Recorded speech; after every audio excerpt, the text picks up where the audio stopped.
Congratulations. Congratulations. You made it to the Fake Nerd Podcast Instrumentality Project, also known as episode 200. The Dead Sea Scrolls predictions have come true, and the Shave Impact is upon us. My soul is finally free from sadness, religious symbolism, and outdated anime tropes, baby. I'm Ryan Eliopoulos, your Zele, or Sele, or Sele? I'm the commander of that organization. That's who I am. But I'm joined by my favorite FakeNerdGuys pilots, Brandon T. McClure, Sparks Whitty, and Ben Magnet. Chappelle. Ben's not here. Oh, bye, Ben. No, Ben's not here. Remember, he's not. No, remember, Ben flew to Montana. Remember? That's so rude. That's right. That's so rude. You son of a bitch! I get it now. Wow. Ben, You that was really asshole. fast. Quite fast. Brandon's after your tile. Ben, Brandon's after your tile for plugs and gags, man. Oh, yeah, God. yeah, he totally is. He totally is. Good God. For you audio listeners, I made Ben's screen go away. Yeah, he did. Could you guys still hear me or no? No, Ben, you were gone. yeah, you I were was part of gone. the Instrumentality Project. I don't know. You're nothing anymore. I turned into Orange Fanta, apparently. Great. You turned into Tang. All right, Exactly. yeah, so From obviously... this point on, now that it is the Instrumentality Project, every episode of the Fake Nerd Podcast going forward is Brandon's existential crisis. That's true. That's the rebuild of it. Yes, exactly. Oh my God! And at the end of 300, we start clapping again. Yes. Oh, And okay, then- we're going to talk about Evangelion again for 300. I mean, I'm sure that movie will be out, so yes. Probably, yeah. Just so everybody knows, our topic was pre-recorded. We did a 3-hour long episode topic. Excuse me, 3.5 hour No, long. okay, so I trimmed it down already. So our topic is 3 hours and 22 minutes. Still long. Almost 3.5 hours. That's the whole season of the show. Of the entirety for our 200th episode, because we made it for Neon Genesis Evangelion. Yeah. And we do mention that Ben was not supposed to be here for the 200th episode, so that's why we pre-recorded it. But due to extraneous circumstances, Ben is actually here, able to record us anyway. Yeah. I'm glad you're here Ben, under circumstances. Yeah, Ben, I'm glad you're here. I gotta say, I'm kind of glad we pre-recorded it because I feel like if we hadn't, we would have cut short our talk, and I'm glad we did. I'm glad we just let it go. Yeah. That's a meaty dinner right there. That's no appetizer, baby. That's like a full course meal. Mm-hmm. Mm-hmm. Yeah. But yeah, I was supposed to be in Montana this weekend. I was actually supposed to fly back. We're recording on Sunday night. I was supposed to fly back tomorrow morning, but that night I got some news that I had to cancel my flight. I had to call my parents, and let's just say I might have it. Yeah. It being the coronavirus. Yeah. I'm not 100% sure yet. I got tested on Wednesday. I haven't got my results yet. So You don't feel sick, so that's good though.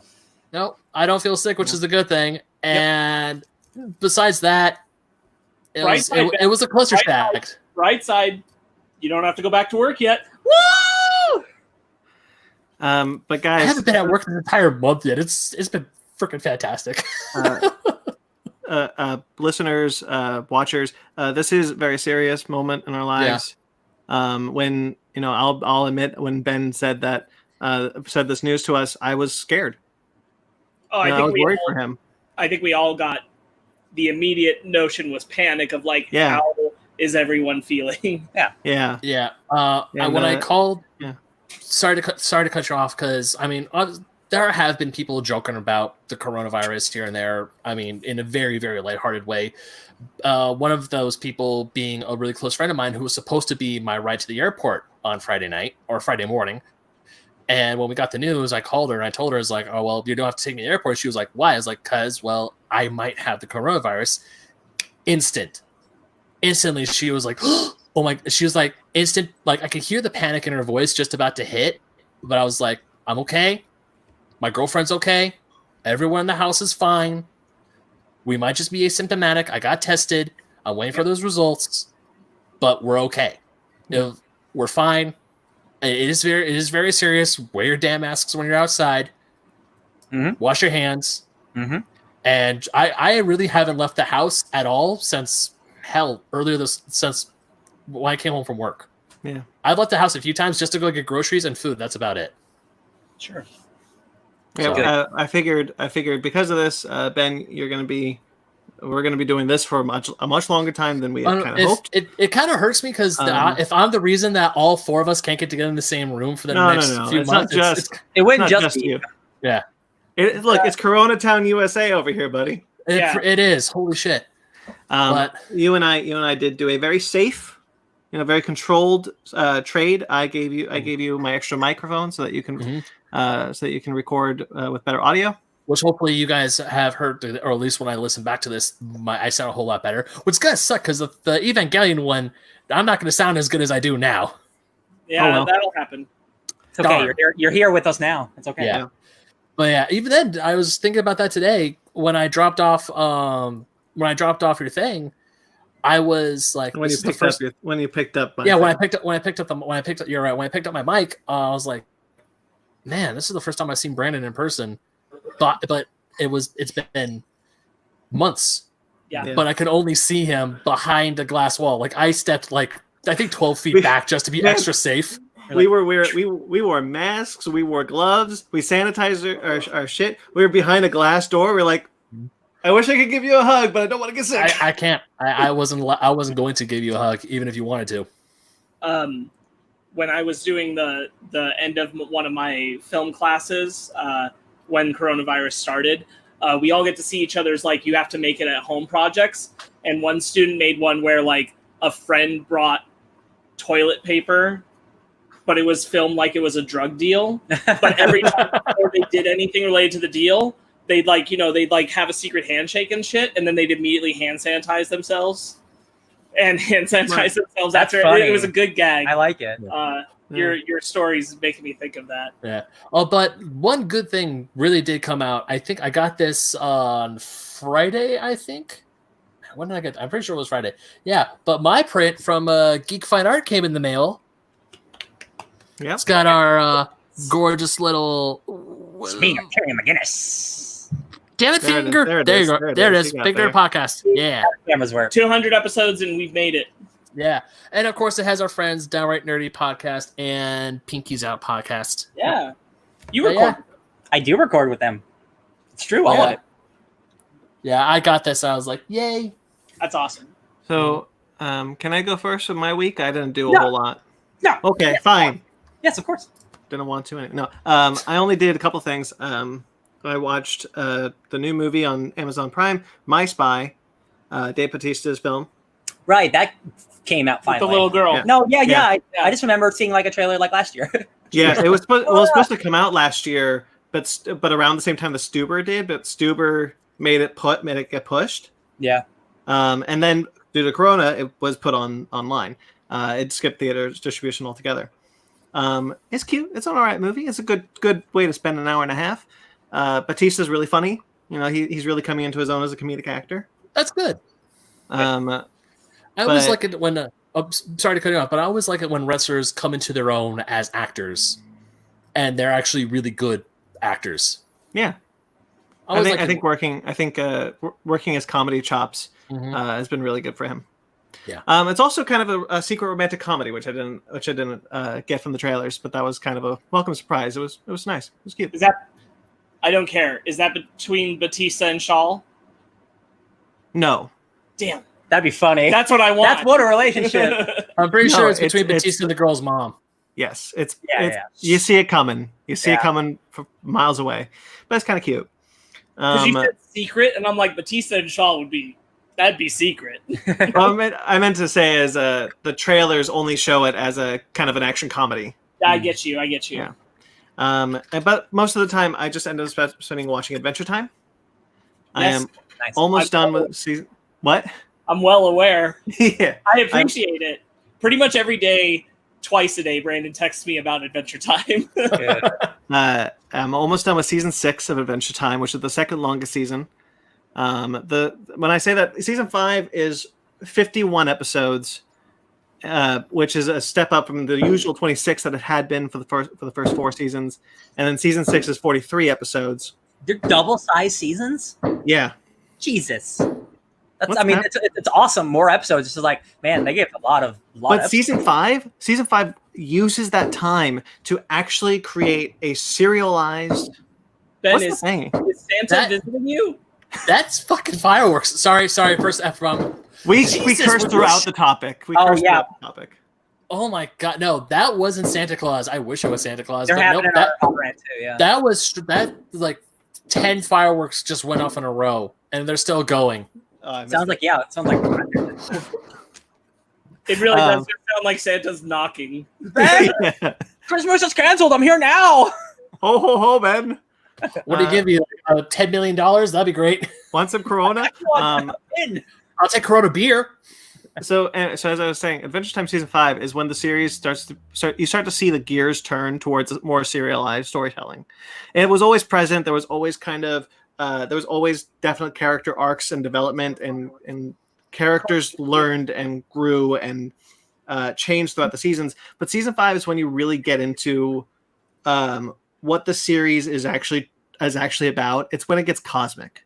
It's when time travel is introduced. It's when you go to the past 1,000 years to see Simon and Marceline when they're younger. And then Season 6 introduces the origin of the crown. Now, many times during Season 6, and the reason why I bring it up so much is because I have a hard time buying it as a kid's show. It's so unlike anything I've ever seen in animation. And multiple times I'm sitting there going like, what did I just watch? Because many episodes just kind of end abruptly, but you never feel cheated. But then there's just the episodes where you're just kind of like, okay, so I definitely saw a person die. Mm-hmm. And they're just not going to acknowledge it. Yep. It's a wild show, a wonderful show. I'm enjoying the hell out of it. Adventure Time, I think, really adapted into an idea that its audience was going to grow with it. Mm-hmm. Like, core audience. Whether that was, teenagers who were watching Adventure Time when it started, or kids who were watching Adventure Time when it started. By the time they get into Season 6, those kids are teenagers. Sure. Things grow and evolve and mature. Did you get to the Princess Breezy episode? No, not yet. B? Wait, the B. I did get to the B.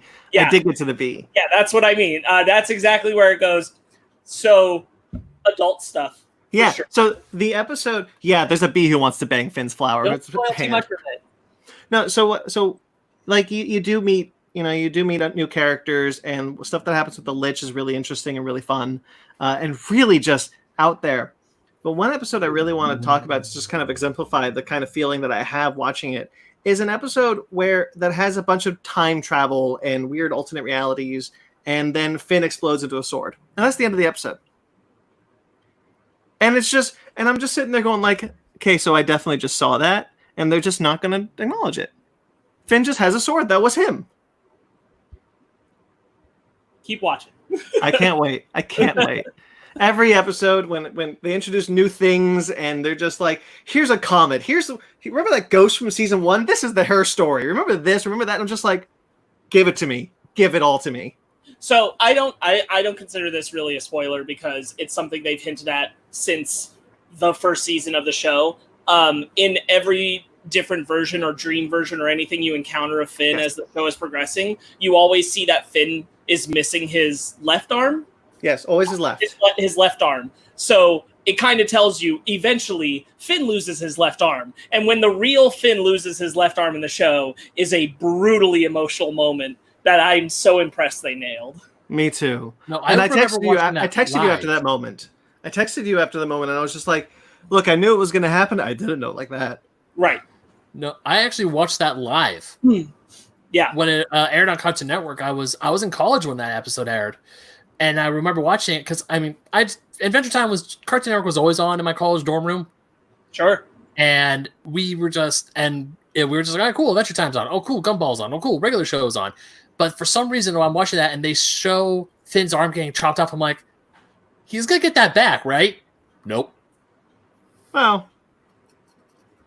Not his organic arm. No, it's gone. Yeah. It's bye. Yeah, I really enjoy the show. I've really hit a stride with the show. It's so easy to get through. Each episode is 12 minutes long. I anticipate I'll be done with the series probably by the end of next week. Yeah, I anticipate that as well. Yeah. Anyway, that's all I did though. I spent most of my weeks doing housework, and I put up some new posters, which you guys can't see ever apparently. and watching Adventure Time. So I'll go next. Sure. So during this week, before I found out that I wasn't going to be flying to Montana, Fanny and I, we watched all of Close Enough, J.G. Quintel's new show on HBO Max. Jelly. That show is freaking fantastic. That's awesome. While I cannot think of an episode where we did not laugh at least 5 times together. It was just constant. I think Fanny said it best when she said that show was made for people our age, like late 30s or not late 30s, late 20s, early 30s. I'm turning 30 in November. The secret's out. You're 39. I was like, hang on, Ben. No. I meant late 20s, early 30s. People who are people who are trying to start a family, who are trying to make ends meet, and they just get into hijinks, and it's really funny hijinks. It's really relatable, and I absolutely love it. If you have the time, if you love regular show, because of this, I went back and started watching regular show again. Definitely give it a watch. It's freaking hilarious. One of our friends said something about how good Close Enough was, how well J.G. Quintel writes as an adult animator for like more adult jokes. Yeah. Every single one of those jokes hit the nail on the head. I could not stop laughing. That's awesome. I'm really stoked to hear that. I'm excited to watch it. Yeah, so definitely give Close Enough your time. It's only 8 episodes. It's really short. Oh, yeah. It bums me out because it's short, but at the same time, it's like, I can't wait for more. I really hope this is doing well, so I will eventually get more. Yeah. Yeah, so besides watching Close Enough, I've also, thanks to HBO Max, have been watching some Miyazaki films. I've never seen it before at all. Right, the Studio Ghibli libraries on HBO Max. I've been getting to the Studio Ghibli films. I finally watched Princess Mononoke for the first time. Never seen it before. I finally saw Kiki's Delivery Service. Cool Witch Girl. Mm-hmm. And I also saw My Neighbor Totoro for the first time. And the last one. Yeah, and the last one we watched, just because it's my favorite one, I had to rewatch it. It's been years since I last saw it. Was Howl's Moving Castle, but I'm not going to talk about that one. But Mononoke, Kiki's Delivery Service, and My Neighbor Totoro. Yeah, this dude is a freaking master. Every single one of those films is fantastic. They're different. I was surprised at how violent Princess Mononoke is. Mm-hmm. I was thinking, oh, it's. I mean, yeah, there's some fighting and some action because look at Howl. But it's like, oh, you got a little girl, a story about a witch who's doing delivery service. You got a story about a giant puffball. How bad could this guy be? Oh, that dude just lost his arm and his head in one arrow shot. Holy shit. Mm-hmm. Mm-hmm. You should watch Grave of the Fireflies next. I don't know which one we haven't picked which one we were going to watch next, but I'll just let you know, Grave of the Fireflies probably his most dramatic. I feel confident saying that. Okay. I'd say that's true. It's widely considered one of the saddest anime films. Okay. Made. So yeah, we were thinking either The Cat Returns, or Secret World of Arrietty, maybe. But I liked Arrietty. I really enjoyed Arrietty. Yeah, but it was awesome finally watching these films all the way through for me for the very first time, and I actually do feel like I've not been robbed, but I should have made more of an effort to watch these movies when I could. Sure. I mean, I was lucky enough to watch Howl's Moving Castle on Starz back in 2006 with Christian Bale. Yep, it was just on TV one day. I started watching it, and then my friends were like, when I was talking to my friends in high school, they're like, "Oh my god, you need to watch these other Hayao Miyazaki films," and they weren't on Starz, and I didn't have the money to go out and buy them on DVD, so never happened. Now that they're streaming on a service that I have access to, thankfully, I'm able to watch them. I'm finally able to enjoy them for the first time, and I love it. Ben, have you watched Whisper of the Heart yet? No. Okay, so watch Whisper of the Heart before you watch The Cat Returns. Okay. They're sequential.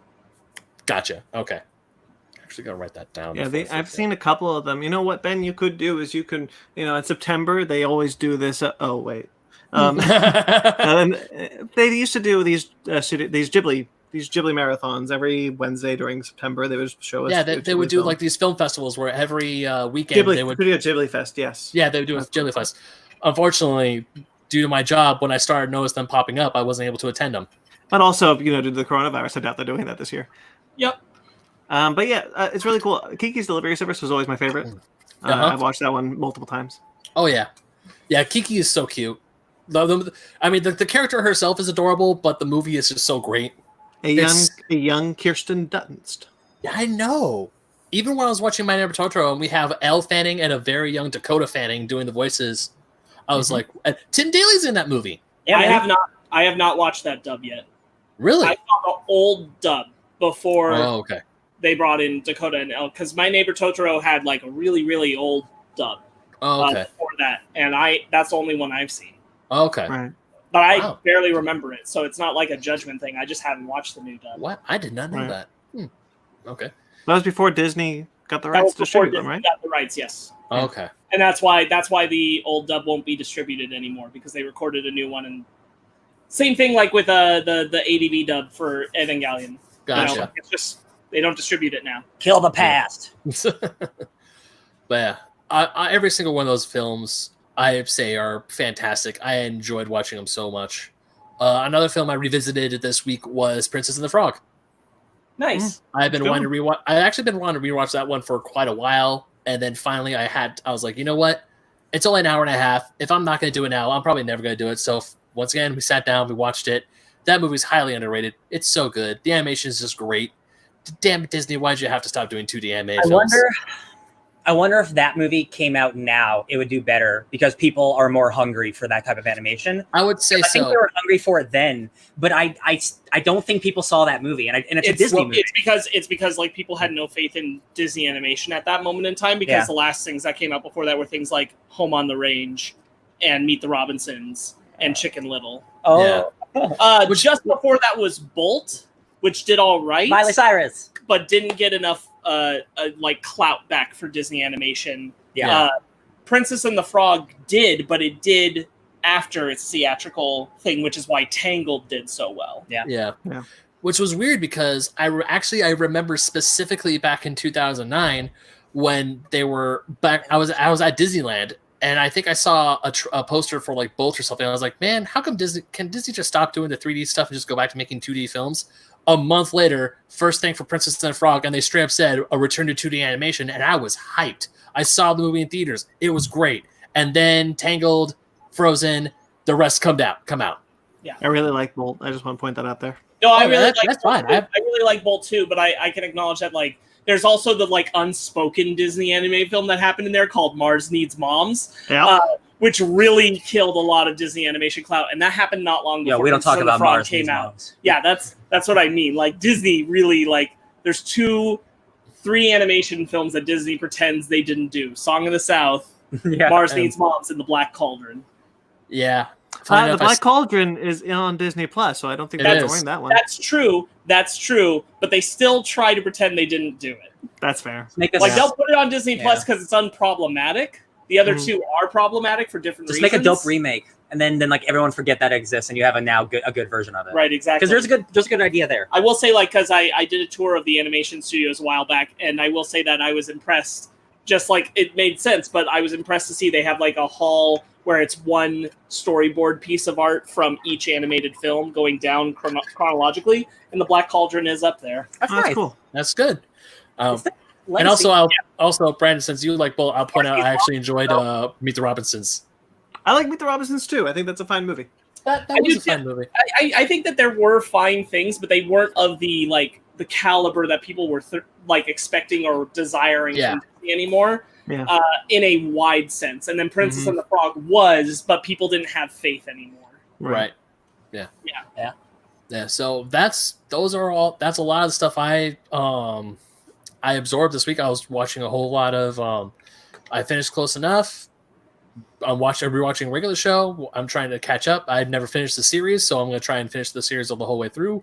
Miyazaki is a master of filmmaking. That's pretty much it. That's all I got. Cool. Nice. I went and got tested for coronavirus. That's another thing I did. Negative. Yeah. Right.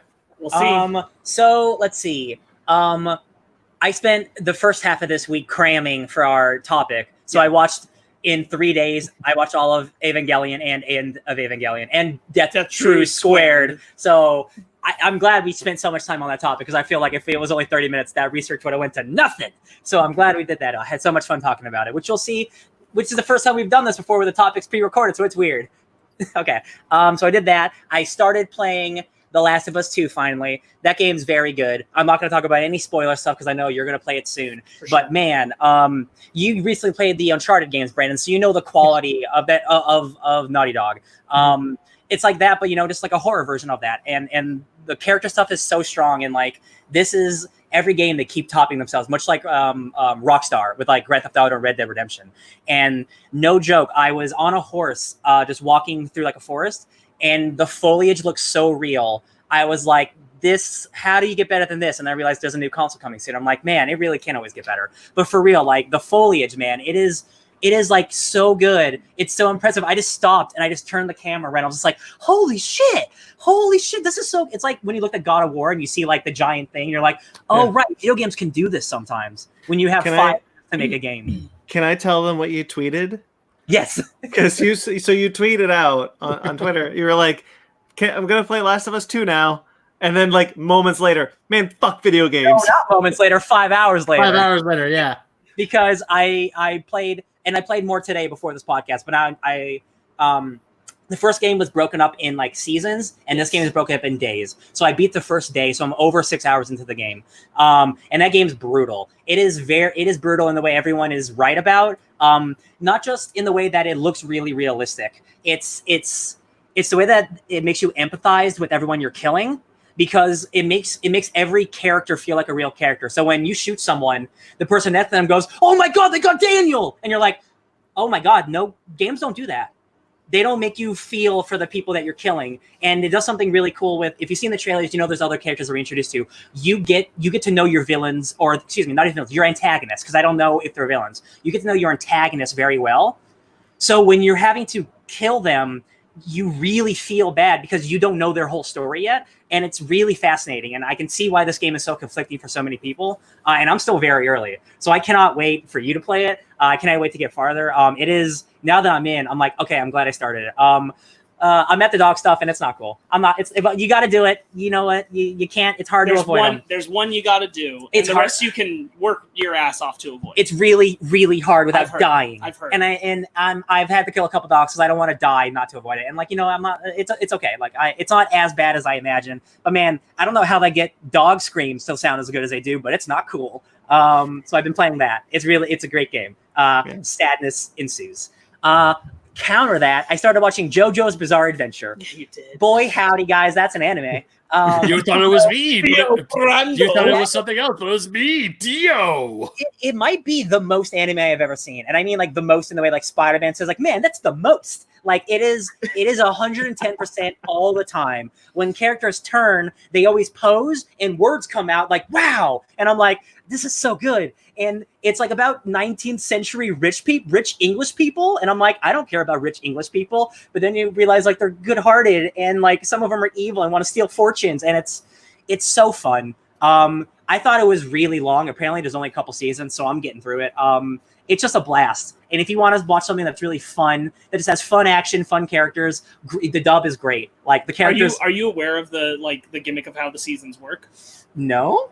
So each season of the show is generational. Okay. So the next episode you're going to be following like his grandson. Okay. And then you get where I'm saying. I will say the thing. So I've watched 4 episodes, and the amount of plot that happens in each episode is like a season's worth of plot for other animes. It's like, it moves so fast. Like the second episode's like, and then 7 years pass. And I'm like, excuse me, hold on. I just met you. It throws so much at you. And I love it. It's just nonstop going. Yeah. So it's the next season is his son. Okay. And then after that is his grandson. And the thing is, when you get to his grandson, is like the most iconic, the most famous, the most memed part of the show. Yeah. Is the part with his grandson, which is called Stardust Crusaders. Okay. And the only thing that like people kind of criticize the show for is that it decides to just totally change the rules of how the power system of things works in the show, which is where they invent stands. Yeah, I know. Which you're aware of. Yeah. Okay, stands don't exist before the third set of the show. Yeah. And they're never explained how they transition from Hamon to stands. That's funny. It's just we decided this was cooler. Is there an explanation in the manga, or it's just this is just what we do now? No, this is just what they do now. Cool. So that's an anime that just does shit for no reason. And this is I'm glad you said that you like the dub, because that's why I insisted, like, you really got to watch the dub, because I've looked at both and I've watched what I've watched in the dub. Yeah. I dropped the Japanese pretty quickly because that show relies on you hearing the emphasis of what the characters are saying. And unless you really got an ear for the Japanese, you're not going to pick up on like the intent behind the deliveries. Yeah. And you need to hear the dub, because it's like their whole thing is that their normal is a 12 out of 10. And then sometimes things escalate to 18 out of 10. And that's how it is. It's and so all the names of the characters are like Rio Speedwagon, which is a band name, and Dio Brando, Rodney James Dio, and Marlon Brando, and it's clearly very like American inspired. You meet two vampires in the second one called AC and DC. Jesus, great. Please tell me, Sparks. Please tell me at least one of them starts yelling "high voltage" or "highway to hell." I'm sure not. I don't think so. No. It's just that he really likes these bands, so he names characters after them, which is really funny because the manga is like much older. Yeah, and he's named all these them after all these bands and everything. It's very, very silly. JoJo is truly an anime soap opera. And it's very funny. Yeah, it's. I was audibly laughing out loud a lot just because of how absurd it is. So, like, sometimes anime can get absurd, but when you're starting at the most absurd that most animes go, it's every reaction is hilarious. Kind of tying into you talking about Last of Us Part 2. Once you get certain ways into the show, you're going to notice that for whatever reason, the creator has a really weird interest in graphically killing dogs. Okay. It doesn't happen a bunch, but when it happens, it's like, that's really more detailed than I need it to be. And, why'd you do that? Yeah. Okay. You're talking about how you prefer to watch the dub for JoJo. Yes. I feel the same way about Hellsing. I don't really like the Japanese audio, and it's because everyone in Japan is trying to speak with a British accent. But you can't pick up on that if you're already Sure. If you're already listening to the Japanese. I'm sure you could if you were Japanese. Some things, like I've seen it the reverse, where like some things don't translate to the dub well, and you're losing the humor or whatever the intent is by watching the dub, and I've had to stick to the subtitles. But JoJo is definitely one where I'm like, if you do not have an ear for Japanese, you should be watching the dub because you need to be getting the flavor of what they're saying. Yeah. I played some Dead by Daylight with y'all. Hell yeah. You guys. Those were some great matches. I feel like I did something else, but I don't remember. I built a robot. I spent 3 hours building a Bandai model kit of Ava 2. That was real cool. That took a long time. Downright Annoyed. Thank you. I always forget something. Yes, I did Downright Annoyed. We talked about Cowboys and Aliens. That's a movie that came out. You read some comics too. Do you want to talk about any of them? I read some. Did you read the beginning of Empire?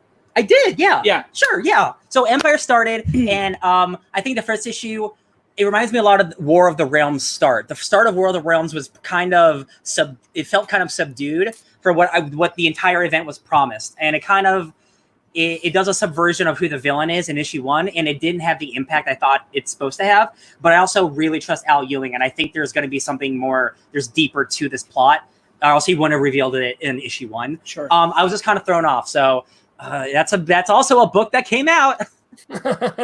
Future book club, boys. Cool. I can read it in 3 minutes because there's no dialogue. For audio listeners, I held up Dinosaurs versus Aliens, which was mentioned on his. The art is cool in that book. That was going to be a movie by Barry Sonnenfeld, weird black director. Yeah. So I read that comic and Empire. Yeah, I think it's going to be good because I totally trust Al Ewing. And I read a couple of the tie-in books. I did read Death Metal. I thought that was a bad book. I thought it wasn't a good book. I'm not there on it because I read it as well. It's pretty much the only thing that came out this week that I made time for. I think the single issue is bad, not the entire book. I think this is a bad single issue. I hear you. I'm not 100% on that point, but what I will say is that I am fearing that thing where I talked about where I'm like, I opened it as we were like halfway through this issue. I felt like I was missing something. Mm-hmm. Like they're talking about details about things they've already done that I'm like, did I miss a book? I didn't realize that the Batman Who Laughs spoiler alert from issue 1 died. No, don't spoil it. No, it's a man. It literally happens in issue 1. That's why I'm surprised. Like I didn't realize that the Wonder Woman attack is what kills him, and then what happens in issue 2. it just really feels like bad fan fiction. Like just what the plot of the Batman Who Laughs, what his plot was. I'm like, this does not feel like what should be happening in our big book. This feels like what a 16-year-old fan fiction writer would write. I'm not there at that. What's bothering me is them talking about these details of things. Like, I feel like I've been thrown into the deep end of a whole bunch of language being used about things that I have to go look up on Wikipedia. Yeah. Because I'm like... Are there tie-ins yet? I don't know. Tie-ins are out next month. Batman's referring to some battle they had against Perpetua that utilized Dr. Manhattan's energy, and I'm like, is that from Justice League? When did that happen? So as I understand it, there is some time between the end of Justice League and the beginning of Death Metal. That whatever that battle is, whatever leads to Death Metal 1, we haven't found out yet. That's what I looked up. I looked that up, and that's my point. That's my problem, is that I'm reading this now, and I feel like I can't understand it unless I know those, like, they're just, because it's information that they're not expanding on. They're just breezing past it to tell this story, and that's a problem if I don't even have access to that information. You see what I'm saying? Mm-hmm. Yeah, that's the only thing that's really putting me off Death Metal right now, is that it feels very much like I have to cliff notes and compare later to understand what's happening in the story, because I can't follow it. The art's still beautiful, of course. Yeah, 100%. I love this Swamp Thing. I'm not like out on it or anything. I feel lost. And that sucks. It sucks to feel lost. Yeah. Ryan, is that everything, or did you?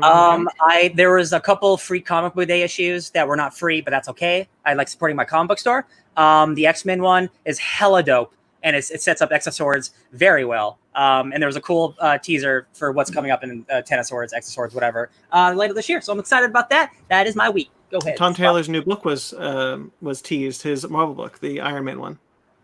Tom Taylor? Yeah, Dark Ages. Right. Dark Ages, right.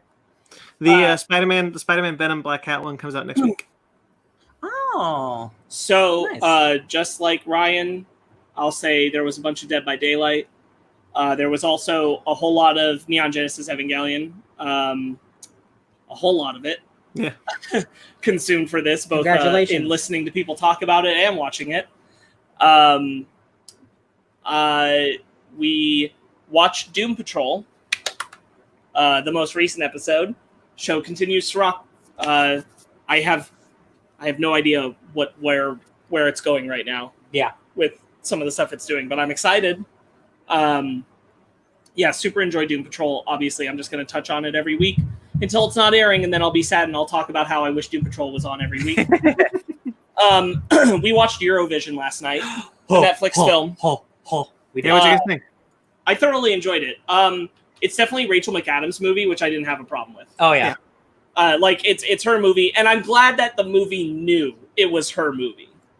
It would have bothered me if they were trying to make it Will Ferrell's movie, but it was clearly hers. Mm-hmm. But they clearly knew it was for her. Yeah. So I was fine with it. Will Ferrell's character, like, occasionally to me feels like he gets in the way of what the movie's doing, but it didn't ruin anything for me. I still thoroughly enjoyed it. Mm-hmm. Music is great. Yeah. I think my favorite thing about it is that if there is really an antagonist to the movie, the antagonist is kind of Will Ferrell. Yeah. And I didn't expect that, because the trailer makes you think it's Dan Stevens, but it's not. Yeah, he really is, like, kind of just supportive, and it's like, you just need to be a superstar. Yeah. He's really not doing anything sinister, but not really or anything. Yeah. I really enjoyed it a lot. I enjoy it more the more I think about it. I've been listening to the soundtrack on loop. I think those songs are great. That final song that she sings is, like, legitimately a really good song. Yes. Yeah. Pierce Brosnan is great in it. Oh yeah, ding dong. Yeah, ding dong. Ding dong. I love that guy. It's the only thing that makes him happy. That's so good. When he walks out of the thing, he's like, "Hey, play yeah, ding dong." It's like, no, we already played it. Play it again. To not be spoilery, the gag with the door shutting, I think you know what I'm talking about. Yes, it's very good. Yes, very good. Exactly what I wanted. The running gag that has a good payoff. Yes. Megan and I completely caught up on Glow, the Netflix series, which still has one season to come out sometime next year, thanks to coronavirus. That show's awesome. Really good. What an incredible cast of mostly unknown actors. and they're all doing a great job. It is what I think I like the most about it is it really is an ensemble show. It's not Alison Brie's show. Yeah, she's prominent in it and a lead, but it's not only about her. It's not focused on her. There are episodes where she's barely in it and you're focused on other characters. It's a really good cast. There's some really awesome performances. They tackle a lot of really good stuff, really topical stuff in a strong way, because each character, and it's not happening all at once, each character who is ethnic is exploring the fact that in wrestling you're basically a stereotype and not usually a flattering one. But it doesn't all happen at once. It's not all of them then have a discussion about, like, it hits them in different ways at different points throughout the show. Something happens and they go, oh dang. Like for one of them, it took until much later into the run that they realized what they looked like when they were doing it, whereas one of them, like the moment they were given the stereotype character, they knew and they didn't really want to do it anymore.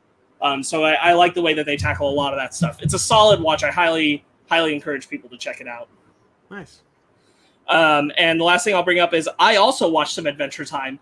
I watched FNBo Special. Yeah. Oh, I thought I heard his voice. Yes. I heard it, but then I saw I looked and there was nothing Adventure Timey, and I was like, maybe it's just the same voice actor. It's BMO. So that's a fun, cool little adventure. It's 47 minutes.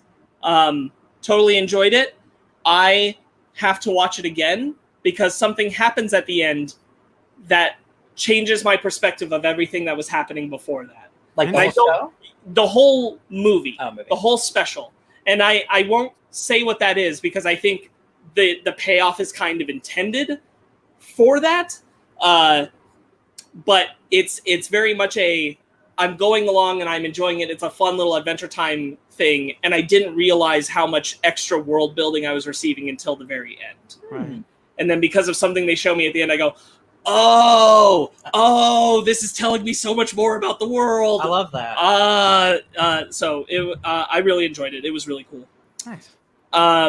Yeah, that's it for me. All right, guys, happy episode 200. Happy 200. Happy 200. Wowzers. That's it. All right, everybody go home. You are home. We have some news to get through then. So let's get into our bread and butter. B&Bs. Here's bread and butter. Okay, actually, I'm going to start with this one because, forgive me if I'm mispronouncing this, but the Attack on Titan voice actor. No, not voice actor. No, he is the live guy action who played actor. Eren in the live action films. Oh, he is not the Attack on Titan voice actor. Those are by the Evangelion guy. Yes, they're not good. Yes. Oh, are they not? Oh, I saw them in theaters. They're not good. I have never seen them.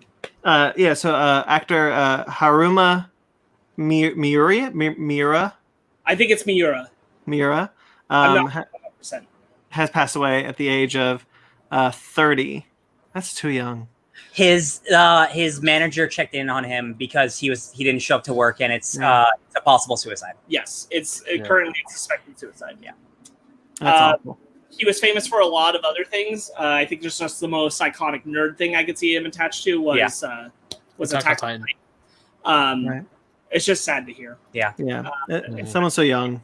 Yes, I feel it's our age, honestly, and I feel for that. Yeah. More tragic news happened this week as Grant Imahara passed away as well. Man, this was a really rough week for young celebrities, dude. Yeah. Oh my god. He was obviously a former Mythbusters host. Actually worked on ILM before that, worked on Star Wars prequels and Galaxy Quest as a model maker. But he passed away suddenly from a brain aneurysm at the age of 49. Awful. Yeah, dude. Awful. Yeah. He influenced so many people, and apparently, like on Twitter, like people have so many stories of not just how smart he was, but just how nice of a person he was, and that's the thing everyone keeps saying is like he was truly like one of the nicest people, and he cared so much about all of his friends, and like it's always the nicest people who go. It's so unfortunate because I'm pretty sure I watched. I think we all watched MythBusters at some point or something. I watched a lot of MythBusters, and like that dude's like 49 is still really young too, man, and like just out of nowhere, man, it sucks. Yeah. Naya, go ahead.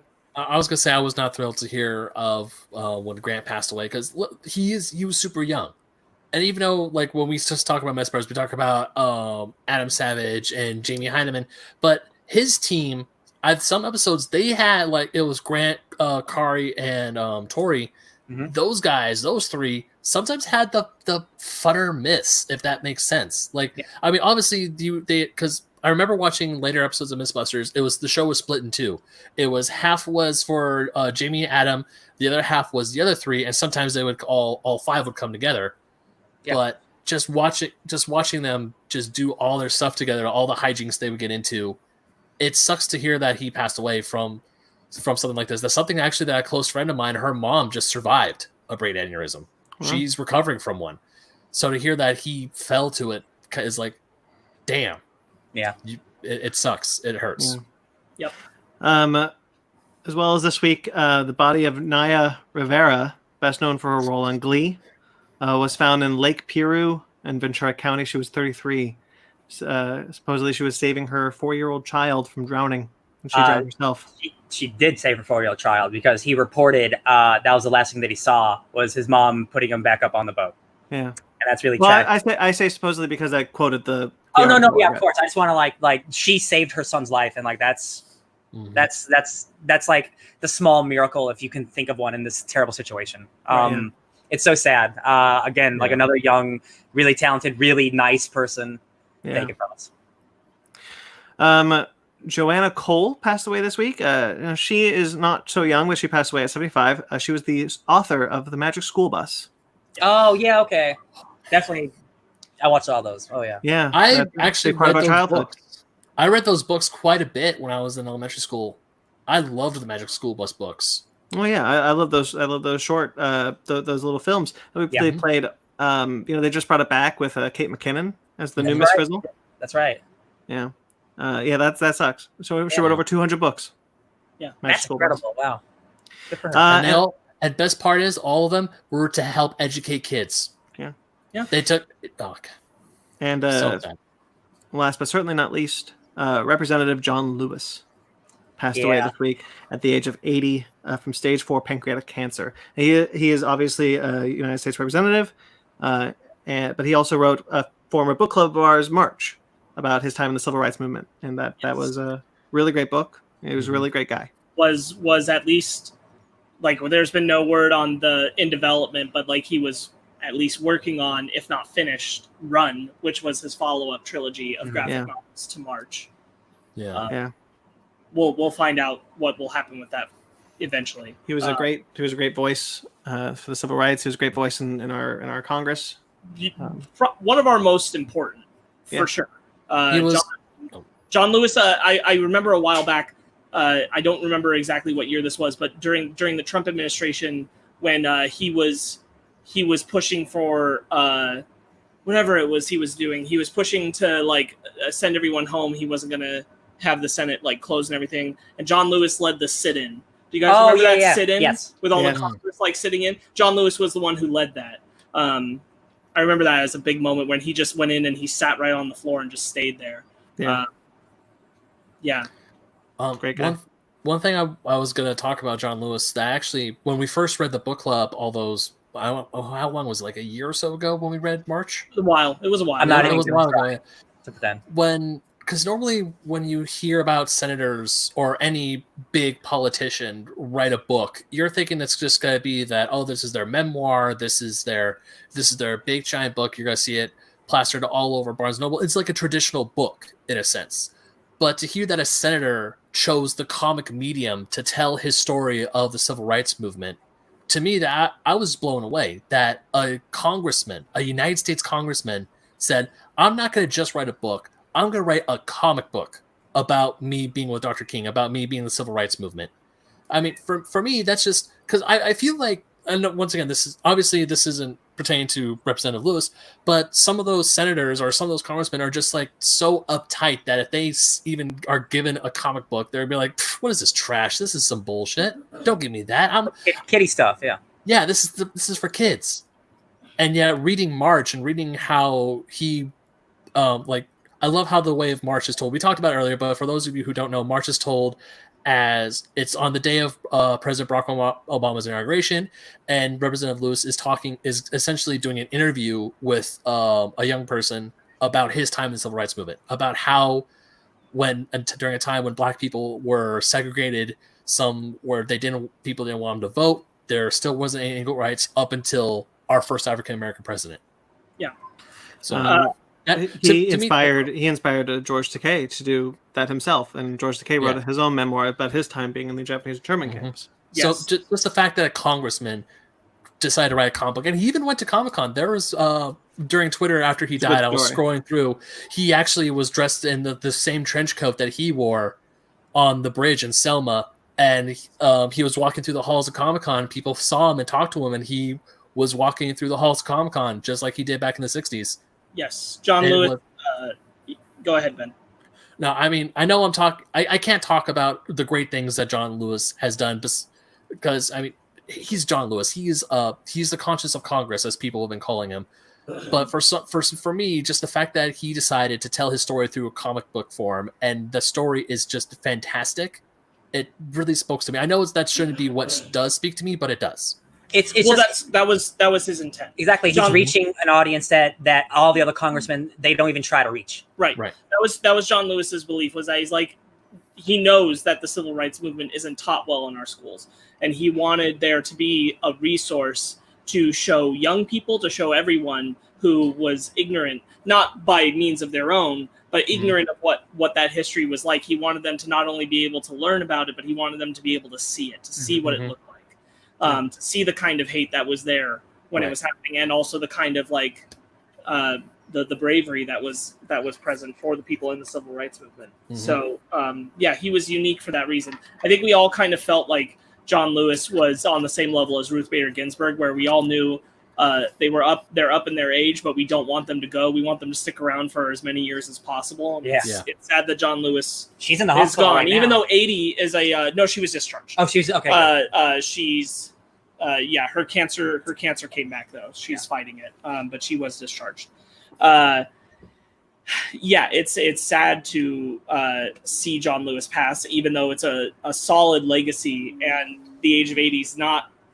There's nothing to be ashamed about in that or anything. But, and he spent his entire life fighting for people. Yeah, absolutely. The man deserves his rest, frankly. Yeah. But I certainly wish he could have been around. I wish he could have been around to see something after Trump's presidency. Yeah. I think it's a real damn shame John Lewis died in the midst of this shit. Yeah. Sucks. Yeah. Okay. So shall we get into some happier news, I guess? Comic books, baby. We have tons of comic book news as the solicitations start to roll around. We're getting a lot of cool comic book news. One of the only industries that can still work pretty much the exact same because everyone just works at home. DC Comics, we're going to start with them. They've announced a couple of books for the Black Label. The first one is Batman White Knight Presents Harley Quinn. This is a spinoff of Curse of the White Knight and the White Knight books. Is going to be written by Katana Collins, who is a novelist and also Sean Gordon Murphy's wife. With art by Matteo Scalera from Black Science. Woo!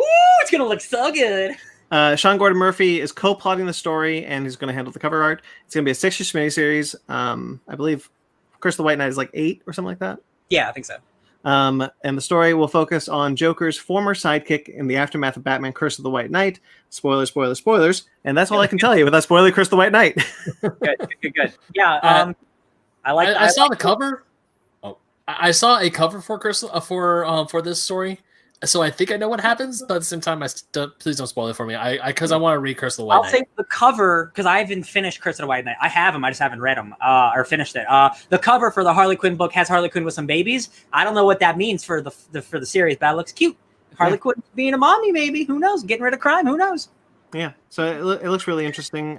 We read White Knight for a book club. That was really great. Been waiting for Curse of the White Knight trade to pick that one up. Oh, it's still not out yet? The hardcover is coming soon, but the trade will be after that. Yeah, I like this this alternate Elseworld universe. That's cool that DC's allowing hey, you get a universe and you get a universe. Yeah. They're nice. Like Oprah of giving people universes. Exactly. And American Vampire is coming back for one final time. This is Scott Snyder and Raphael Albuquerque's long-running Vertigo book, now Black Label. Yeah. Sometimes written by Stephen King. Yeah. Ben's best friend. This is coming back as American Vampire 1976, the final chapter of their long-running horror saga set in 1976. Who knew? The series follows the formerly undead protagonist Skinner Sweet as he deals with mortality and reunites with Pearl Jones one last time to stop the Day Trader from unleashing its final plans for humanity. It's going to be 9 issues. Heck yeah. I read that first volume many, many, many years ago. Skinner Sweet's a bad boy you hate to love. You love to hate, however that phrase goes. It's a cool book. Yeah, I haven't read that one, but I've always been interested in it. It's good. Oh, yeah? Yeah? Meow? All right. Then the final book that was announced for the Black Label was Rorschach. Yeah. This is written by Tom King with art by Jorge Fornes, probably. Set 35 years after the events of the original comic, the series opens with a mysterious new Rorschach and his partner attempting to assassinate a political challenger to President Robert Redford. Though they fail and appear to be killed in the process, the series follows a detective's quest to retrace the assassin's steps, uncover their identities, and learn the truth behind their mission. 12 issues. Yeah. This is. We heard rumblings that Tom King was doing something possibly Watchmen related for a while. It's been going on for a while, and if he's been writing, if this is the 12 issues and it's coming out soon, he's been writing it for a while then. So this is it. Here we go. It's a little unclear because, like, they talk about what the story is or who the character. Like, I don't know. Right, they talk about this new Rorschach, and the way Tom King talks about it is like it's. If you want to take for what he's saying at heart, what he's saying is that the story is about how people kind of internalize Walter Kovacs and idealize the Rorschach character. But if this is set after Doomsday Clock, isn't there a new Rorschach? So okay. So besides the fact that we have more Watchmen books, like, that's dead and gone. It's going to happen. I have to get over that. Okay. The fact that the first book is Rorschach is immediately a problem for me because Rorschach is not a hero. He's not supposed to be a hero. You're not supposed to root for him. There's a reason he's the villain of the season of the show, right? Mm-hmm. He's not a character you aspire to be. The angle that the solicit says, we're like, a new Rorschach tries to kill the president and gets killed, and it's a detective, his journey about discovering all this stuff, right? Why? I truly don't believe that DC is going to make a book that Rorschach is a villain and a murderer. I do not think that's the intent. I do not think that they'll ever put a book out like that. I'm sorry. I don't believe that they're going to degrade one of their highest selling characters because that's who he really is. You know what? Like, they made the Before Watchmen stuff and they turned him into a hero when he's not. So I'm just more mad about what the story is because this is, I need to know what happened to Reggie. That's not fair to Jeff Johns and Reggie at the Rorschach from Doomsday Clock, right? Yeah. Are we ignoring that? Is this a separate universe that's a sequel to the book? Like, it's not giving me any information or anything for me to really care. The interview that so we talked about the Doomsday Clock episode that I'm well open to new stories set within the Watchmen universe. I do think there's something worth exploring there. A Rorschach maxi series was not exactly what I thought would be a good idea. And when Tom King talked about it, he worried me by saying, like, we're all so mad right now, and we're all yes. And he basically talks about it as if he's identifying Rorschach with what's going on with the Black Lives Matter movement, as well as the I don't want to wear a mask movement, which is what I call those doofuses. Yes. And so, like, I don't know if that's the right angle to go with attributing Rorschach to righteous anger. Yeah, I thought I took a picture of the quote, but like it sounds like he's turning Rorschach and his right-wing conspiracy-fueled anger into modern day left views of like, oh, Rorschach is for everyone. Rorschach's not for everyone. He's a misogynist and he's racist. So I just don't understand how they can turn Rorschach into a character. Well, I mean, like, because in this, it's going to be that Rorschach is, someone else. Yes. So it's just following off that imagery, which means what he represents, especially 35 years after the journal is released in the event, doesn't have to mean the same thing as what Rorschach in Watchmen means. Okay. And I'm more interested once I knew that it was about a detective learning about him than about us following this character. Me too, yes. Does anyone remember how long after Watchmen Doomsday Clock is supposed to be? Only 10. It's only 10, right? 10 years, yeah. So this would be the Rorschach that comes after Reggie. They could acknowledge that. They might not. I don't know. Yeah. in my mind, it's not hard for me to believe that if the journal was shared around, this is something we were anticipating when the Watchmen show was coming, that, and in a way it kind of happens, because the Rorschach masks are adopted by the new version of the Ku Klux Klan. Yeah, that's what I mean. Yes. Right. So that was more on the line. In this version, it seems more like different people will take on that persona for whatever they feel it belongs to. Okay. Which I think means that just he became an icon and an image that anyone can transpose their ideals on.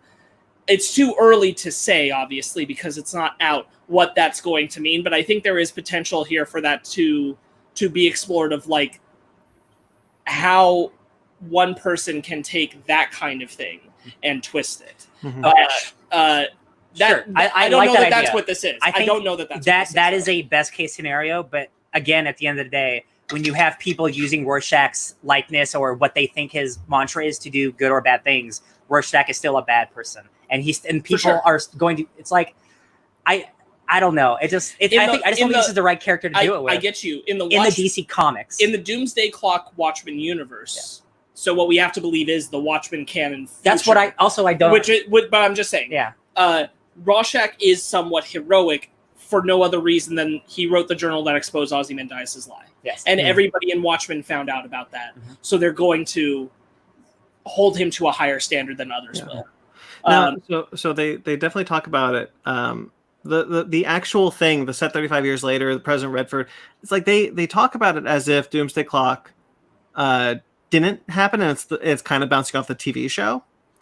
The fact that it is 35 years later, which makes it 25 years after Doomsday Clock, does it give it time to kind of be like, okay, things are changing. But it is curious to me, and Sparks, totally on board for what you said, but it is curious to me if the whole point of Doomsday Clock was that Reggie was going to, well, not the point, but if Reggie was going to make it so that the Rorschach imagery was more heroic, how do we get here? Right. Well, and I think like we're going to have to, it's 12 issues. We're going to have to wait to see what this story exactly is. But let's hypothetically, Tom King takes his time. Hypothetically, if Reggie did that, let's just say if this is following Doomsday Clock logic, right? Hypothetically, if Reggie did that, if Robert Redford was considered bad enough, there's an argument to be made that like what Rorschach is trying to do is a type of heroic thing for the people. Sure. But I think it's going to be more complicated than that. Yeah. There's just too many variables. My only point in what I was saying was to say there is a possibility for this to be good. Oh, of course there is. I don't mean like, I mean like specifically what we're just hearing from the solicit. There is a possibility for this to be something where he is working on an angle of like, even to the minds of the people who would I'm talking like the people who idealize Rorschach from Watchmen in our world for the wrong reasons. Yes. To show in the comic, don't be careful who you idolize, be careful who you make an icon like that. There's a possibility for this story to be that, because what could happen is that the people actually hate Redford, that this assassination attempt is very public, that Rorschach tried to do it and was murdered. People are upset about it because they consider him a hero, and the detective covers, not so much. Mm-hmm. And again, everything you're saying is awesome. I don't believe DC Comics will publish a comic that makes Rorschach look that bad, because they still have to make him be a hero in some aspects. I don't think they'll do that to the character. I hear you, but my only question is, would Tom King? Oh, yeah. That's why I'm like, if Tom King's doing it for a reason. And so I'd like to believe that there's some reason to say something, even if he's smart enough to say it in a way where, like, if you're paying attention, you get it. And if you're not paying attention, you don't get it. Yeah. I always want to be wrong in this case. Yeah. Let's hope. We're going to only wait and see. But this is Rorschach, yes or no? Not really. I mean, don't get okay. Tom King, amazing writer. We can all acknowledge that. But I'm kind of done with Watchmen stuff. I mean, Doomsday Clock, hell yeah. The TV show Watchmen, hell yeah. I'm done. Just read Dark Knight's Metal. You're going to get plenty more of it. Don't worry. Oh boy, yeah. I don't know. I mean, this is a testing ground more so than Doomsday Clock. Like a crossover was always going to do well, but if this does really well, then we'll get more of these. But if this does really badly, again, much like Wolverine #1 being the first solo X-Men book, there's a reason Rorschach is your #1 guy, because he sells a lot more than he's the most popular one solo series would. because he's way too interpersonal and introspective than Rorschach. Yeah, I mean, when I first saw the cover, I thought this took place in the 1970s before Watchmen, like before the actual book. Yeah. So they did that. It's called Before Watchmen. Yeah, it's called. Yeah, that book exists. They made a bunch of them, and half of them weren't. Yeah. I know. But this was like a different type of Before Watchmen. This is like just one Rorschach, just Rorschach on a case in the 1970s doing his own thing. That sounds like the Brian Azzarello Lee Bermejo series. Damn it! All right, I got Before Watchmen. I got nothing. No, look, you know what? We'll just gotta wait and see. Yeah. Mm-hmm. I just want a final button on it, which is that button. I think of the Watchmen icon imagery characters like Night Owl, Rorschach, all that. I think he is the only one who there's anything interesting to explore about his effect on the world post the Watchmen story, and that's potentially not why Dr. this Manhattan, a god. Not after what they did with Doomsday Clock. That's what I mean. Well, but remember, there's a kid, Dr. Manhattan. In that universe now. Yeah, there's Clark, but what I mean is Dr. Manhattan himself is gone, and I think the best version of exploring what he would have done has already happened on the TV show. So Rorschach, his effect on people, especially in a world where his journal made them realize about Ozymandias, which isn't what happened in the TV show. Mm-hmm. There is room to explore that in the most interesting way. The only other like post-Watchmen comics I'd be interested in are things about new characters living in the world that Watchmen created. Sure. So I mean, at the end of Doomsday Clock, we get the hints of Clark and nostalgia, and I would like to see some of them. You'll get them, don't worry. Okay. So, as we know, Wonder Woman 1984 has been pushed back, but DC Comics is going to release a comic book tie-in called Wonder Woman 1984. It should be called 83. It is only going to be one issue, so it's a one-shot issue. It's going to contain 2 short stories. A 2-story one-shot. Yeah. In the first tale, the heroic goddess must save hostages after burglars take control of the Smithsonian Museum of Natural History. This happens everything she does. She just saves people from museums. That's happened at the beginning of Justice League. Wasn't that writer, fake? I don't care. Written by Wonder Woman 1984 associate producer Anna Abrupta, so she's actually a producer on the movie. Cool. And comic book writer Louise Simonson. Louise Simonson, yo, Yeah. that's she's classic. Wheezy, we call her Wheezy in the X House. And the art will be handled by Brett Blevins. Cool. The second story, a reckless mastermind has made the ultimate power move by stealing Wonder Woman's golden lasso of truth. And it's up to Diana and Steve Trevor to get it back before the worst happens.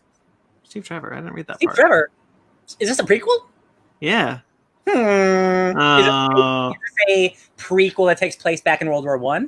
Let's hope. Steve Pugh, who has been an artist for both Marvel and DC, has written this story. Marguerite Sauvage did the art, and she's the main artist on the DC Bombshell series. Okay, so cool. Yeah. It'll be released in Walmarts on September 20th, and then comic shops on September 29th. Okay. Oh, that seems really early for that movie. Yeah, that in October. Okay. All right. I probably won't read it, to be honest. No, probably not. I don't expect much from movie tie-in comics because they rarely put in the effort I want them to. I wholeheartedly agree.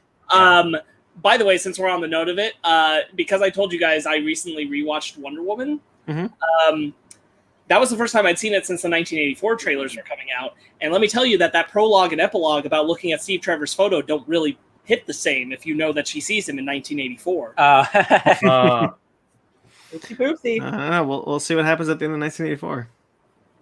Oh my god, what if he's just like an illusion the whole time? I mean, That'd my be point so being, cool. like, even if he's gone at the end of 1984, it's still the intent impact. and the impact of the ending of that movie is meant to make you feel like that was the last memory she had of him. Here's how I'll justify it. The prologue and epilogue of the original take place within the Snyder verse, the Snyder DC universe. I agree. But that no longer exists. Right. Because Robert Pattinson is Batman now. Hell yeah, Ding dong, the witch is dead. Yeah, remember he killed Dick Grayson? Anyway, Boom Studios. I'm trying to forget. Boom Studios has announced a new initiative with their Power Rangers comics. They will conclude the current Power Rangers comics. The main title, One Mighty Morphin Power Rangers, will conclude with issue 55 and will debut a new Green Ranger. This starts up the new initiative that I have. Nope. Okay. It is the Ultimate Power Initiative. It'll start with the first series, Mighty Morphin, written by Ryan Parrott, I think, with art by Marco Renna. This one reads, a new Mighty Morphin team has assembled to take on the deadliest threats to Earth. But who is the all-new Green Ranger by their side? The new Mighty Morphin team is on a collision course with an even deadlier Lord Zed, who has a new mission and a new motivation, one that will change everything you thought you knew about our heroes. Ugh. Everything you knew is wrong? No. But even if the Mighty Morphin team can find a way to survive Zed and their mysterious new enemies, they may discover the greatest threat to their future is the shocking secret of Zordon's past. A new Mighty Morphin epic begins here, perfect for longtime fans and new readers alike. Hey guys, everything you knew was wrong. Zordon and Zed are brothers. That's the twist. That might have been the twist of the movie that it kept going. Oh, that'd have been cool. I'm into it. And the second series will be called Power Rangers, also written by Ryan Parrott, with art by Francesco Martorino. Power Rangers #1 reveals a new cosmic threat that only the original Power Rangers, now known as the Omega Rangers, Jason, Trini, and Zack, can hope to defeat. But their secret weapon is the villainous Lord Draken. Zordon forbids the Omega Rangers from contacting Draken, so if they want to save the universe, then they'll have to go rogue and go up against their Mighty Morphin allies. So 2 new teams, 2 new comics. That's cool. I mean, I haven't read Power Rangers in a while, but that sounds cool. Yeah, sounds cool too. I've always been interested in the books. It's sad Kyle Higgins is off the Power Rangers franchise because he was doing great things with it for these past couple years. He introduced Lord Draken. Yep. Which is an alternate universe version of Jason, who is both the Green and White Ranger. Tommy. No, Jason. No, Tommy. It's Tommy. I am not Tommy's a Green Ranger. Maybe one day I'll read this. I have no idea. Yeah. Honestly, if you don't have to have much knowledge of Power Rangers, but that Kyle Higgins battle for the grid stuff is really, really good. Yeah. You don't have to have any knowledge. Sure. Yeah. It'll be my next pick for the book club cycle. I'm gonna tangent just real fast because I just realized that I can prove that Brandon doesn't actually hate the everything you thought you knew was wrong trope. He just hates when they say it. Because Adventure Time is nothing if not everything you thought you knew was wrong over and over over again. But they don't tell you. They don't punch you in the face with it. Oh, that's true. That's true. You don't hate it as long as they're not trying to sell you on it. And they do it well. See, when it's like Evangelion, which we'll talk about, where maybe these things aren't what we think they are. Everything we knew is wrong. They're not punching in his face with, guess what? Everything you know is wrong. Just wait for it. So don't tell it. If it's treated as a reveal and not as a, well, we can't do anything, let's erase that. Yes. Right. Yeah. Exactly. Yeah. Good point. I just thought about it because you watch so much Adventure Time. I'm like, that show constantly does that. Okay. Then next from Boom Studios is Berserker. Written by the one and only Keanu Reeves. Also Matt Kint. Yes. And if we're being honest, probably mostly written by Matt Kint because that's how most of these projects go. Well, even Keanu Reeves was like, Matt's writing. It's my idea. I'm kind of we're Skyping every day. Donny Cates was originally he had met with Keanu Reeves about this book. Oh, he's too busy, I bet. But yes, Matt Kint with art by Alessandro Vitti. It's going to be a 12-issue limited series coming out October 7th. Centers on a warrior who looks a lot like a certain beloved actor and has walked a blood-soaked path across the world for centuries. In present day, the Berserker does dangerous jobs for the U.S. government in exchange for the truth about his existence. I'm into it. I think this artist has worked on another comic called something about your limbs getting cut off. It's a really cool comic that's really bloody. Extremities. Extremity. Thank you, Ben. There you go. That's a cool comic. I think that's the same artist, but if it is, it's going to be some really great action stuff. So yeah. I'm excited. This is a cool way for Keanu Reeves to go about pitching his next movie franchise. Now, Boom Studios has a first look deal with Netflix. Yeah, 100% happening. Not surprised. The character was. This is what Keanu had to say about the titles. Like, the character was born 80,000 years ago, half man. His father was a war god. It's a little fantasy and reality. I'm good with that. Cool. I'm into that. It's a little bit of Old Guard, a little bit of John Wick, a little bit of God of War. What do you want? I'm Keanu. I'll take it. And look, he was even asked, like, if they make a movie out of this. Is like, you know what? It would just be cool if they did. I don't care who would play it. And I'm just, he's so humble. Yeah. But He's it would so be humble about this. Yeah. I'm just glad that he's straight up saying it's like it's just my idea. So and so's writing it. We're just talking about it. Super appreciate that. Yeah. I mean, obviously his name is going to be on the book, and that's going to be like the big draw. Is like, holy crap, Keanu Reeves did something with this book. So that's going to be one big draw. I'll own the Keanu Reeves #1 comic book. Oh yeah, of course, I'll take it as well. But just the fact that he's straight up saying is like, look, this is the guy. You give him all your praise. I just like throw ideas. He makes it happen. I had a dream about a war god. That's all I did. Yeah, he's a really cool dude, and he's always been really creative. So it's cool to see this. Ready for Cyberpunk later this year, where he is the dude inside your head for the entire game. Boom. We got a city to burn. Mm-hmm. All right. Also coming from Boom Studios is a new imprint from Universal Studios. What? I hate this. Is this like a Fast and the Furious comic? Is this what's happening? Is it Fast and Furious? No. So Grant Morrison has been hired by Universal Studios UCP, which is called Universal Content Productions. Mm-hmm. Grant Morrison has been hired to launch a new imprint called UCP Graphic for Universal Studios that will have books published through Boom Studios. Dinosaur and Alien Zone, Grant Morrison. UCP's goal is to make new IP for movies and TV shows. That was complete. There's a new division at Universal Studios whose main goal is to create IP to be adapted into movies and TV shows. Oh wow, cool. They know comics already exist, right? So this is what the head of UCP had to say. Our goal is for UCP to be a home for great storytelling, no matter the medium. Now, you might be wondering what Grant Morrison has to do with this. Well, he is writing the first comic called Protector Valley Road. It's going to be written by Grant Morrison and Alex Child. Art was not revealed. It's going to be a 5-issue miniseries. The story of a group of teenage girls suspected in the disappearance of several teen boys in a 1964 California beach town. Oh, all right. That's not what I expected. Okay. Yeah. So not quite Manifest as Aliens. That sounds like perfectly ripe for like an adaptation for a TV show or something. Yeah. Or like a movie. Yeah. Okay. You know, because the legendary comics arm does very well. Yeah. I mean, they put those books out for sure. They have indeed put books out. I have a question. If Universal just wants a whole lot of new IP, why don't they just look at a whole lot of diverse screenwriters who are trying to get into the business right now and elevate Black and trans and LGBTQ voices? And because Grant Morrison makes money. I don't know. Yeah, okay. I don't know, dog.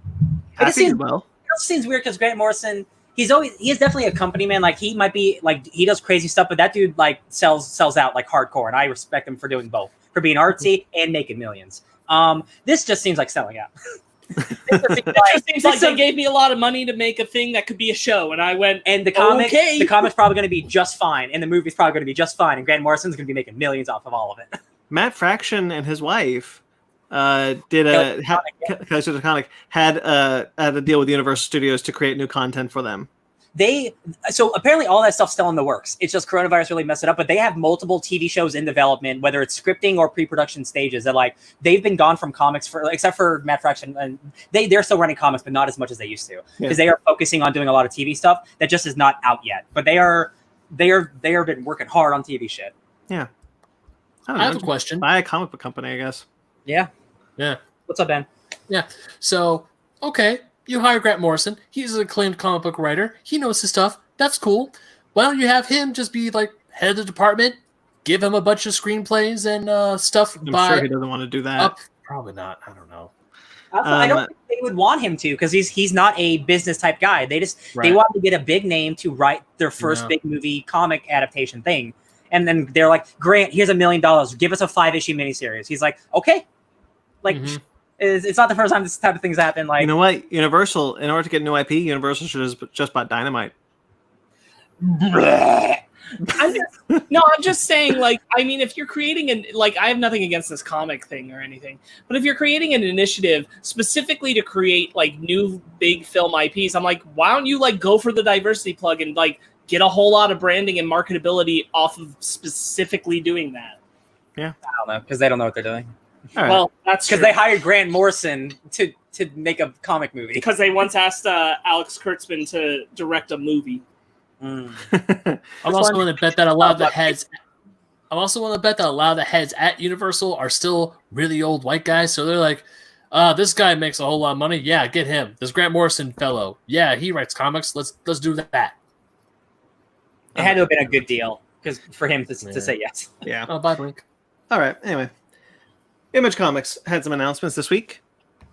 For example, they announced what Donny Cates' next creator-owned series will be. We don't know what it is. We've been hearing rumblings about it for a while. It was we as a collective, as a cult of the Devil's Advocates, as it's actually called, have been calling it God Hates Masks because of protests in front of comic book shops with those signs.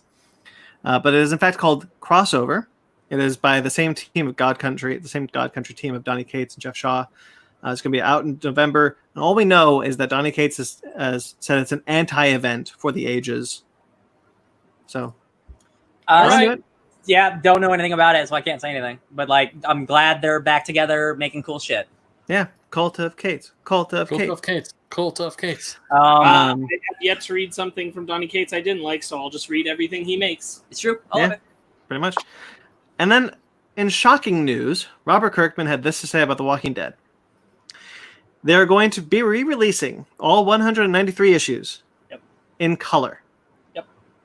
Are they doing it in single issue again? Yes. Single issue. I thought they were just Twice a month.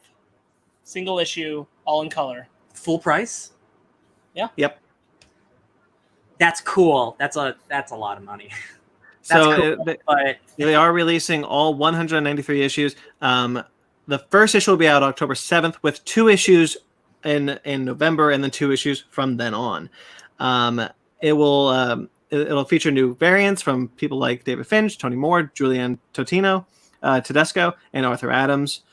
But the big draw that I think Kirkman, outside of the colorization, is that he's hoping for the back supplementary material called The Cutting Room Floor, which will have Kirkman original handwritten plots along with commentary on abandoned storylines and plot points that may have changed along the way. aliens. The aliens thing, yeah. I was thinking that. I mean, this is cool. I mean, I can't get mad at it because like Marvel and DC put out like what are they called? Director's cuts. Director's cuts, but also they put out like True Believer issues where they re-put out stuff that's cool too. But those are only $1. But those are only $1. Yeah. But like this is like also transformation. Ryan. This is the sort of things happened before. Scott Pilgrim originally came out black and white, then they had the color editions.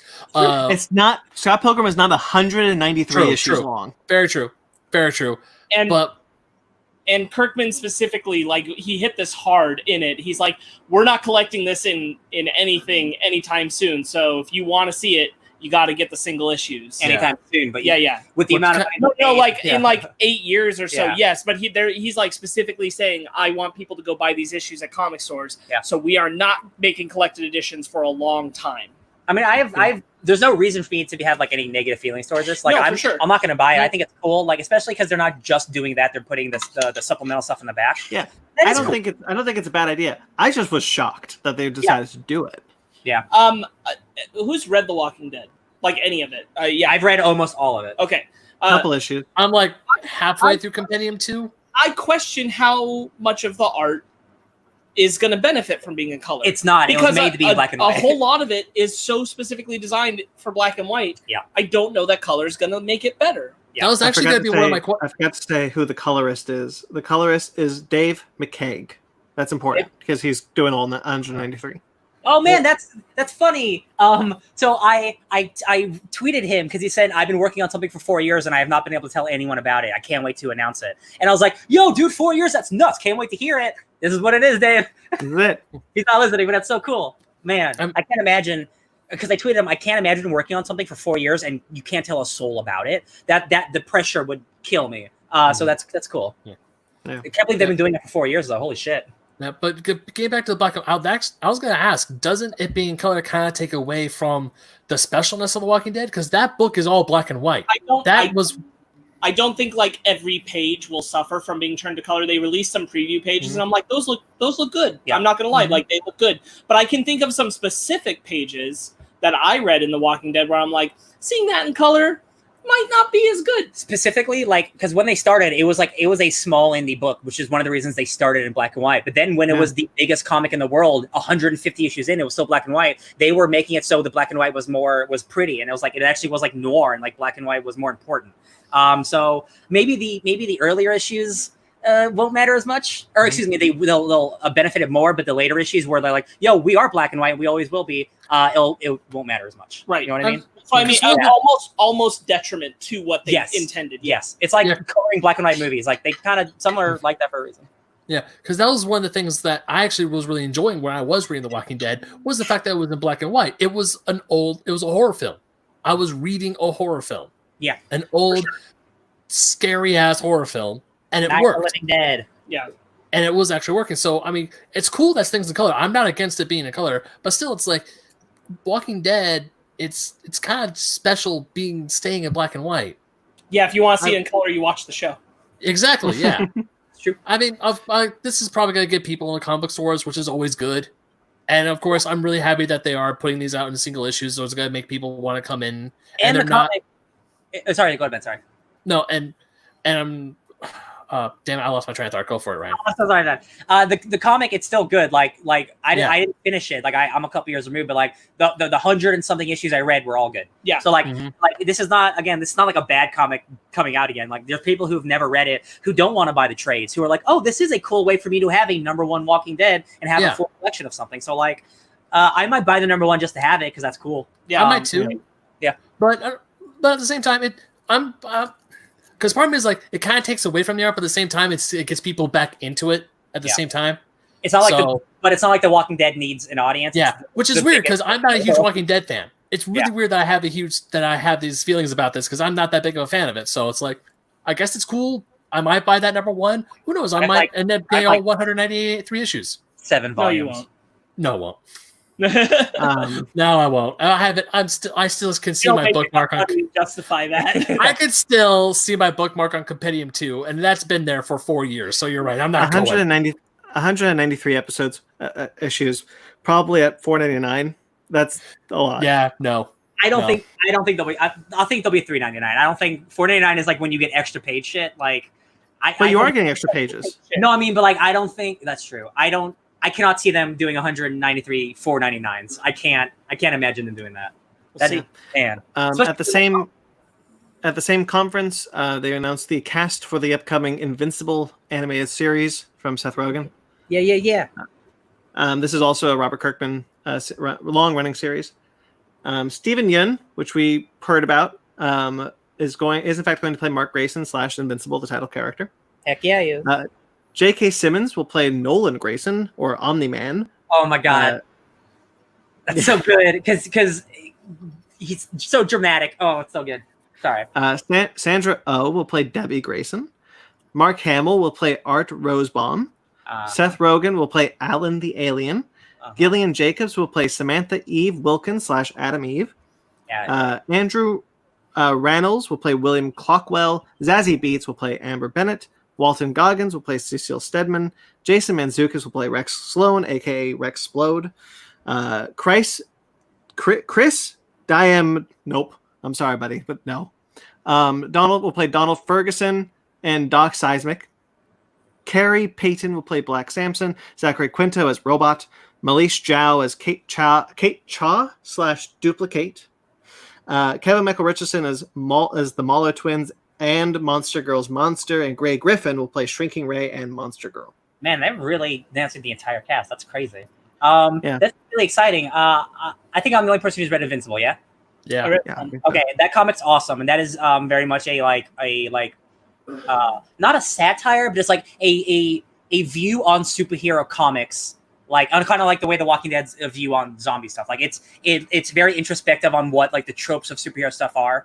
But it's really great and the character stuff's really good. I'm very excited. I never, again, much like The Walking Dead, because it ran forever. I didn't finish Invincible because it ran forever, both over 10 years. But I'm very excited that this show's coming out, and it's animated, because Invincible is one of the bloodiest, most violent, awesome, action-packed superhero comics ever made. So the fact that it's going to be able to be what it is very cool. Very. This is an incredible cast. Yeah, for real. I'm very excited for this one. Yeah, I'm gonna make it a book club thing. Dope. Samurai Rabbit: The Usagi Chronicles was announced. Netflix will be adapting the Usagi Yojimbo comic series into a comedy action CGI adventure animated series. Sorry. Stan Sakai, the creator of the series, the long-running series, will serve as an executive producer. And then the animation house Gaumont is doing the animation, which I looked up. I haven't seen too much of their work. But I'm unfamiliar. Cool. I know it, but I haven't read it. Usagi Yojimbo. I haven't read it either, but I am very familiar with its popularity. Yes. And a lot of people who do know it, like on Twitter, were very excited that the creators involved, because I think this is one of those things where, like, please don't adapt it with anyone else but the creator, because like you won't do it justice. So it's really cool. Can't wait. I'm glad it's animated. Yeah. I'm interested in this. I've always been interested in the series. It's been a long-running IDW series for as long as I've been in comics, and far longer than that. Yeah. Oh, Dark Horse. It's Dark Horse for a long time. Yeah, I'll watch it. Cool. And then Black Adam had a casting announcement for the first time since Dwayne "The Rock" Johnson was cast as Black Adam in Shazam. Yeah, this is a weird one. Noah Centino has been cast as Atom Smasher, the JSA member. Okay. Cool. The JSA member, Atom Smasher. Yeah. I'm just for the Black Adam movie. It's just interesting. Well, so I looked it up, and apparently Atom Smasher and Black Adam have a long history together. Okay. Black Adam was part of the JSA for a number of years, and that was when Atom Smasher was inducted. He was inducted around the same time as Stargirl, so he was one of second-gen JSA members. So they actually have a history, and they both defected the JSA and freed Kandak, which was Black Adam's home. Yeah. So I did, after doing a bit of research on Atom Smasher, which I wasn't totally familiar with him, I did kind of see how they could find the connection there. Okay. This kid is a young, like, Netflix heartthrob type of guy. So that's why I'm interested about the casting, because like my familiarity with Atom Smasher is like the Justice League cartoons, but he's a dude who smashes shit. So like I guess what character? I guess he could be literally any character. I'm just like, oh right, they're still making this movie. Yeah, he was the first person cast in the DCEU. Ay, caramba. I love it. Well, after they officially announced it as the DCEU, because we already had Ben Affleck. Yeah. Hey man, Atom Smasher, sure. Okay. Yeah. All right. Moving on. The Russo brothers have finally announced what their next directorial movie will be. It is called The Gray Man for Netflix. It's going to be based on Gray Man and Court Gentry book, the book series. It's going to have Netflix's biggest budget yet, with $200 million. Ooh. That's Avengers money, baby. Yeah, Joe Shrapnel and Anna Waterhouse wrote the script, with Marcus and McFeely apparently coming in to help. This movie will star Ryan Gosling and Chris Evans. With the description reads, the globe-trotting movie focuses on two killers, Gentry, Gosling, and his former companion Lloyd, Evans, as they hunt each other down. That's all we got? That's all we got. They're hoping it will start a new franchise, though. Man, $200 million assassination movie. All right. They even said, the Russo brothers are like, we hope to keep this in subsequent movies, if we get there, we hope to keep the budgets high and the stakes high. I'm like, you want to keep the budgets high? I mean, good luck. I'm a big fan of like big blockbuster stuff. I'm just like, man, like, because like $200 million is more than your average summer blockbuster. So I'm just like, man, like how it sounds like Metal Gear. Like all you're telling me is these two people try to kill each other. Like what? Why does that cost $200 million? Guess we'll find out. Yeah. All the globe-trotting. I'm excited for the day we see a Russo-directed film that's not written by Marcus and McFeely. One day. It'll happen someday. Well, not this day. Well, it's not just them though, so there's hope. Yeah. Oh, the two main writers on the movie wrote Seberg, and another film that I really enjoyed that I forgot the name of. Cool. Just come out recently. I apologize, but yeah, they seem like they have a good record. Cool. All right, Monsterland is a Hulu anthology series coming out. It is based on North American lake monsters by Nathan Ballingrud. Kelly Marie Tran has been cast in the series for one episode. She will play Lauren in the episode Iron River, Michigan. Am I right? MI is in Michigan? Yeah. Yeah. Her character returns to her small Michigan hometown for her wedding. While she managed to build a good life for herself, the disappearance of her best friend Elena still haunts her. I wanted to point this out because I was just happy to see Claire Marie Tran in the news again. Mm-hmm. Yeah.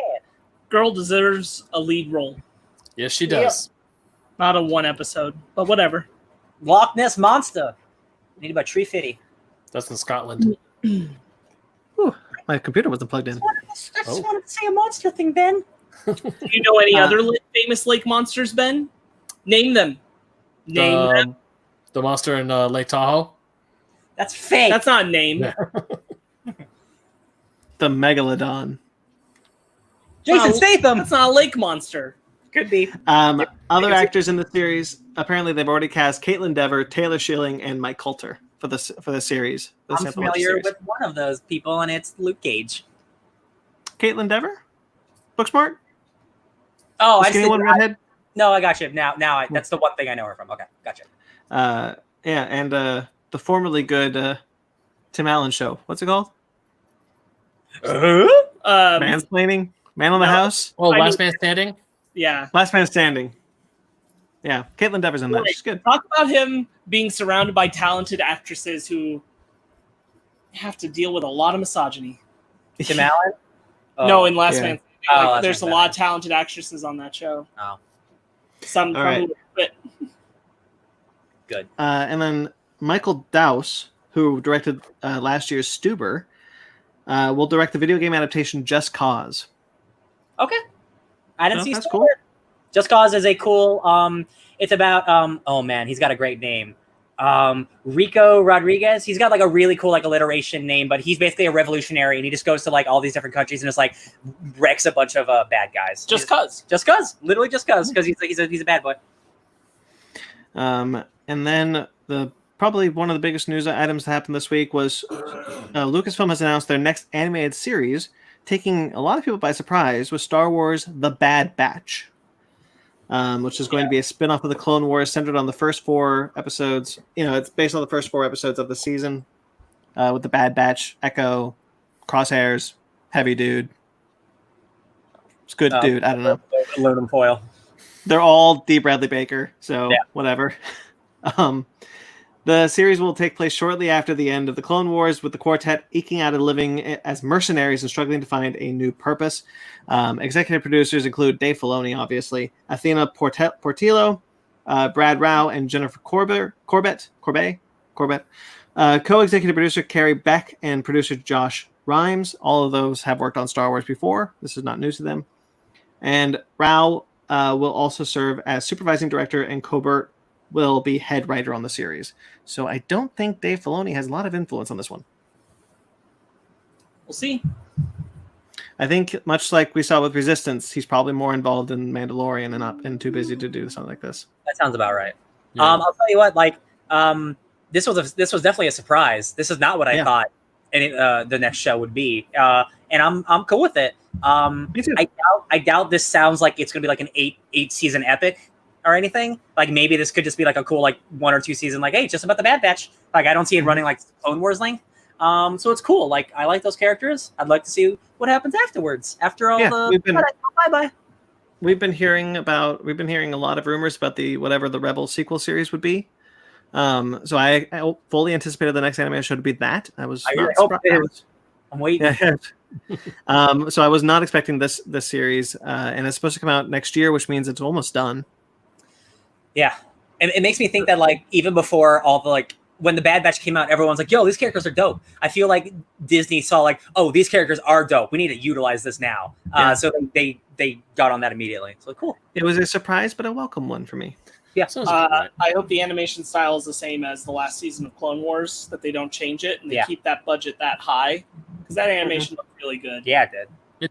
Yeah. I don't want it to look important to mention. Yeah, it's important to mention this is Disney Plus, so Yeah. Yep. Because everything. Yeah, so whatever, we'll see what happens there. Cool. All right, some trailers now. Trailer time. TikTok. So they've announced a new TBS reality series for The Sims called The Sims Sparked. This kind of reminds me a little bit of that reality game show that they had a while ago called King of the Nerds. Do you guys ever remember watching that? Vaguely. Yeah, it reminds me. It reminds me of that a little bit, except this is just all about The Sims. So, okay. Yeah, I'm surprised that they actually they found a way to turn The Sims into a storytelling reality show competition. Yeah, I'm all for video games getting more exposure and getting shows or whatever. This one seems a little too like fake reality TV for me. Oh yeah. Because like I'm not taking away any dramatic stuff anyone's gone through in their lives, but like what you showed me is people like making houses in The Sims and then talking about like all your family members who've passed away and how The Sims. It's like I got to make something that was really personal. Yeah, and like I'm sure it could be, and I'm sure it is, but like just the way it was presented, like I didn't buy it from the judges. I'm sure it's real to the contestants or whatever, but like it seems all right or whatever. It's The Sims. I always judge nerd. What's it called? Nerd reality game shows on Lego Masters now because that was so good. Yeah. So The Floor is Lava. Now this is like, how good is this compared to Lego Masters? Yeah. Yeah. This doesn't look as good as Lego Masters. And it's like The Sims, especially like the newest edition of The Sims. Like I do know a lot of people who play The Sims, and like it is really great for customizing and like creating your perfect world. And I think that is a cool aspect of the show, where like they're giving you 2 hours to create this like format of this prompt. That's a cool idea. It's the reality aspect of like you have to make it dramatic and you have to care about these people because of this. Yeah. I'm like, I didn't need that. I want to see the cool stuff they build in the game. Like, their whole thing is like you have to create a story in The Sims. It's like, well, no, The Sims is creating whatever the hell you want. That's why it's called The Sims. You do build stories because like you can get anyone married and have kids, whoever stuff. But I mean, that's stuff I'm interested in. It's the fake reality stuff that I'm just like, I don't care about reality shows for this reason. Yeah. Lock your children in a 4x4 room with no door until they get good grades. Or the Reaper comes. Which I did. Oh Lord. That's the Sims story. Project Power, a new Netflix movie of Joseph Gordon-Levitt and oh my God, I'm so sorry. Jamie Foxx. Jamie Foxx, thank you. I can't believe I forgot Jamie Foxx's name. This looks like a really cool sequel to The Dark Knight Rises. Let me tell you. Doesn't it? I think this looks pretty good though. I'm interested. Yeah, I think it's given the budget to make all the effects look really good, like people on fire going invisible. I think it looked really cool. I really like Joseph Gordon-Levitt a lot. I don't think that dude, he doesn't just choose any movie role. So I think this might be a good one because he doesn't just he doesn't just get a paycheck. He's not that one of those actors. Jamie Foxx kind of is, no offense. So we'll see if this is good. Like it had the same almost generic plot where I saw like of Artemis Fowl, where like they got my sister, we have to get her back. I'm like, I hope it's not a generic like just whatever plot. But if it is, at least the action looks pretty cool. Yeah, it's all right. Powers look rad. I'll watch it. Yeah, powers look cool. This is a new video game coming out. I just caught my eye. I don't know if you guys were interested, but Under. Yeah, it's a boat trailer. Yeah. Yeah, so you're in a sinking ship trying to escape, and it's haunted. Yeah. I thought that looked interesting. If it's up before October, Ben, and the world's not on fire, guess what? Oh, I bet. Actually, when I was watching this, I kind of get the vibe that this game takes place during like the early 1910, 1911. Because the way the boat Titanic. Or I was thinking it's haunted. Or it's just haunted. Yeah. And that's why it looks like that, because it's haunted. Yeah, the previous resident. It could. Either way, the haunted ship has been done, but I don't think a game on a haunted ship has been done like this. No, I don't think so. The ending of Resident Evil 7 takes place on a boat, but the ending of Uncharted 4. But it's not like what the game's. No, because boats aren't that big to have a whole game in there. Yeah. Well, also there's also levels with haunted ships, but they're quick. So having the whole game be on a sinking ship. I can't imagine this being 30 hours. It's probably like No. It's probably not. Yeah, it's probably like a 6-hour like Blair Witch length. Yeah, probably. Yeah. Either way, it still looks good though. Yeah, It's definitely survival games I like. We're like, oh, I'm defenseless and I gotta hide. I'm always happy to spook Ben. Yeah, I know you are. All right. New Mutants had a quick trailer. I didn't watch it. We didn't watch it. Oh, this is the announcement for the Comic-Con at home panel. I don't want to see anything anymore. I just want to see the movie. I was watching it and I just thought it was funny that it's just like, saw the first trailer for this in like 2017. They gotta announce something with it at the panel. They gotta. It would have to go to HBO Max or theaters. It can't go anywhere else. But we'll see. HBO Max, just do it. Just kill it already. Just let us watch this movie for Shoot! Did you also notice that the 20th Century Fox logo said 20th Century Fox Studios now? They changed the name to 20th Century Studios. Now the Fox is. They took the Fox. Yeah. Out. Get the Fox out. Fox. Poor out. Jamie. Poor Jamie. Oh. Just let me see this movie already. And there was a safer at home quarantine teaser trailer for Muppets Now coming July 31st. That show comes out in like 2 weeks, but it didn't show us what the show is. No, it didn't. What kind of show is it? What am I doing? Is it like The Office? Is it like a regular? It's unscripted. This one's unscripted. What does that mean? What does that mean? Like it's the Muppets. How do you do like improv Muppets? I mean, I get it, but like I don't know how you make a weekly show about like. I guess we got to find out. I wish I knew. I'm excited to watch it though. Astra's going crazy. We see her in the background, and then Snowpiercer season 2. And really, I only put this on there because I'm like, there was already a teaser trailer for Snowpiercer season 2. The first season just ended. Well, I'll tell you why. Because the trailer we watched was the credits to season 1, and the credits to season 1 have the teaser for season 2. So that show was way in development already. That's crazy. Yeah, it looks good. I wish I could watch it easily. Sean Bean's in it. I'm a bad guy. I'm a bad boy. I built this train. Oh no. I would love to know what happened 15 years before Chris Evans derailed the train. Yeah. David's in it. I got now. I really want to watch it. Yeah. That's it. That's all the news. There's no more news unless you guys want to bring something up. Nah, dog. That's it. That's all she wrote. So, as we said, we do have a pre-recorded topic. So right now we are going to plug that in. It is our topic on Neon Genesis Evangelion. It's long. This is our 200th episode. So we're sorry we're going so long, but indulge us for this 1 week. Or you can time jump and watch the topic separately, or do whatever you want. Because maybe you don't know anything about Evangelion, in which case you don't need to listen. All right. Okay, so future us to the past. Future us put past us in the video now. 3 days ago. Ooh.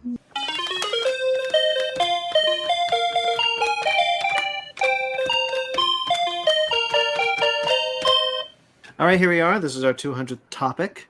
Ben has joined us for this because we pre-recorded this to get Ben involved. Ben, you're currently off in faraway land.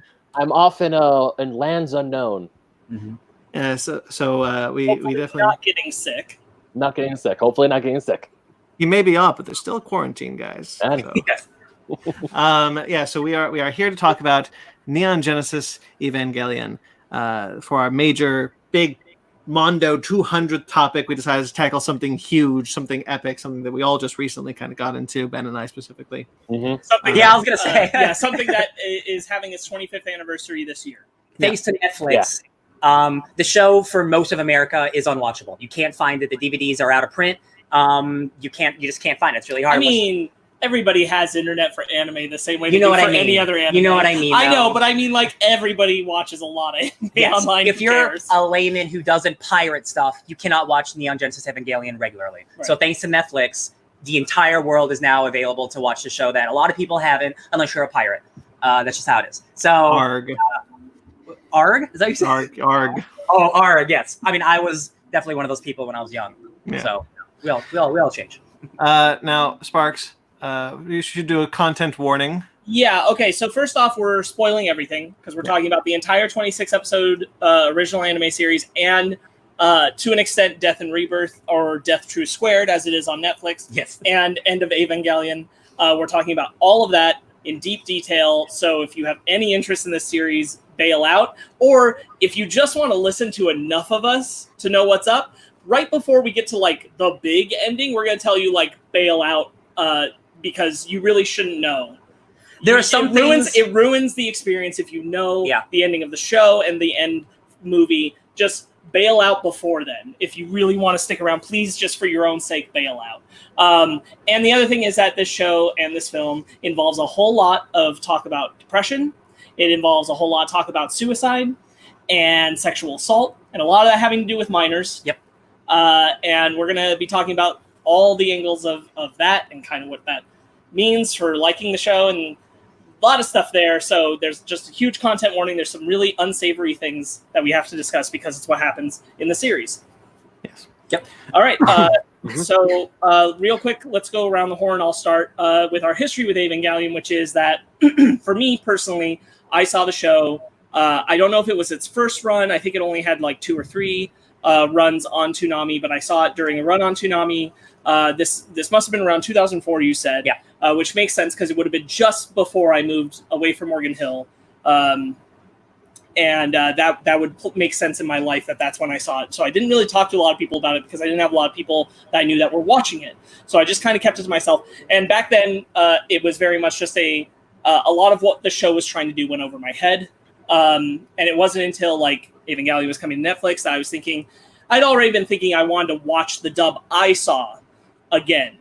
But then the Netflix one dropped, and I still kind of wanted to do the original. So I found and bought and spent the money and got a DVD set of the ADV dub that had Death and Rebirth, that had End of Evangelion, because I wanted to revisit what I saw when I was younger before I dove into the Netflix one, because I knew there were some differences, and I just wanted to revisit what I already knew.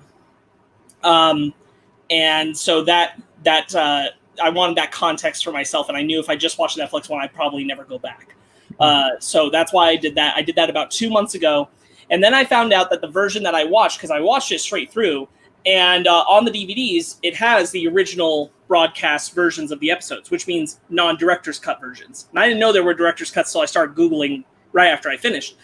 And I found out that there were director's cut versions, which are actually scenes taken out of Death and Rebirth, which at that point I had watched Death and Rebirth. So I was then recontextualizing that. But what that did is that there were things in there I'd never seen before. And there are some moments, and I'll talk about them later, that totally changed the context of what's happening in the show. Mm-hmm. But you guys did automatically see the director's cut ones because those are the versions that are on Netflix. Right.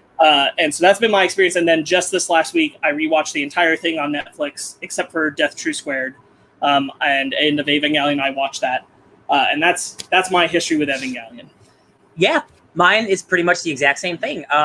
Doing the research, they originally aired just two episodes in 2002 for some reason. And then they aired the entire season once in 2004. And we both watched that. Again, I was also quite young. All that shit went over my head. I saw cool robots fighting cool people, right? That's all I saw. It always stuck with me, though, because even though, I was a little too young to understand it, I'm not a complete idiot when I'm 12, right? It's some of it goes good. I just remembered an important point. So I did not see End of Evangelion until 2 months ago. Same. Because I earlier, saw the show, but the movie never aired on Toonami or anything like that. So the ending was the show's ending for me.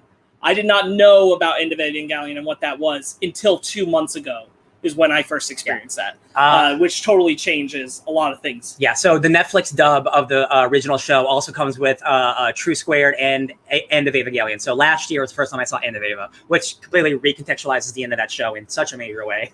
I always liked the show because I thought it looked really cool. And just as I got older, I grew to appreciate it more, but there was no real way for me to watch it. So it kind of just lingered on the back of my mind.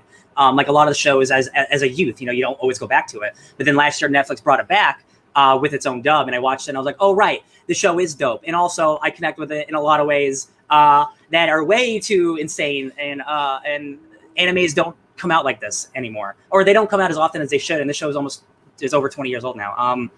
So yeah, that's my history. I've been a fan, and then I'm a double fan now. I got a tattoo of it. I think I like it a little bit. You got a shirt? You got a tattoo? Shirts are a lot easier to get than tattoos. Tattoos require commitment. Yes. Ben, why don't you go next? I don't have a history of Neon Genesis Evangelion. I didn't actually realize about. I mean, I've seen images of Evangelion. I've seen like promo arts for it when I would go to like my anime store. I probably saw a few figures here and there, but I had no idea what Neon Genesis Evangelion was until essentially my late 20s, when I was really starting trying to get into more anime. And then I was talking to some friends of mine who watch anime. He's like, "Oh yeah, have you seen?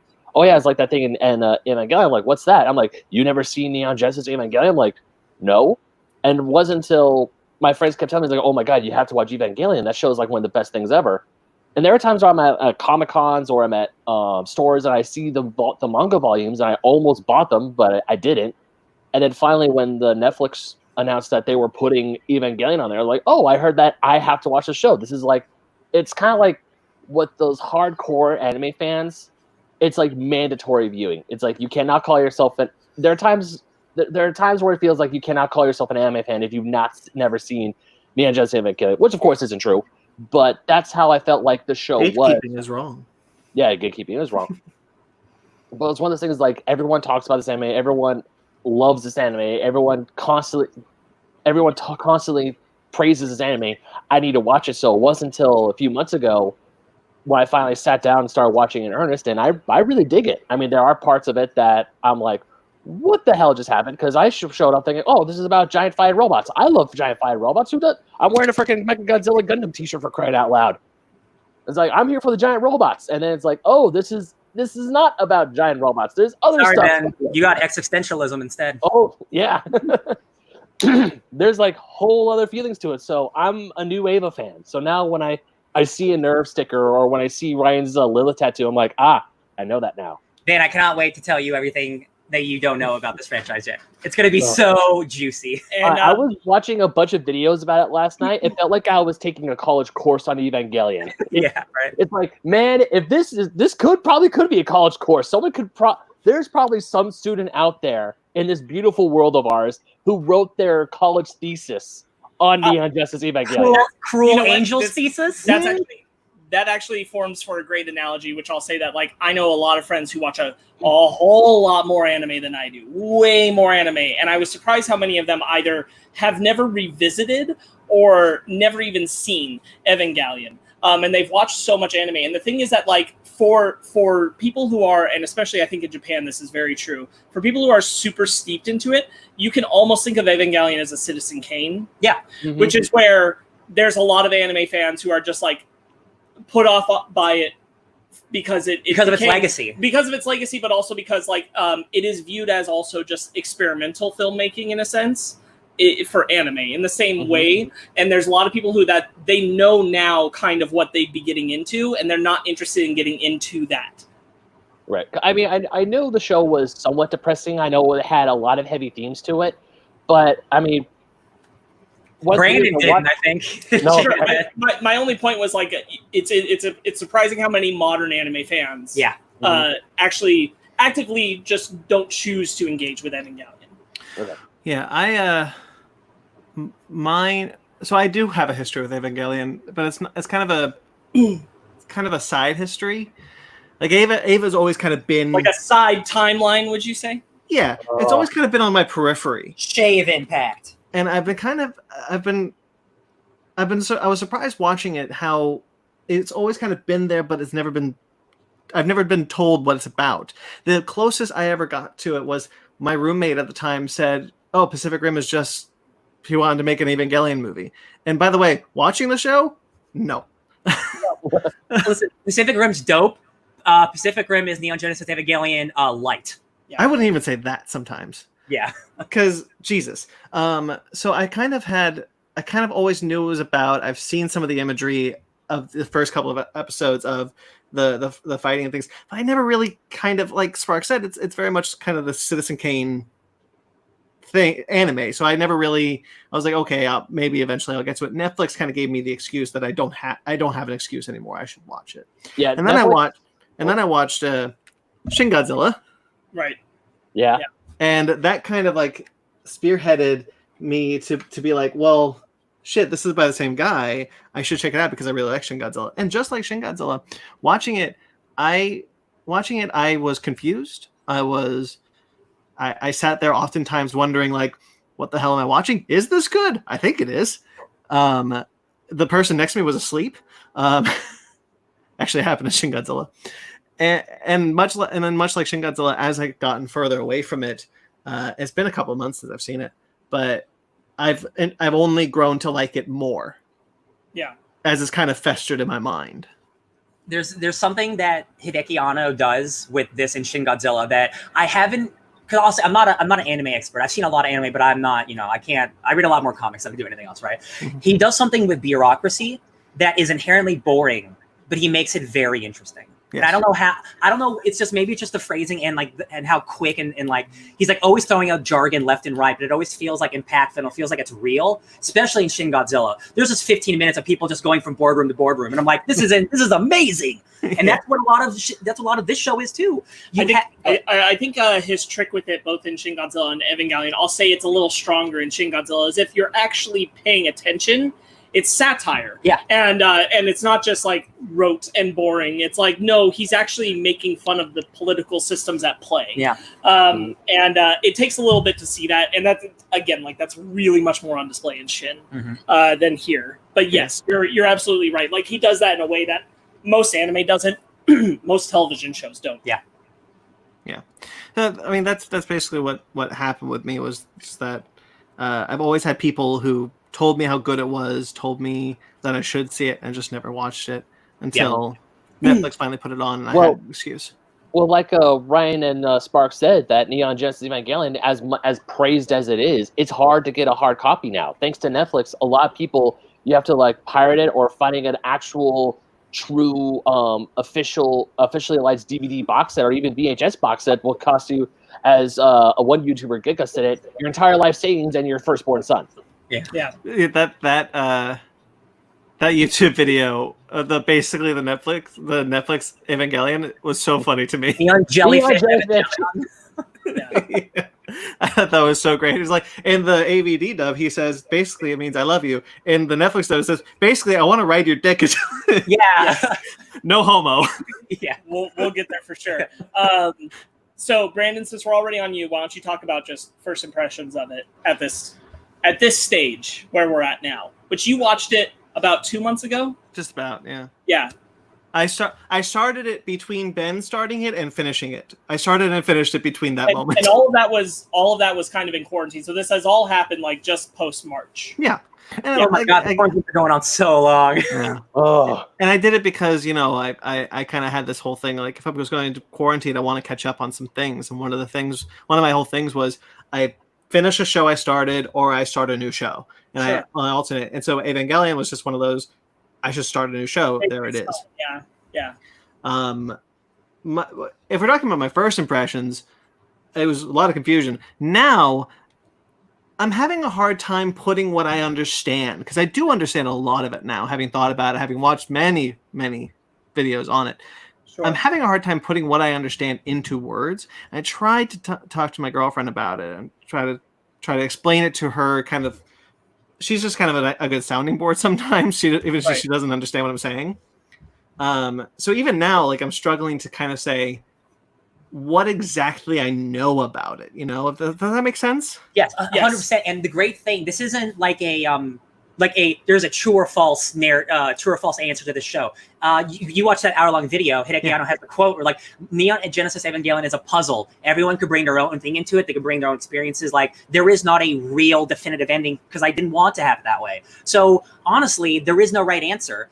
There are definitely more concrete versions of what we think the truth is, but there is no real answer like a regular movie. So anything you think is not wrong, Brandon, because honestly, he has never fully explained it himself. So there's no way to fully know it. Much like a David Lynch with the Twin Peaks, I'm never going to know everything about the show, and I don't need to know everything about the show. That's what makes it awesome. Yeah. And I will say, like, I believe Ryan's in the same boat, but like I told him off air that I had like the third time going through, which was just over the course of this last week, maybe even just 5 days, I went through the entire Netflix show. I finished it last night again. But that was my third viewing of the whole show and my second viewing of End of Eva. And pieces that had never connected before started to connect. Yeah. Mm-hmm. And so like that kind of value, and then just like thinking about it beyond that, I will say that like we're doing our own take, our own conversation about it. There are numerous sources you can find where they do much more deep dives, much more intricate things. One of the ones I listened to was Waypoints Radio, their podcast where they did a whole chunk of episodes. I think it's 6 podcast They episodes have that are about 3 to 4 hours they have long. 15 hours of Neon Genesis Evangelion podcasting. It's like that's what both and I have been listening to all week while watching the show. That's where a lot of our information is coming from. And I will say that like a lot of what they say, some of it I'm echoing. If I'm echoing it because it resonated with me, and I agree. There's plenty of it where I don't necessarily form the same opinion, but I certainly observe some of the things that they're talking about. So they're a good source for a deep dive, but there's a lot of deep dive material out there for Evangelion. But that's just one source that I was absorbing while doing this. And it helped to it did help to do what you're saying. Like I can kind of, by the time we're done, I think I will have colored much more like what I know and what I feel. But like overall, you were enjoying it. You enjoyed it. Yeah, that's good. Right. Okay. Not at all what I expected. You know what? I'll ask it later. When we get to End of Eva. Did you have any more you wanted to say about that, or should we go down to Ben? I'm good. Okay, Ben. I mean, because this is the first time I've watched Evangelion at all, and when I first watched it, there were times where when I saw the first 2 episodes, then took a little break I haven't watched it, then I went back into it because I wanted to finish it because I wanted to finally finish it, and also when we were talking about doing this. But at first, when I was watching it, I was still kind of confused. Like, is this about giant robots? Are they just calling them angels, or are they actually angels sent from God? And just all these questions. And then finally, we get to like the slice of life stuff. And then like when Asuka first shows up, I'm like, okay, there she is. There's like that famous waifu I see everyone talk about, or I see at least one cosplayer at a convention is dressed up as Asuka. One of the most famous anime characters, literally of all time. Like now that now that I have like the history and knowledge and like where I've seen her, like YouTube and like Comic-Cons everywhere, it's like, wow, she really has an influence, like she does. Severe influence on people. It's crazy. She does. But even just watching Shinji go through the motions, because I want to say it was like when Asuka shows up, that what I started to see is like, okay, this isn't just about giant robots fighting these giant angels. It's about Shinji coming to terms with or it's about Shinji trying to impress his dad. Like the episode when all 4 of them, Shinji, Rei, Asuka, Miss Masato, they're all at that noodle shop, and Shinji says, I'm doing this. I piloted Eva so I can make my dad proud. I'm like, he has daddy issues. Which was obvious, but seeing why Asuka does what she does, seeing what happened to her, I was like, that's effed up. So when I first started watching the show, and when I got to the ending of both the show and of the film End of Evangelion, I was still kind of confused. I was still trying to figure out what the pieces of the puzzle were. Like, I'm still trying to figure out what exactly Adam was. What the hell is this giant white, purple-faced 6-7 eye thing doing crucified with half of the bottom or half of the torso? See, now, even I can point to that, because I want to just real quickly say, watching it and even doing this research for this episode, the fandom Wikipedia site for Evangelion is a wonderful. This is so wonderful. Mm-hmm. Oh yeah, because I went into Evangelion 100% blind. The only thing that I did know, and I actually bought the theme song last night, is Cruel Angel's Thesis, which is an absolute bop. And I totally agree that if you hit that skip intro button, it should be a war crime. I've listened to that song. I can't tell you how many times because I've never once skipped it. Right. Can I real quickly skip if you want? What is a bop? Oh, it's a banger. It's a slap. It's a really hot song. No. It means it slaps. It's a banger that slaps. Thank you. I hate all of this. Look, did you guys see my really good song? Yeah. Okay. Yeah. Did you guys see my tweet earlier today? No. Oh no, okay. I did not. So we were driving away from the vet, and I asked Zara, "Can you map quest me something?" Oh, I did see that. Oh, no, it's happened. Guys, I'm old. 30 years young, baby. Hey, I was watching Close Enough last night, right before I started doing my deep dive in Evangelion again, and I got to the second episode where Alex is like, I remember Blockbuster Video, and he's mentioning all these things like, oh god, that's me. Yeah. Now, Ben, I want to contextualize something just compared to the rest of our experiences. Brandon, I believe when you watched it, you took maybe like a 4 day to a week break between the show and End of Evangelion, Yes. and that's it, right? But Yeah. Ben, you took a much longer break. Yeah, I did. How did that feel without saying anything about End of Evangelion? But just how did you feel like you missed a beat going into that? Going into End of Evangelion, no, because I talked to Brandon a little bit after I finished watching the show, after the end of like the congratulations part.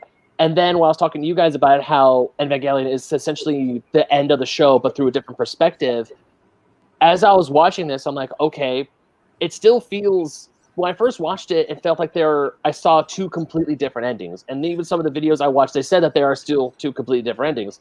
The first ending, which is the ending of the television show, or the ending of the anime, really, is Shinji, which is what I believe somehow how I first interpreted the ending, is Shinji finally accepting that he needs to fix himself and he wants to love himself. And that's where everyone pops up and says, congratulations. It's him accepting people into his life. It's him actually accepting essentially the human instrumentality project. And then when I got into End of Evangelion, and when him and Asuka, who I thought was like dead on the beach, and then when he strangles her and he stops and she says disgusting, and then it ends, I'm just sitting there going, okay, so did he not accept the human instrumentality project? What's going on here? You're 100% on the right path. Everything you're saying is right, Ben, but let's not talk too much about End of Eva, but you're on the right path 100%. But going into the movie, I felt like I did get more context, exactly what was going on. Like I saw, seeing, like we said, spoilers, seeing Masato and Ritsuko finally die, because we only get like quick little scenes of their bodies, like Ritsuko face down in the water, Masato with the blood on the wall, which it's hurt me because Masato is one of my favorite characters in the entire show. But finally seeing some context as to what happened to get to that point, I'm like, oh, okay, this actually does help my understanding. It's one of those things that's like, okay, all of this takes place, like the thing when Shinji's going through takes place in one spot, and then everything else, that's End of Eva. I mean, I know it's hard for me to try and describe what's going. No, you're right, but again, let's stop. Yeah, let's stop there. Kind of talking about and I think what Sparks was trying to ask was, you didn't miss anything with that long break in between. No. It still felt seamless going from one to the other, and you weren't lost. No.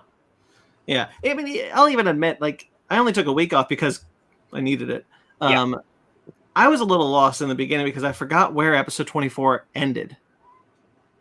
I remember where episode 26 ended, but I forgot where episode 24 ended. So having that, I was just kind of like, I think I should have probably refreshed. Sure. Yeah. But also, like, I imagine for fans, like, if you watch the anime that finished in 1996 and then the movie came out in 1997, I'm sure not everyone went and rewatched that anime. Yeah. So I'm sure they're also like, oh, wait. Oh, we're starting here? What is this? Like, I'm sure we'll talk about it, but there's the controversy surrounding the movie is insane. In the end of the show, like, it's controversy left and right. It's amazing. Mm-hmm. Anyway. Your overall feelings on the show. Watching it, series. I watched the original one way back when, don't really remember it much, and then I watched the Netflix dub. And I think both dubs are really great. Like, I think the Netflix one, for what it is, like, it still gets across most of the emotional beats that are important. I think the saddest thing, I'll just say this about the dubs real quick. I think the saddest thing is that somewhere between blending the two is the perfect dub. 100%. And both have flaws. Yeah. And both have pretty strong flaws for different in like exactly different areas. And it's frustrating. Yeah. It's a little frustrating to have watched both and see, like, if only this great part was in this one and this great part were in that, like, it's a little infuriating to see, like, there's almost something perfect here and it's not quite there. The Netflix one has some serious detractors that bum me out. And then I can also say, having watched the Netflix one now after the ADV dub, that, like, there's definitely some pluses to it. Mm-hmm. Overall, I think I lean towards preferring the ADV dub, even as I prefer certain characters' performances more in the Netflix one. As a translation, I think ADV is probably stronger. Yeah, I will say, because we've talked about it a little bit, there are I lost it. I'll get back to it in a second. Oh, it was right there. I'll get back to it. Don't worry. I tried for this, because I heard you guys talking about how the voice actors are different. I tried looking up some voice actor comparisons from the ADV and the Netflix dub, Now the Netflix dub is the only dub that I've seen. Right. So, since it's I'm a very like if that's the time I've seen it, if that's the first thing I've seen it, that's what I latch towards. Sure. But I would love to watch the ADV dub Why someday. I prefer the dubs of Dragon Ball. Yeah. The dubs. Mm-hmm. So I'm totally fine with watching the ADV dubs and hearing like the differences of it. Oh, yeah. I watched a couple of the comparisons, and in just the clips I saw, I'm not passing judgment on the entire ADV dub. That'd be ridiculous. Mm-hmm. But just the clips I saw, I did find the Netflix one to be better acted in some places. Only because voice acting 20 years later has progressed and people have gotten better at it. Well, also even dubbing has gotten better. And dubbing has gotten better, just the technology. I would agree with that on a whole. Like, I do think like certain performances are just brought out better. Yeah. Even not saying like the voice actors aren't right for the role, but the performances are catered better. I will still, like I said it off air, I'll still stand by it right now. I will just say I think ADV Gendo is far superior to the Netflix Gendo. I do not find the Netflix Gendo to be as menacing as the ADV one comes across naturally sinister. Yeah. And that is my strongest one. But as far as like the other way around, Netflix Shinji is far more pitch perfect to Shinji than the ADV one. Yeah. I agree. Much better. Much better. Yeah, he brings so much more emotion to a character who's supposed to be really emotional. The original dub, Shinji's very much more reserved. So he is supposed to be a character with wild emotional like ranges, right? So like when the original Shinji goes like to a 10, it doesn't feel like a 10, right? Because he's already so middle. With the Shinji in the Netflix one, that dude's like, he feels like a modern anime character. He is emotional like crazy, and that could be a bad thing, but it's not. I think specifically there's a blood curdling scream in episode 2. In a Netflix one, it haunted me to my core how much that scream affected me. And in the original one, it's like a ah. Yeah. No, I'm like, there are certain things that just work better. I will say the one thing that the Netflix one overall does not do as well. It does not. I guess it depends on what you want. It takes away a lot of the ambiguity of a lot of things, and it just directly says words instead of like, oh, it could be this. It just is this. Specifically, there are certain scenes where it's like, oh, it might be doing this. I'm like, no, it's just doing this. And it takes away a lot of the mystery that I think the original show had, a lot of the ambiguity that makes it a lot more interesting and a lot of fans to dive into. Whereas the Netflix one's just like, no, just here's the answer, which is still satisfying, but it doesn't make you like reach for the answer. It's just like, here it is. Yeah. And I'm like, that's fine. And in some ways, I would even argue that I think the ADV one can be vague to the point of unintentionally vague. Like they themselves in translate don't know the answer. Mm-hmm. And the Netflix one is superior for those aspects. So there are times where it's a mixed bag of both. Let's just talk about the dub comparison stuff, because I kind of want to leave it behind to talk about just the story and stuff. But I'll say some stuff about the Netflix one is much better in as far as like how you can get away from what the show has written into it about sexism. Specifically, a specific example is very early on. There's a thing where in the ADV dub, Misato tells Shinji to just be a man about it. Mm-hmm. And in the Netflix dub, her dialogue is more like, "You're a boy, you can deal with it." You know, it's less targeted of like toxic masculinity, mm-hmm. and more saying like, "You're a boy, don't be gross about it. It's fine." It just skews that line a little better. Yeah. However, I will kind of say that the show itself is writing a story of toxic masculinity, sexism being a part of the narrative of the show. So it is almost better to have that kind of thing built into the show. To confront it. But I don't think Misato is the person who should be saying things like that to Shinji, because that's not her character. So I appreciate that translation difference. Mm-hmm. That's just like a minor example, but it's one I wanted to take note of just to give you an idea of like where there are improvements on the Netflix one and things like that. Yeah, I know that a lot of people, well, not a lot of people, but I know that there are some professional translators who feel that the Netflix dub is probably more literal translation than the ADV dub. I know I've heard that argument. That's a big one. Is the calling them the third children, all that kind of stuff in the ADV dub. It's, you know, he's the third child, she's the second child. That is the intention of it to be interpreted in Japanese, but the literal translation to English is children. Mm-hmm. So they kept it literal, but when they did the ADV dub, and they've kind of talked about this, they've said that like, well, we thought that would sound stupid. Yeah. So they translated it to what the intent is rather than literal. It does. And I think in the Netflix one it irks me, but I'm familiar with the A to B dub, so that does irk me when they'll say like, well, the third children, and I'm like, he's the third child. Just say he's the third child. Oh, that's interesting, because that actually didn't bother me. It kind of put me a little bit better into the world. Like, that's just a terminology they have. It's like they're using children differently than we would. And that's, not as a plural.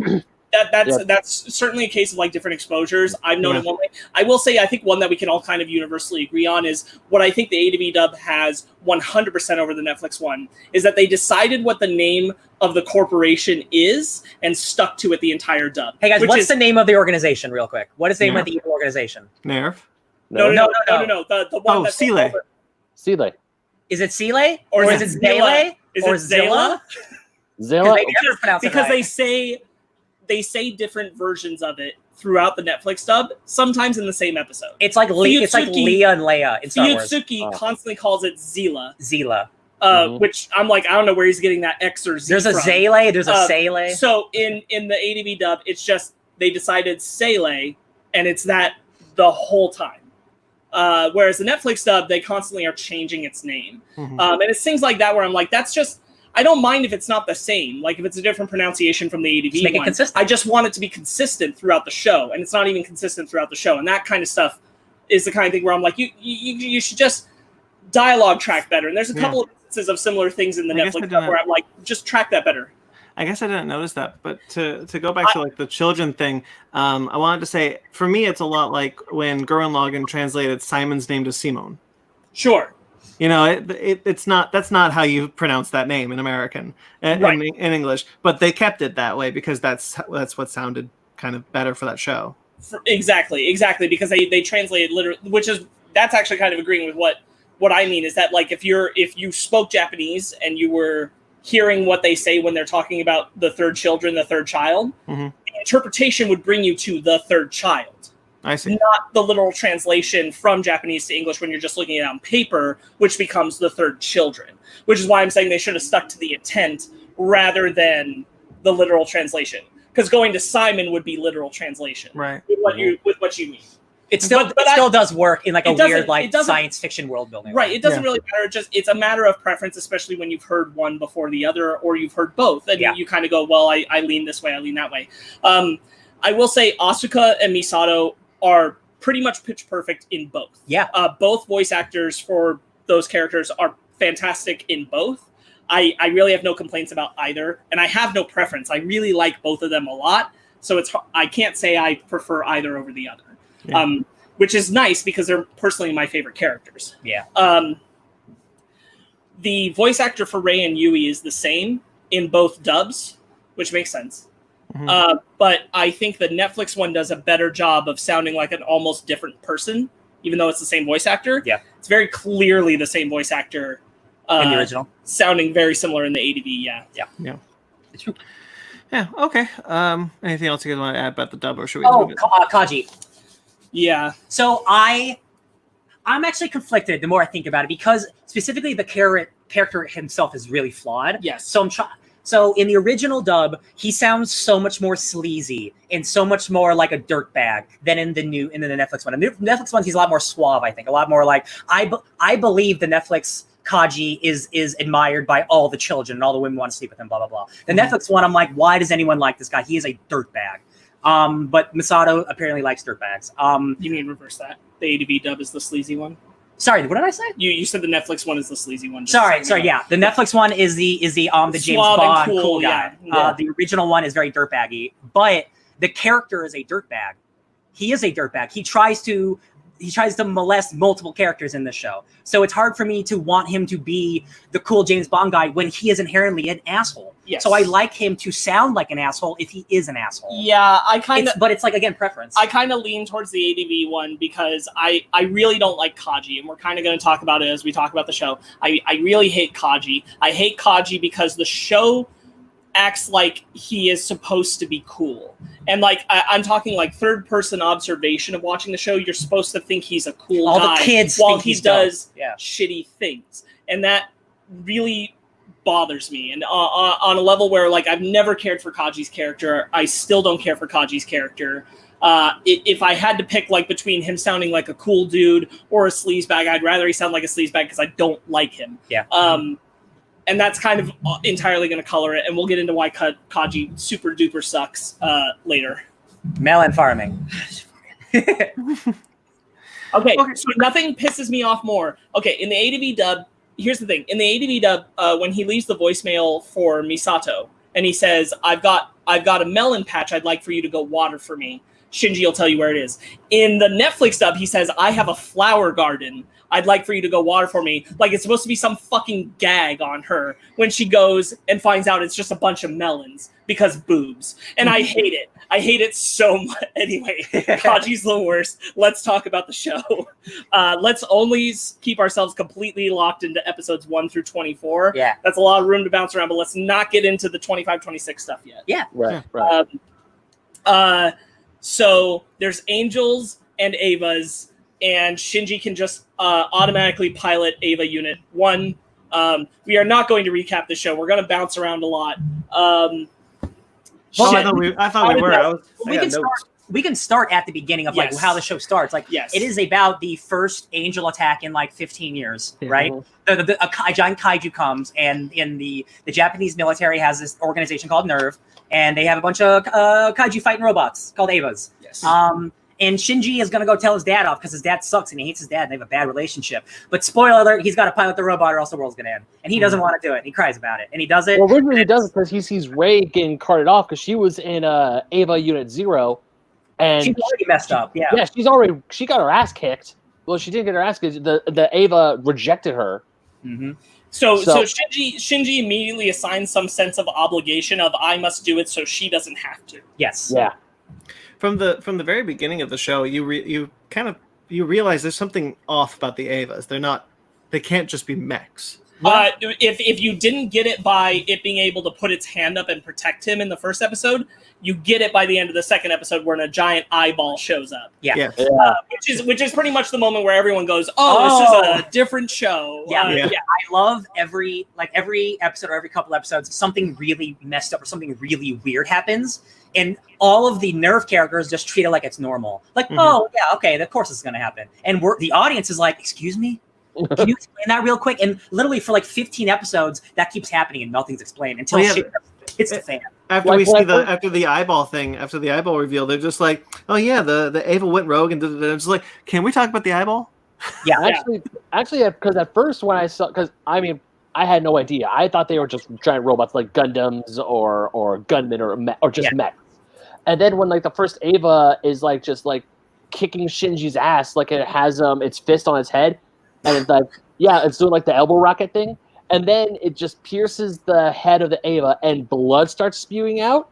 Like, I had to convince myself. Robots have blood, excuse me?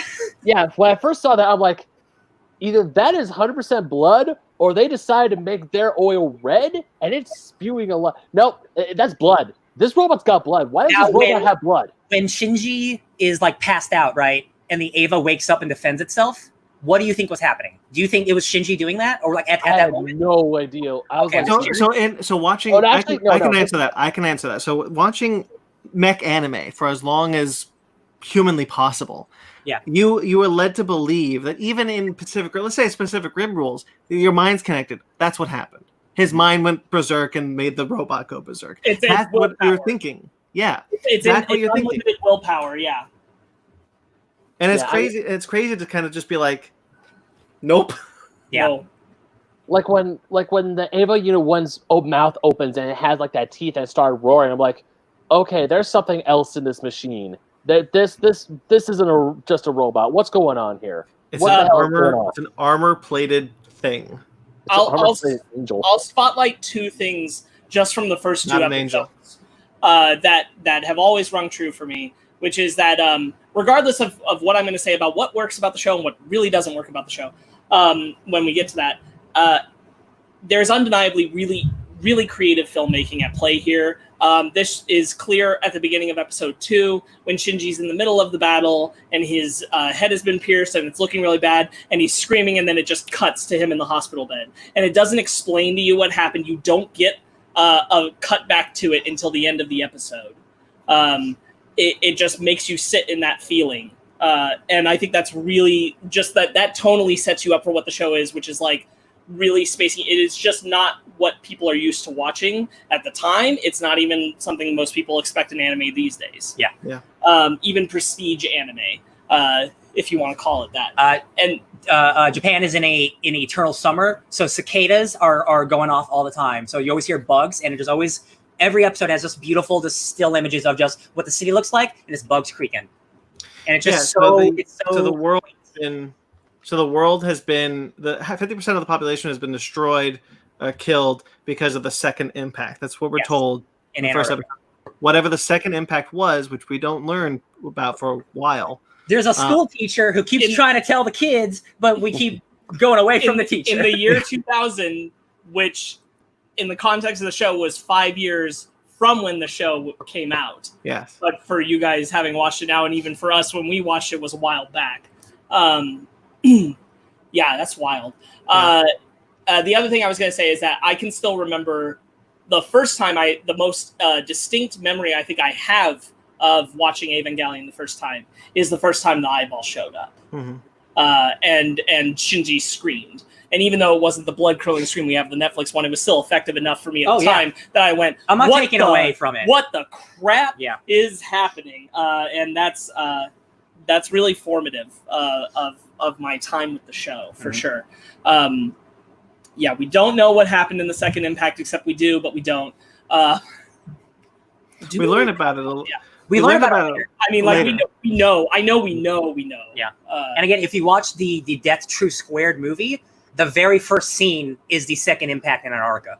They restructure the entire show so it makes sense chronologically, which takes away a lot of the mystery, but like you immediately always know what's going on, which is very cool. And the scene he's referring to is the scene that is in the director's cut of the first episode of episode 21, where they show the footage of Antarctica, the like surveillance footage. Yeah. And it's the only time in the show, now that it's a director's cut episode, it's the only time in the show where it starts with a scene rather than the intro. Yeah, there's no intro. Yeah. And they're like full-length episodes. And then that's the episode where they do like Fuyutsuki's history with everything and show Yui for the first time. Man. Yeah. So yeah, Shinji's part of the team, and like angels keep showing up, and like we meet Asuka, like a couple episodes go by, and we meet our new Ava pilot. Also, I mean, not only that, actually, long before we meet Asuka, we get one of the first Shinji bailouts too. Like Shinji doesn't want to do it anymore. He's sick and tired of it. He leaves NERV, and then honestly, don't blame him. No, I don't blame him either, because he's the only one out there fighting. He's trying to connect with Rei. Rei is super emotionally distant. Yep. And then he's honestly at this point when Shinji leaves first, I'm like, yeah, I don't blame him. But then like Misato's telling him, like, only you can do this. You're the only one who can help us. And then finally he digs deep and he goes back to NERV and pilots Eva to save the city. Which, like, how many times does he leave in the show? Because I feel like he leaves like 3 times. I want to say it's 3. Yeah. I want to say 1 is like super truncated and not really a leaving. But at least 2 times he like really almost does it. Like the first time there's one point where he gets essentially like fired. He quits. Gendo also arrests his own son and throws him in the brig. Great father, great dad. He arrests him, and Shinji says, "I quit. I'm done." And he's leaving, and he was gonna leave until Asuka's head comes flying through a building. Eva's head comes flying through a building. That's right. Mm-hmm. Anyway, we'll get to that a little later. I want to talk about Misato real quick. Misato, in the context of the show, and I'm totally ignoring End of Evangelion, and we'll get into why I'm ignoring it with this fact later. But Misato in the show is probably one of the most fleshed out, well-realized, complex female leads in anime ever. She's a millennial queen. And I love the crap out of her. Dude, there's a reason so many people identified with her, like in the 90s, and then watched this. I'm like, oh my God, yeah, 100%. She's totally so many young people trying to do like a hard-ass job, just living day to day, drinking a bunch of beer, like... She's so relatable. The amount of times, like, the only linchpin in her whole story, and it only bothers me in one specific episode, is Kaji. Yeah. Kaji's garbage, and I wish Misato would treat Kaji like he's garbage, but she doesn't. She's got dad issues. There are times that you feel like she does treat Kaji like garbage. Like every time Ritsuko mentions, "Oh, Kaji's coming back," she's like sneers. She's like, "F that guy." Kaji's like his boyfriend who just always he has a way of always coming back into her life, and like she just accepts it, which sucks. That's why I'm saying, like, most of the time I even like how she handles the Kaji stuff, because it's realistic, it's complex, it's you know, not everybody makes fantastic decisions. Misato can be my role model hero in this series for all her decisions, and yet still make bad decisions as they are related to Kaji. But there's one specific episode where it's the one where they end up sleeping together, where just like the dialogue handed to her, the context of the situation for her, the pill scene is gross. Yeah. Yes. Oh yeah, it's weird. It's gross and doesn't align with the character I like so much, as she has been shown to treat Kaji. But it is what it is, and we'll talk about that. The Kaji needs to bring Adam to Gendy. Yes, that happens fairly early. Yeah, it does. I did not catch until I was watching it, the rewatch. Yeah, really close together. That Adam, the embryo, is what is in Gendo's hand in the director's cut later episode. Again, that scene is not in the original broadcast version. There is no part where Gendo's standing talking to the Eva. And Holt having an eyeball in his hand. That didn't happen, so that totally changed my depiction of like what was going on in the show again compared to like what we originally saw, because we didn't see that. When another one of those scenes that's like, oh, what's the show about? Gendo gets Adam's like, this is Adam, the first human, and it's a little embryo angel looking thing, and I'm just like, excuse me, can we come back to this? Not for a while. Don't even worry about it. Well, that's what I wanted to say to Ben. Ben, I corrected you. The Avas aren't angels. Right.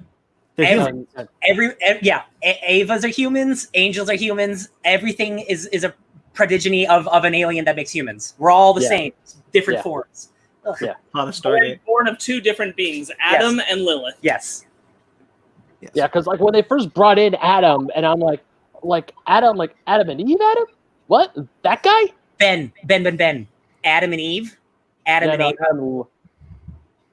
creates Eva. Mm-hmm. Because of this plays in a lot of like biblical wordplay, but sometimes not really with context behind it. Just cool. Some I don't want to talk about the movie, but like just the use of 666 is just for fun. It doesn't actually have contextual meaning in how they're using it. I watched the video. Sorry, Sparks. But I lost it. Go ahead. No, because it was.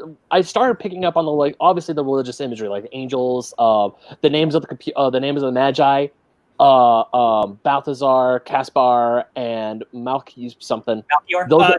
Some angels very early on when they like flash lights down, they throw up cross light. Yeah, their explosions are like. And also the name of the Magi computers. Those are the name of the three wise men who visited baby Jesus. Yes, they're the three wise men guiding the Evangelions to prosperity. Mm-hmm.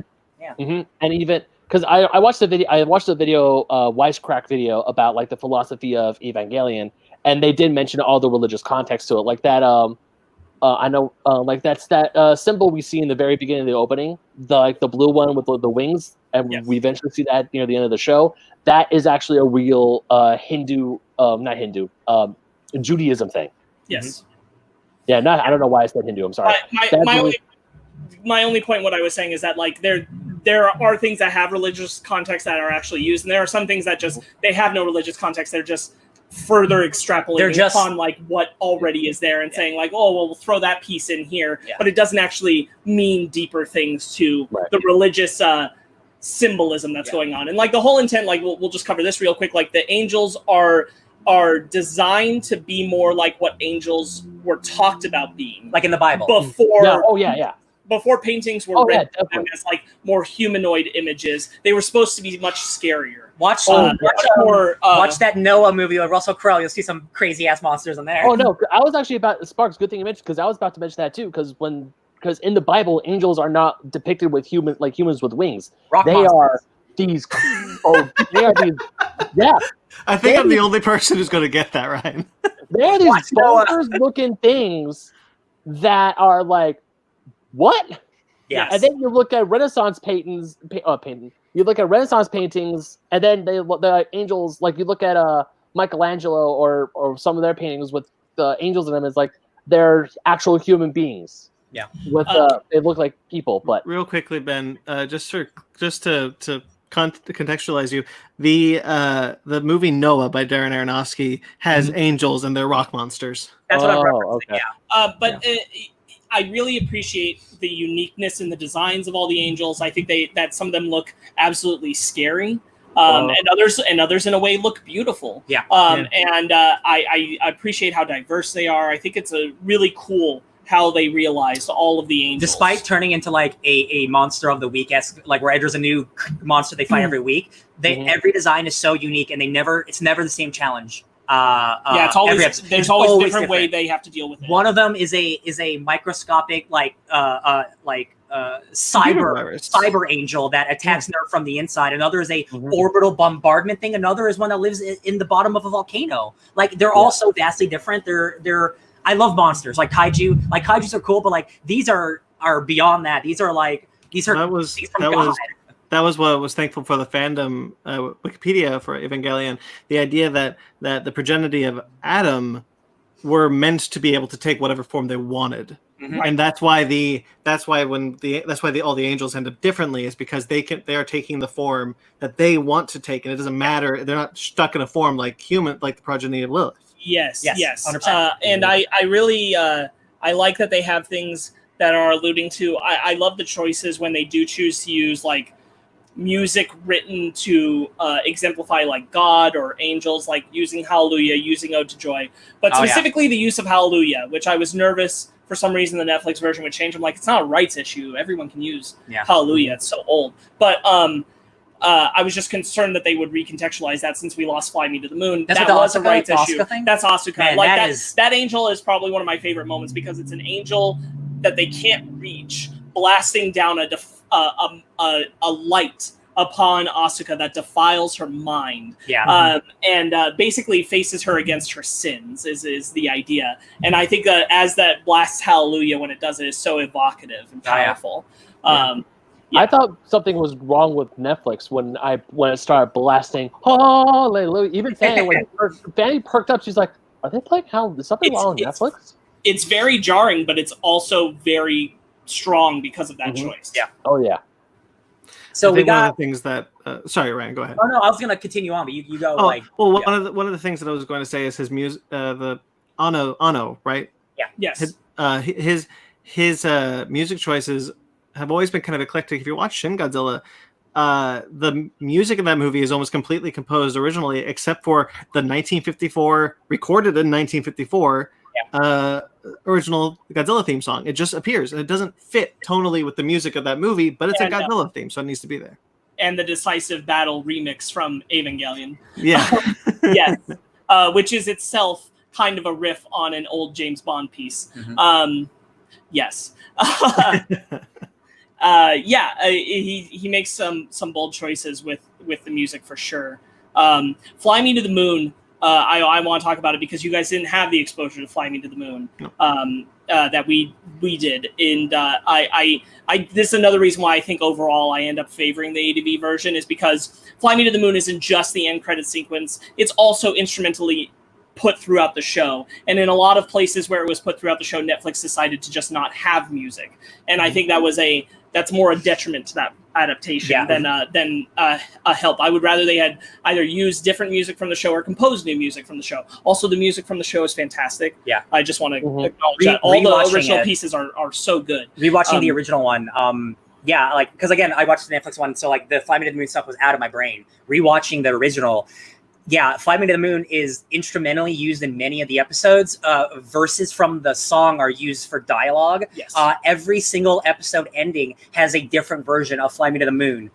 Some of them are used multiple times, but there's at least 15 different versions of that song for the credits, and it's astounding. And they're not chosen randomly. They are chosen to kind of counter pitch where you ended the episode. It's meant to leave you with kind of a feeling of either reflection or alleviation. Yeah. But they are chosen specifically to either be somber or more uplifting, whatever. And I think just having the one theme that belongs to Rei be the ending, which the Netflix version chose to do.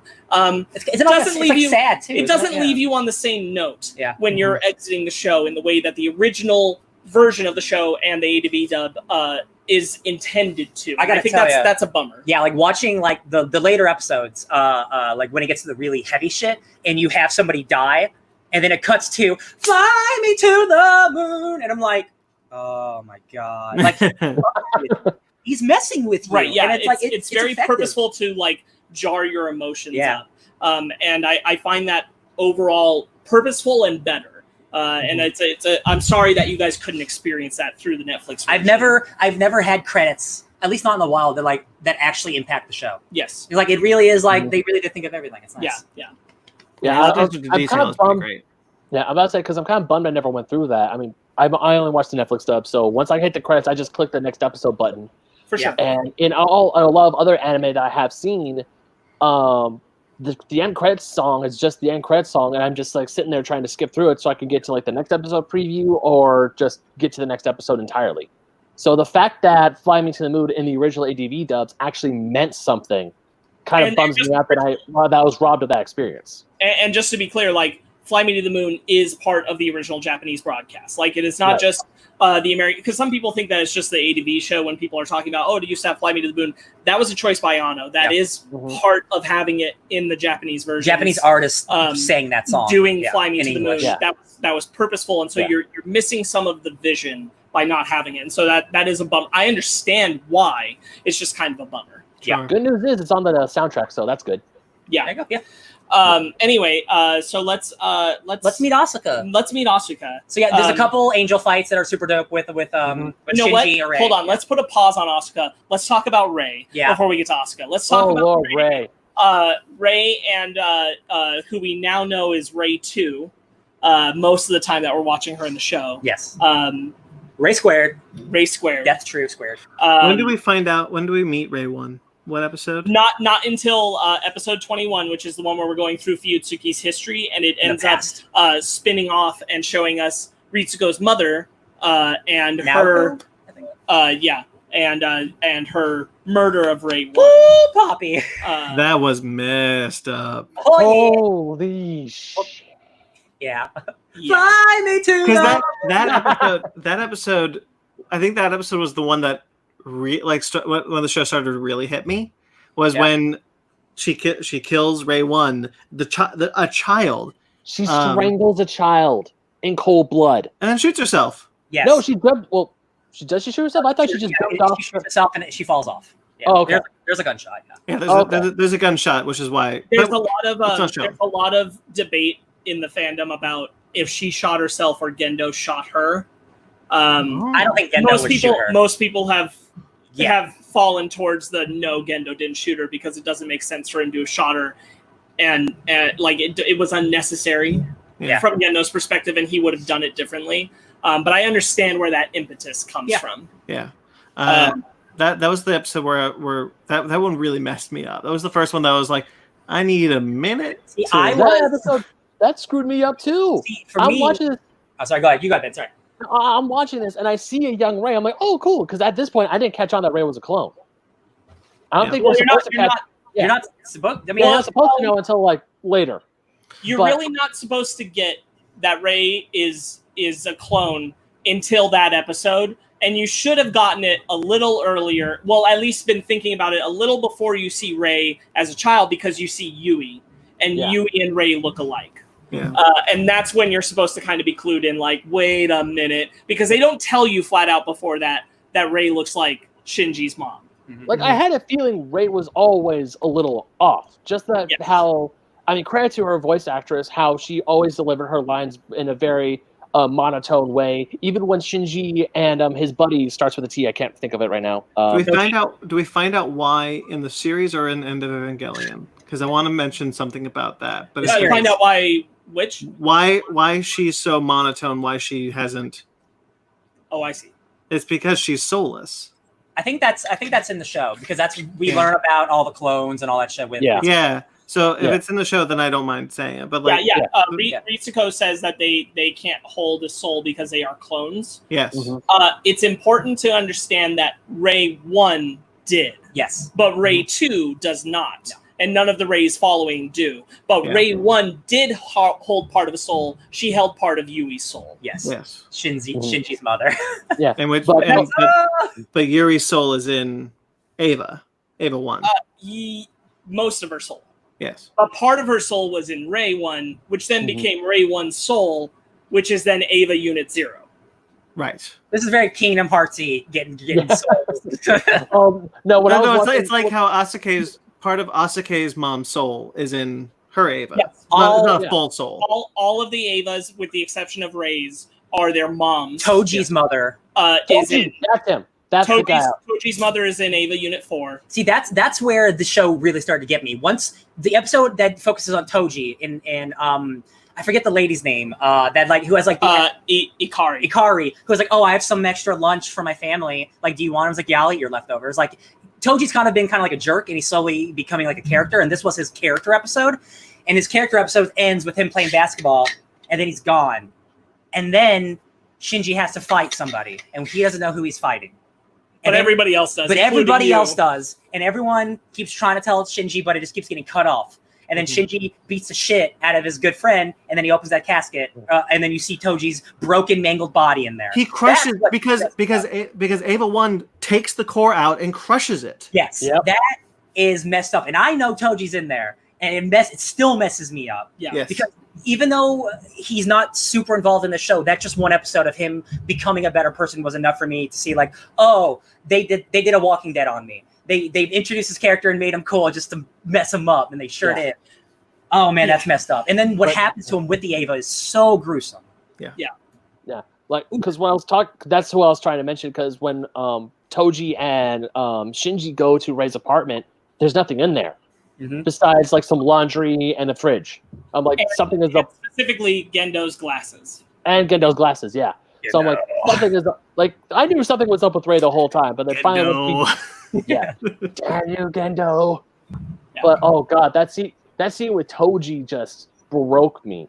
Like when the class rep was slowly trying to like, yeah, I have feelings for Toji, because the whole time you think the class rep hated Toji and the buddy with the glasses, and then she starts falling for him, and Toji almost dies. I'm like, so can't anyone in the show be happy for like 10 goddamn minutes? Does everyone have to be sad? I will tell you that in the manga adaptation, which the anime is not based on the manga, let's just be clear about that up front. The manga is based on the anime. The manga did start releasing before the anime by 10 months. The anime was already far into pre-production, and the manga took a very long time to finish releasing up until 2016. It's like 20 years. Yeah. For 14 volumes. So they spend a lot of time doing that. It is its own version of the story. What I will say is that in that version, Toji dies when the plug is destroyed. He's not saved. And to be clear, knowing that, I kind of wish the anime had done the same. I agree. Because I don't think Toji serves any purpose in being alive after that. It's not even like Shinji sees him after. Right. Both of Shinji's friends disappear after that episode. They end up moving away. Shinji acknowledges that Toji moves away, but like, there's no. He served nothing to the story by staying alive. I think his death would have been so much more impactful. Because Shinji basically thinks he does do that. So like the impact's there, and taking away that death kind of feels like, oh, then it's kind of okay. So it reminds me of, there's an episode of Battlestar Galactica towards the end of the 3rd season. I'm not going to spoil a lot of it because I know some people may want to watch it. But it is an episode that ends on a happy note, and this character is very happy. And we've known this character for a while, but we really got to know them in this. Oh, I know what you're talking about now. Yeah, and this character is very happy. Goes to the locker, looking in the mirror, happy, shoots herself in the head. Yep. Because she knew she would never be happy again. That's sad. That episode messed me up as a kid. I watched Galactica when I was a kid. Oh yeah, that came out too young. We watched it too young, Brandon. Yeah, that episode messed me up. Yeah, and very similarly, that episode of Toji, I just had to. Yeah, I just had to. And I can actually reference that like, I think the thing with Toji I can say, like, when I watched it the first time, it didn't stick with me in the way I think it would have if Toji had died. Mm-hmm. Yeah. You see what I'm saying? Like, I knew, because I saw it when I was younger and Toji lived, it doesn't leave the same impact when I was an adult and revisiting it, that I even recall that Toji didn't die or survived. Yeah. You know, it didn't even connect with me anymore. Yeah. And I think it is a stronger just point to have had Gendo kill Toji. Yeah. So that just chatting about that. Anyway, we just went over what the Evas are. Ray. We talked about Ray 1. So No, Ray 2, Ray 2 is less of what Ray 1 was. Yeah. She's kind of hollow. She slowly starts getting more attached to Shinji, because she starts seeing a lot of Gendo in him, realistically. Man, everyone loves Gendo. Why? What a goober bad man. He must be really pretty. I think you could make a similar case. For Kaji? No, I was going to say to compare why everyone keeps caring for Shinji. Yeah. And just see Gendo as the further down the line version of that. If Shinji, like Gendo does, hid his problems more. Yes. Yeah. Because as we know, Gendo is in many ways just an adult version of Shinji, it turns out. Yeah. And that's really gross. He's willing to do what End of Evangelion is just to see his dead wife again. So I want to use Rei and Shinji to spotlight something. When Shinji first goes to Rei's room, there's this whole moment where he trips and he falls on her. He does the boob thing and he sees her exposed and all this kind of stuff. That's an anime trope. There's been a lot of things where people are saying, like, Evangelion is so cool because it's satirizing these moments and everything. And I'm like, that's kind of true. But here's the thing. It's doing that moment, but it's not doing it in the way where it's saying 100% that there's a stance on this being wrong. Yeah. Mm-hmm. Whereas it's making it a moment where it's not comedy, which is what it usually is in anime when something like that happens. It's a common bit. It's still not leaving a moment where that's acknowledged as inappropriate or, like, because Rei has no feelings about it, it's left to be ambiguous rather than state this is an inappropriate thing. And this is kind of just a good example of, like, the troubling interpretation of, like, at the same time, and I respect that this is a product of 1995, and especially, like, what anime culture is and continues to be. I was going to say, day. real quick, like, I like anime, but one of the real reasons that I've never fully jumped in, because a lot of it continues to be the sexualization of young women, and I'm not. That's not all of it. I know it's not. Right. But a lot of the times when there's a lot of young women, they're totally just doing a lot of gross and adult stuff. And I'm like, that's just something that's culturally just different between us, but that doesn't make it right. Even in, like, some of the longest running and some of my favorite anime shows. Chi-Chi. And I think, what's a fantastic example of this against each other is you won't see anything like this ever in Full Metal Alchemist. And there's a key reason why. It's because Full Metal Alchemist is written by a woman. And that creates an entirely different perspective on what is appropriate to do related to, like, sexualizing comedy in anime. And that's just that just is an anime problem. What's unfortunate in Evangelion is that Evangelion is painting a particular picture about how sexism is handled, but while it's saying things and trying to do things with its characters to counter it, the third eye perspective of the camera is actively working against it by sexualizing characters with where it'll place their bodies. Mm-hmm. And that sucks. It sucks that it's still living in that trope. And I'm a more adult now, and I'm able to more critically analyze and recognize these things and just go, man, I wish that you weren't, like, in one way trying to say this is sexism and it's gross, but also objectify the woman in the exact same shot. Yeah.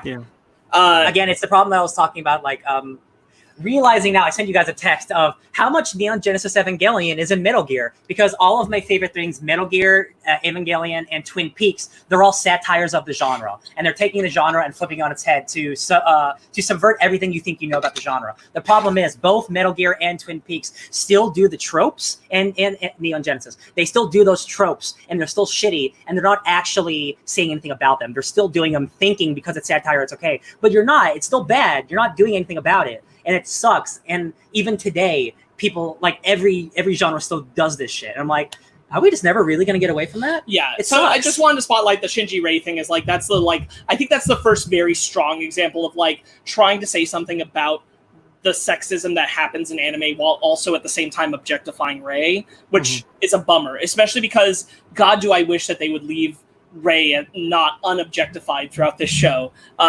because it creates this confusing and unfortunate focus where I wish the show had narrowed its scope of what Shinji considers like sexual interactions to be further away from Rei. I wish that they were narrowed down to Asuka. You can make an argument about Misato, but I wish it was there for Asuka and then Karo, and I wish that was it. Yeah. But putting Rei into the mix feels really, really weird and gross, especially as you come to know Rei better. Especially with Gendo, because they have such an they have such a weird relationship, and I don't think it's sexual, but there's definitely stuff that is like, oh, you guys are closer than you really need to be. Well, I mean, and there's an argument to be made like for where Gendo stands on that. Like, I mean, it's still gross. I'm not trying to say it's not gross, but what I'm saying is like, Gendo sees his wife, in her, and that's weird and unfortunate. Yeah. Well, it's like I can't say until we talk about End of Evangelion. Yeah, but there's a really good example of an End of Evangelion when Gendo, yes, like you don't need to do that. Exactly, that's what I mean. Yeah, we'll get there. You know what Gendo is? He's Warren Ellis. He's just grooming Rei. Ah, no. Sorry, guys. Topical. Yeah. Content warning. Just briefly wanted to talk about this is another reason why Kaji is so problematic, because at the same time that it's having Misato most of the time stand up for herself and say like the things Kaji does for sexual objectification are gross. I specifically noted a line that I really hate from Kaji. I gotta find it though. He's talking to a totally different woman before Misato comes into the room. And he's talking to her and he says, I guess I'll have to keep your mouth busy, right before Misato comes into the room. And then he starts immediately flirting with Misato. And I'm like, Kaji is the worst. And I wish the show would just treat him like he's the worst. I agree.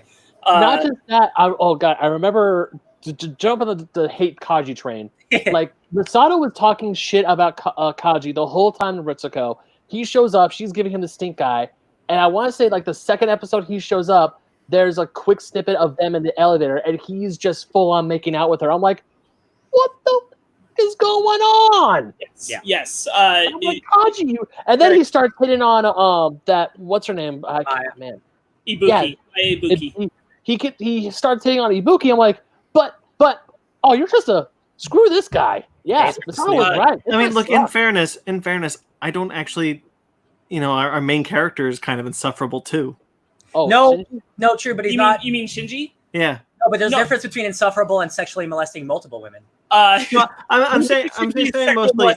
I'm definitely not going to defend him. But what I'm trying to say is that I think a lot of characters are just the worst, and they're meant to be. It's part of the story. Is that we're following these terrible people. Yeah. I agree with you. What's a bummer about it is that nobody ever takes the stance to say that, like, Misato never, she inevitably, not only does she eventually end up sleeping with Kaji in the show, but then later has to reflect on it and say, I just want to feel dirty. I want to be soiled. She says these things about herself in the context of having slept with Kaji. Yeah. And that's a really gross perspective to put on women. Like, it's slut-shaming is what it is. Yeah. It's slut-shaming that is shoved on Misato, which it shouldn't be, because Misato is, frankly, the most strong and independent woman character, and they kind of retroactively alter the perspective of her towards the end of the show. And that's the problem I have with it. Kaji can be a sleazebag all he wants, as long as they're trying to say something with that and say, look, Kaji's a sleazebag, and we all can acknowledge it. But they don't. They end up kind of saying, well, Misato also is a slut for sleeping with him. And it's like, whoa! It's almost rewarding his bad behavior, because they're not showing that it's bad, because he still sleeps with Misato. Definitely. And he ends up kind of being a hero at the end. So it's like, oh, you're supposed to root for him. I'm like, but I don't want to. Right. Yeah, he's supposed to be like the debonair James Bond spy. Kaji is, in my opinion, like the weakest link of the show, because he works so actively against a strong female arc and ultimately dismantles it. Sure. And that's the bummer, is that there's such cool things that could have been said about, like, perspective on sexism, and like so many examples are made of Misato being able to show herself, prove herself. amongst sexist men. The strongest one is in the Jet Alone episode. Oh, I love it. Where all the men are like, hysterical women, ha ha ha ha! And Ritsuko has her own plan, so she's just letting it slide. But Misato's like, no, fuck that.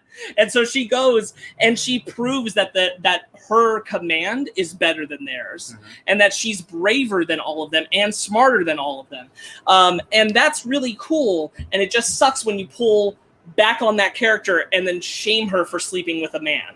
So who do we think shot him? Someone from Zele? Like I don't think it matters. I know the answer. It doesn't matter. But I know that there's been like talk about like who could it be. So I wanted to know what you guys thought. If you guys thought of anyone, it could be any.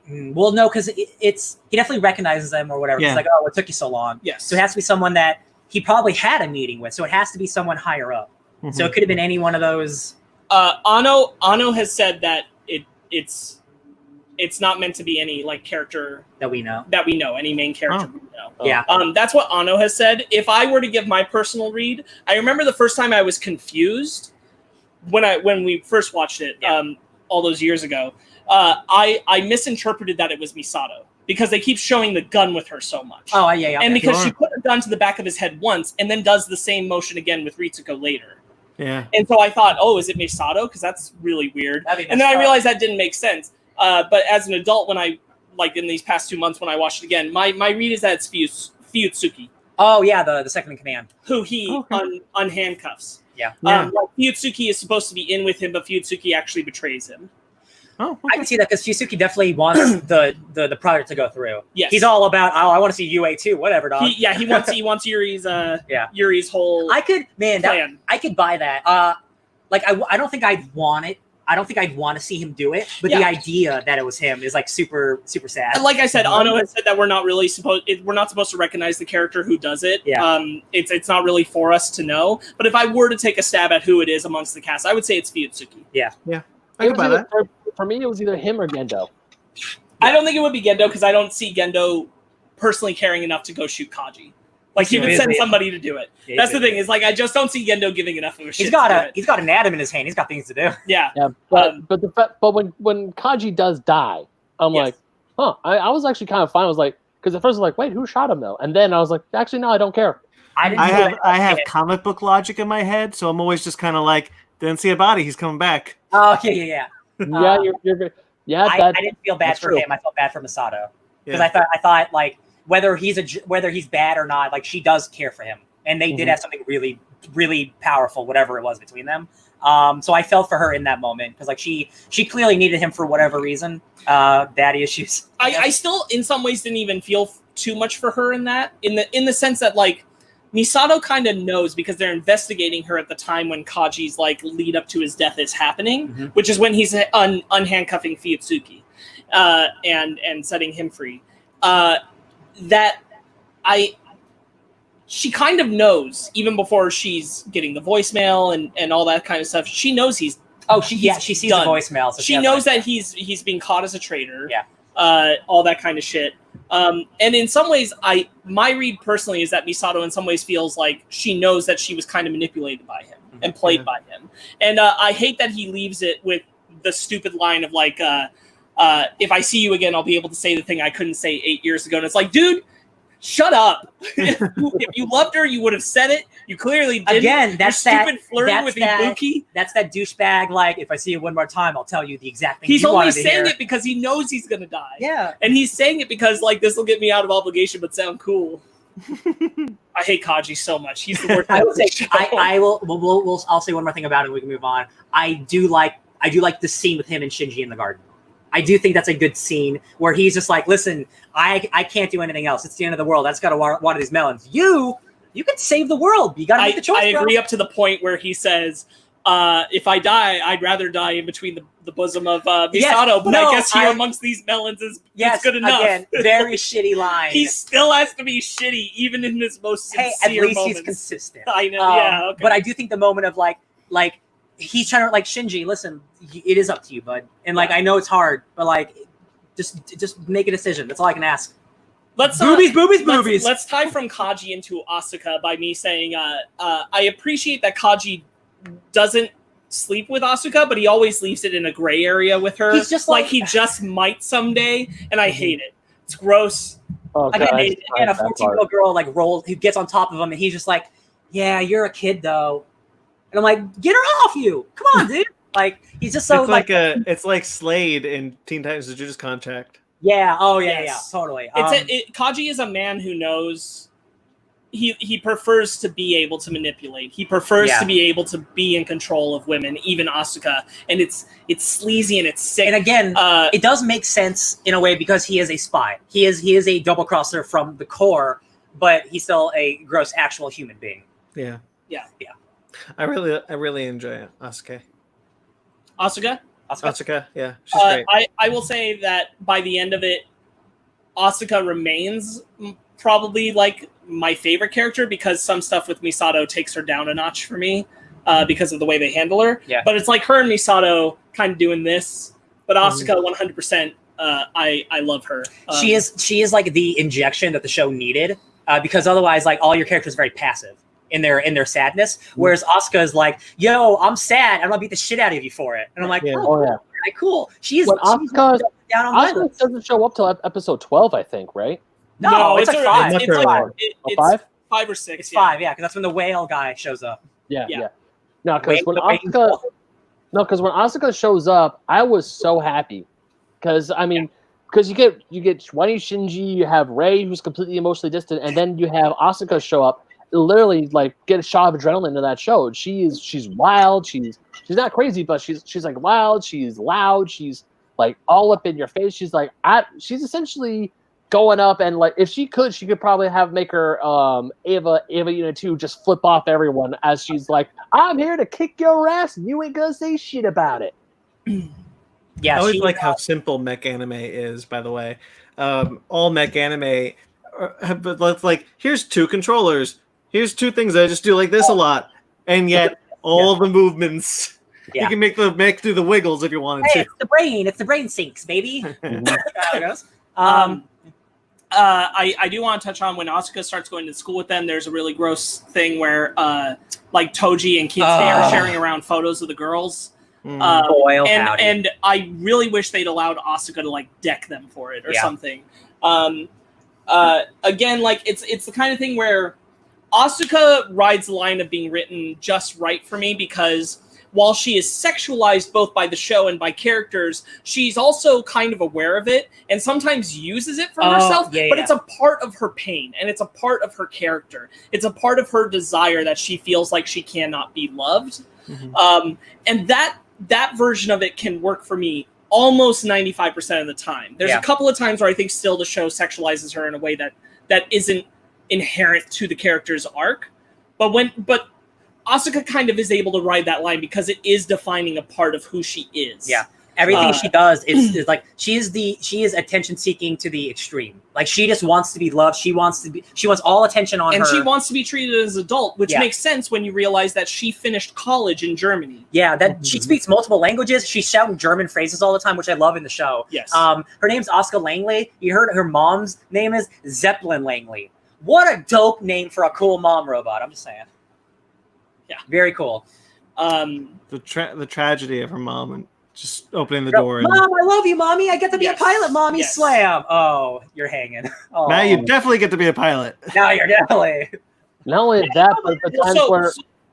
What I understand of it is that they already took part of her mom's soul from her. I don't understand how that process would work. Horcrux. But which is why she's done it because she's saying I've been chosen to be a pilot. They already took it. And her mom is going crazy because of it and kills herself. Yes. Because of that. Yeah. And that's messed up. All the kids that Shinji goes to the school, right? There's it's like Project 707 or whatever, like the project for Azalea it's called. But this school is not a real school. It's a school for Evangelion pilots. That's why if you pay attention that every time the teacher's giving a lecture, it's literally the same lecture. Every single time. Literally the same audio lecture about the second impact. Yeah. It's very messed up. It's very messed up once you realize that all of these kids are potential pilots. All of their parents are dead. Yeah. Or at least one of their parents. All the moms are dead. And that's something none of them put together, which is, of course, you're not going to is your mom? We're all, wow, crazy. It's not something you talk about. But like the further you go into the show, you realize this sinister aspect of the show just reveals itself more and more. Or like not necessarily that I think all those kids' moms are dead, but all those kids, like their moms could be dead. Yes. Okay. Easily. Yeah. I don't think like every single, but like most, like we know Hikari has no mom. All the pilots and most of the characters that we see don't have moms. I'm sure there's a lot more kids we don't see, but like, yo, man, 5 out of 5 dead moms. That's a lot. We know nothing about if Kinsuke's parents. We know nothing about them. That's true. We don't know if he has a mom and a dad or anything. He seems like the most like regular and stable of them. So I'm leaning towards he has parents, but they can be killed instantly. And his mom could just be gone as soon as they meet Kinsuke, who wants to be a pilot so bad. And it's like, bro, no, you don't. Yeah, because it just looks like cool mechs. Right. Yeah. Not giant humans. Talking about the high school stuff again, like it's the high school anime tropes that some of the school stuff I just really don't like because it just seems to be there just to be there, like just like silly classroom shenanigans that don't really seem tied to the plot. But then there's stuff like character stuff that seems really important. So it's like you have to have that. I just don't really like it. There's like some period of time where Shinji and Asuka are actually getting along, and Shinji seems to feel like he belongs, and everything's kind of balanced. Yeah. And then it just stops being that way. Yeah. And there's no like catalyst to that. They just start being more out of sync.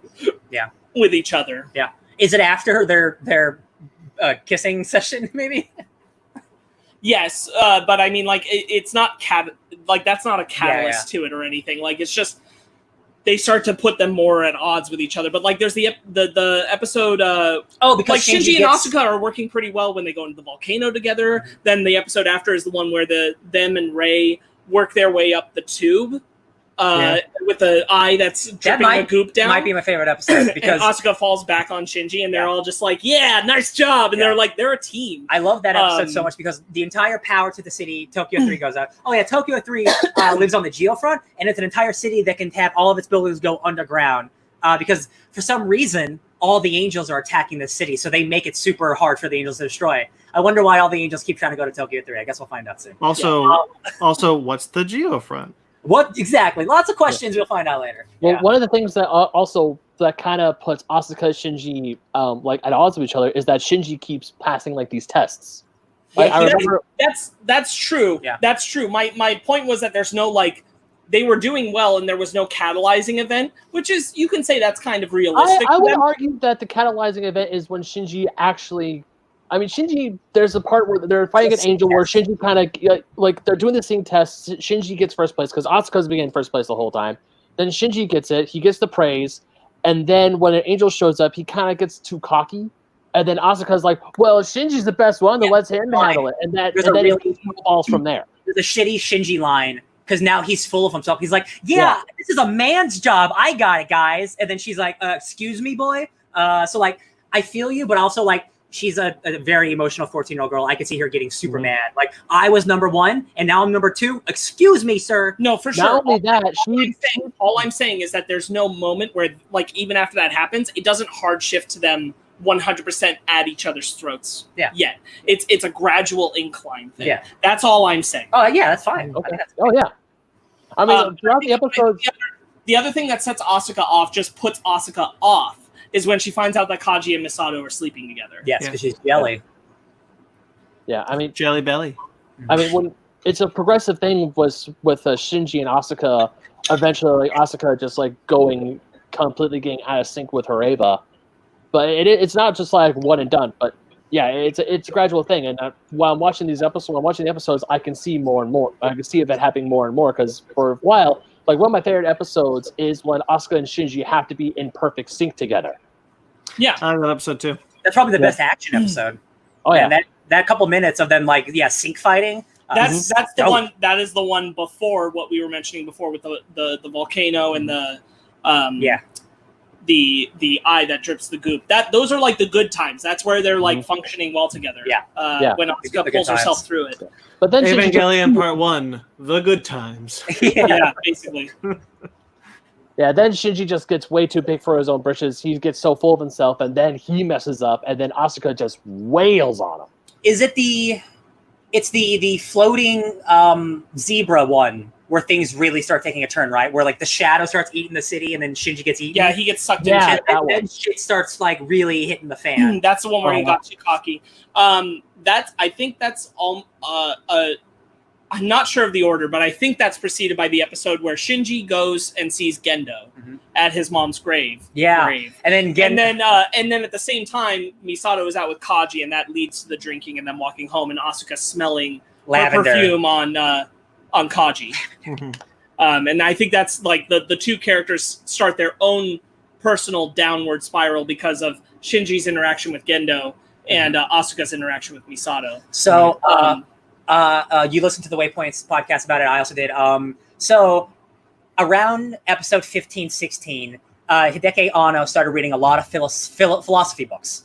Like a lot of books, a lot of Sigmund Freud, a lot of heavy shit. Yes, that's why this half of the show starts leaning really heavy into psychological shit. It's very important to know that Freud was big at the moment. Yes. Freud, a lot of what Freud has said has been debunked now. But at the time, Freudian logic was super big. People were super into it, and there's a lot of that laced into Evangelion for the rest of the show. Yes. Kind of to its detriment. The sphere, that the shadow that eats everything. Shinji gets eaten by the shadow. Also, it turns out the shadow is like a tenth of a millimeter thick, but it's like 3 miles long. Yeah. So it's like, what do we do? Oh, I know what we do. We drop 1,000 non-nuclear bombs on it. How about that one? Because that's what an N2 stands for. It's non-nuclear. I don't know if you guys, I don't think they ever say it in the show, but that's super dope. Like no more radiation, baby. Just giant explosives. But Shinji gets eaten by this sphere, and then he gets super introspective. And Shinji's on a train with himself. Spoilers, that other Shinji's an angel. It's the angel talking to him. That stuff gets super heady. The angel just like, why don't you want to be a part of me? Shinji, why don't we just join together? We'll be becoming the image of Misato, Asuka, and Rei. It's like, won't you want to be one with me? That's what you want, right? And it's just the angel doing some mind games. And somewhere in there also showing like the black and white image of him sucking on the nipple of his mother. Yes. Yeah. So yeah, lots of introspective stuff going on there. The peoples don't know how to handle it. He's in there, isn't he? Like gone for like a month or something. I don't know if that's this. I don't think that's the same point in time as when he. I thought he was like gone for a month, and that's when he reappears. There's the one where he's in there and there's just his suit floating, and I don't know if that happens after the Shadow Void. Okay. I think those two. Right, because he gets dissolved into the. He gets dissolved into the LCL. Yes. LCL, yeah. Which is that happens after he encounters where they decide to do the swap tests. And he goes into Unit 0, and he's like, wait, is this Rei Ayanami? And he sees this weird fish lens version of Rei's face, which we now know is Rei 1, which is living inside of the Ava, and it super messes him up. And that Ava takes over, and it starts banging on the window and trying to kill someone in there. Misato. Ritsuko, she says, oh, it's trying to kill me. And I had to look, if you watch, there's a frame where it's showing like Rei standing in front of the window, but Ritsuko, who is clearly Ritsuko because it's all the same clothes and everything, she's there, but her hair is black, like her mother's. Because Rei 1 was killed by her. Yes. Yeah. So he's hitting at the window to get to her. Oh, that's good. That's very it's like a blink and you miss it, and she's not the focus. She's in the background. Rei is the focus at the window, but it's clearly Ritsuko's clothes with black hair. So it's not a mess that up. happens multiple times, not with that specific character, but of characters showing up for a brief second. Yes. Because in one of the last episodes I mean, watched, characters just text all kinds of things. Ray shows up for a microsecond behind someone, and then the scene flashes away, and I'm like, what? And I don't remember that from the last time I watched it, and I'm like, Jesus Christ. When we talked about like Gendo and Shinji visiting the grave, Gendo walks away. There's a blink and you miss it moment where Rei is shown sitting in the chopper, but it's like literally a second. Yes, I heard that. I saw that on the podcast. Yeah. Man, let's see. Where do you want to go from here? So I just like that kind of stuff where we're building up to like, Shinji falling apart. I will say that like somewhere in the mix, certainly by the end of all of it, but somewhere even just the mix of these episodes, I feel like we do the Shinji kind of going into himself maybe like one too many times in the mix of it. And it's like, it's between the shadow thing, it's between that and the being lost in the fluid of the LCL. But the Toji shit happens. By the way, I was going to touch on that, like, sometimes it irritates me that, like, we'll have these big, grand explosions, and we're meant to just imagine the weight of loss because they don't really talk about or show how devastating those blasts are. But it's the blast where Toji's Eva was, because everything goes wrong, and Ritsuko and Misato were ground zero, yet they're the sole survivors with minor scrapes. But everybody else, I guess, is dead. Which doesn't make a ton of sense, but whatever. They got plot armor. Yeah, exactly. And that's where the Ava, the angel got into the Ava when it was in transportation in the clouds, and gets gross and locks Toji in, and then the dummy plug is activated because Gendo wants it to be, and so it does the thing we already talked about with Toji. That leads to Shinji deciding to quit until an angel's able to take out Asuka. Real quick, that scene where Shinji's in the Ava and it's the dummy plug that's operating it. So Shinji is just watching his mech just kill this kid. He doesn't know who the kid is again, but he's just like, he's doing everything in his power to stop. And he's like, Gendo, Dad, please stop. I do not want to kill anyone. And Gendo's like, I don't care. I don't want to die. So guess what? You have to kill that thing. And that is so sad for Shinji. Right. Because that's his whole thing is like, yo, man, I don't want to be a bad guy. He's literally being like, it's not his fault. He's being a bad guy. Like it's so tragic for this. Again, these are all kids. Like we're all emotional now, but being a teenager, like your hormones are out of control.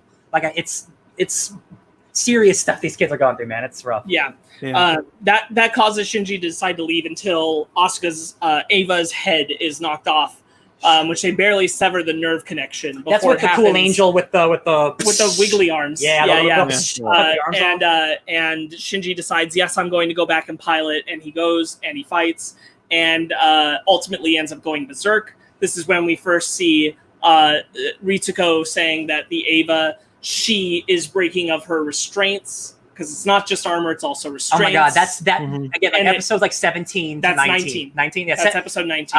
So like 17 is the Toji stuff. Yeah. But like 19 is where the shit is going off and like the armor's from 19 on, it's all just like, whoa, baby. Yeah, like it's all going rough. The explanation of like, it's not just armor, it's restraints to keep their power down. And you're like, oh no, what's happening? Also where we see Unit 1 get the glowing wings for the first time? No, not yet. This is like the organic arm grows out. I'll tell you a fun thing, Ben. You don't see the Ava Unit 1 get the glowing wings in the show at all. No. What you see is the intro. Yeah. Which every intro has the glowing wings. And then the retrospective footage, there's one shot, not in episode 21 where we're going through Fuyutsuki's thing, when we see Misato's history with the second impact when she was hidden. In the capsule. And we see an image of the second impact, and there's wings at the center of it, which are those wings from the intro. Okay. But we actually never see, and I was surprised. I'm impressed with it. And it's something that I wondered about for years, because I didn't see End of Evangelion for years. And so Ava Unit 1 has these wings, which are the same wings we see in Second Impact, but Ava Unit 1 never shows those wings in the show. Once. Never. Which is weird. But this is where Ava Unit 1 eats the angel. Man, yeah, like the arm gets cut off, and like the sync It takes the arm and attaches it, and it becomes a new human hand. Oh god. Sync rate is 400%. So he is 4 times 1 with the robot. With his mom. With his mom. Oh man, he's in a giant womb. It all makes sense. The mechanic arm gets attached, and then it turns into an organic arm, and it's like very visceral, and it's like every time I watch it, I'm just like, man, this show is insane. The show is like it's not the first time something like this has happened, but it's like the animation, just like how real it feels, and how the way that mech moves when it's on all fours with its glowing eyes is haunting. I was gonna say that's the second image I can remember from the first time watching it that stuck with me. Like when it's like the eyeball and then this. It's horrifying, and it's mechanical, an organic monster. Like it's insane.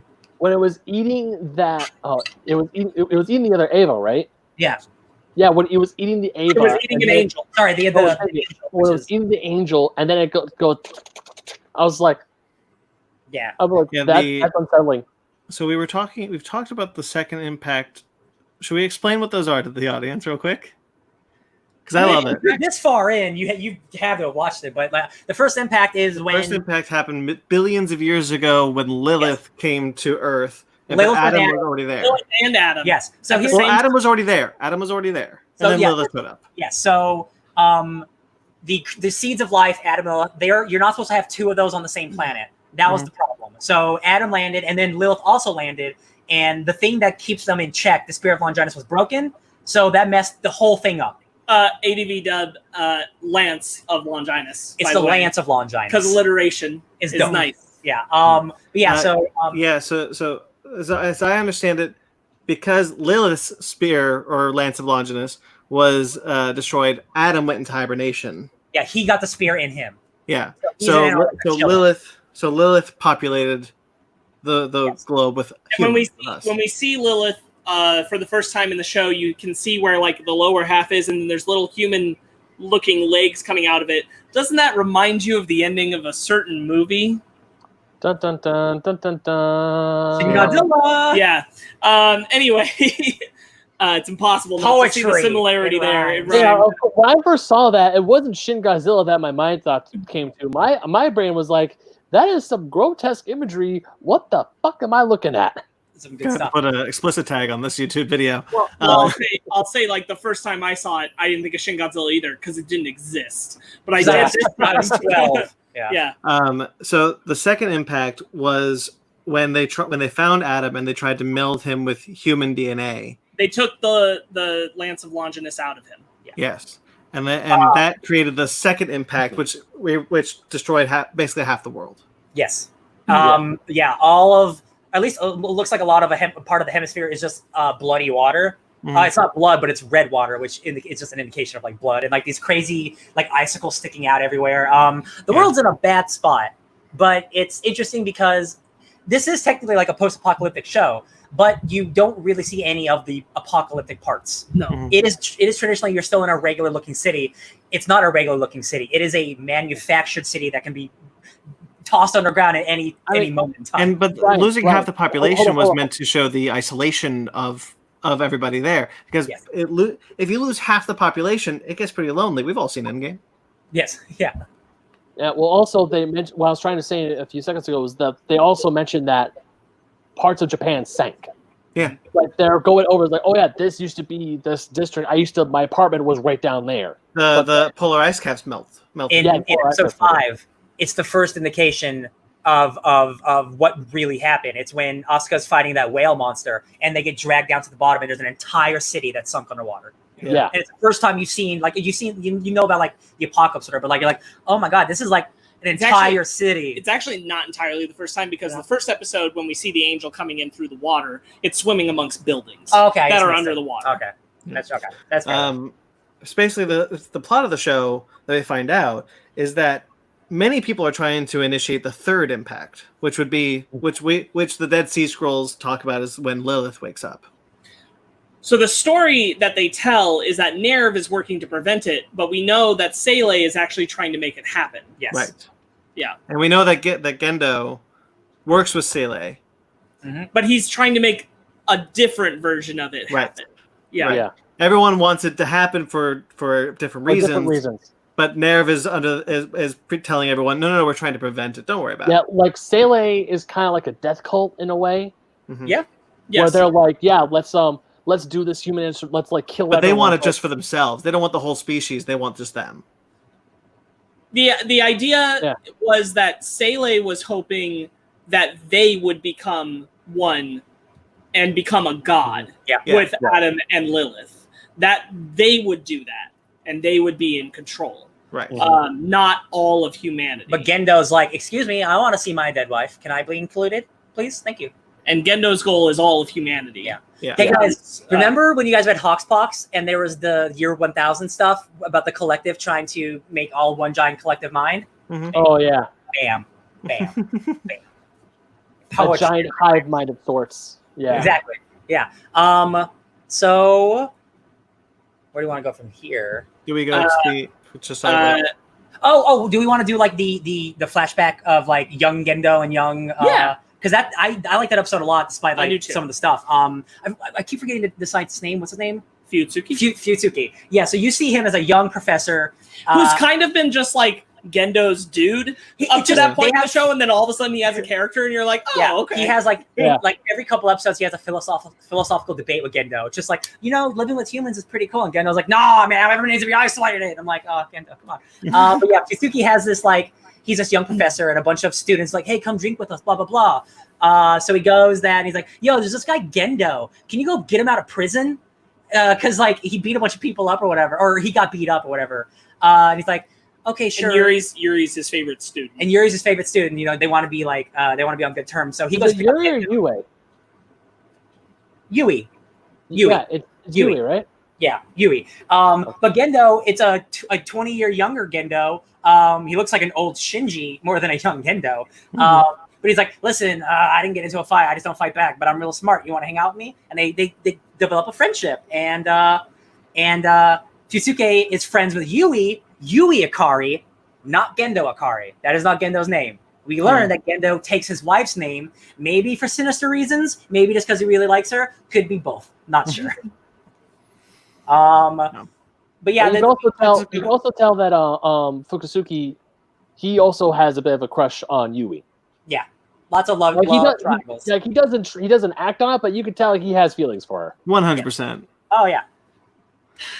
I would make an argument that it's not 100% romantic, but more mentor friendship. I'm just saying, like, there's nothing in the text that says it needs to be interpreted as romantic.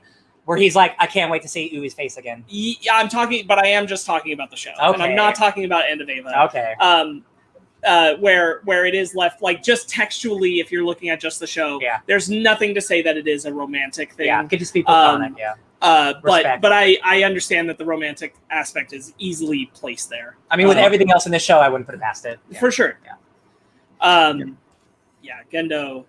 Gendo, who looks like the shittiest version of grown-up Shinji. Yeah, Shinji's dark future. Looks so gross. Hate him. Yeah. But we learned the thing that I love, that it's not originally Nerv. It's Gahern. Yeah. Yeah, so there was an entire other organization, and then some real shitty shit went down that they had to bury to make their realities come true. So then Nerv happened. I don't know if you guys want to talk about some of that stuff, because that's some heinous shit going on. What does Nerv stand for? It's a German word for soul. Oh, okay. I thought it was an acronym. Nope. No, sorry. Gahern is soul. No, Seele is the German word for soul. Thank you. A lot of words. Nerv is the German word for something else. Oh, it's just nerve. It's just nerve. Yeah, it's just nerve. Yeah, because you have brain, nerve, and soul. Brain is the Magi thing. Yeah, right, gotcha. Okay, yeah, I really like that episode. I don't remember because I watched a lot of recap videos, but they skipped over how Nerv came about, so I don't remember how Nerv. It's because a little girl was murdered, and then the girl who killed her shot herself in the head. Oh, right. Yes. Yeah. Everybody moved except one person, and it's showing like the blood trail where her body went down on the Magi. Let's talk real quick about Ritsuko's mom and the establishment in the show that the Magi are made up of 3 characteristics of her as a woman. As a female person, which is herself as a woman, as a mother, and a scientist. Yeah. Because that's all women could be, right? I agree with what Waypoints has tried to say about this, which is like, if the context is supposed to be like her breaking down the 3 aspects of herself as a personal individual, and that everybody can be broken down into the different aspects of themselves that are not necessarily like every woman is broken down into these 3, but this is her personal breakdown, then it's cool. If you try to say that all women are just separated into these things, it's disgusting. So there's that. In the Netflix dub, when Futsuki and Gendo meet on the ship, Gendo says Yui couldn't be here because she has a child to tend to. In the ADV dub, she's looking after our child. Yeah. He specifically puts his own ownership on it. Yeah. And in the context of the show, I kind of like that Gendo throws it just on Yui. In the context of including End of Eva, I kind of prefer the ADV dub, where he says our child. Yeah, Sure. he's like throwing it in his face almost. Yeah, exactly. Because Gendo is absolutely the asshole to do that. Look how he treats his own child. Yes. Yeah.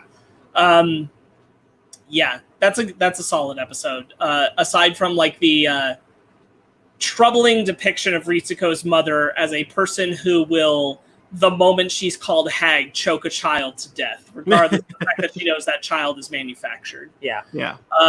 That's not great. Because you gave us literally no indication that she has this anger towards her or anger in herself. I mean, yes. Because up until then, she's been a great mom. She has a wonderful relationship with her daughter. She's a terrific scientist. She has a relationship with Gendo, whatever. Yes. But up until then, like, you don't see her as like a murderer lady.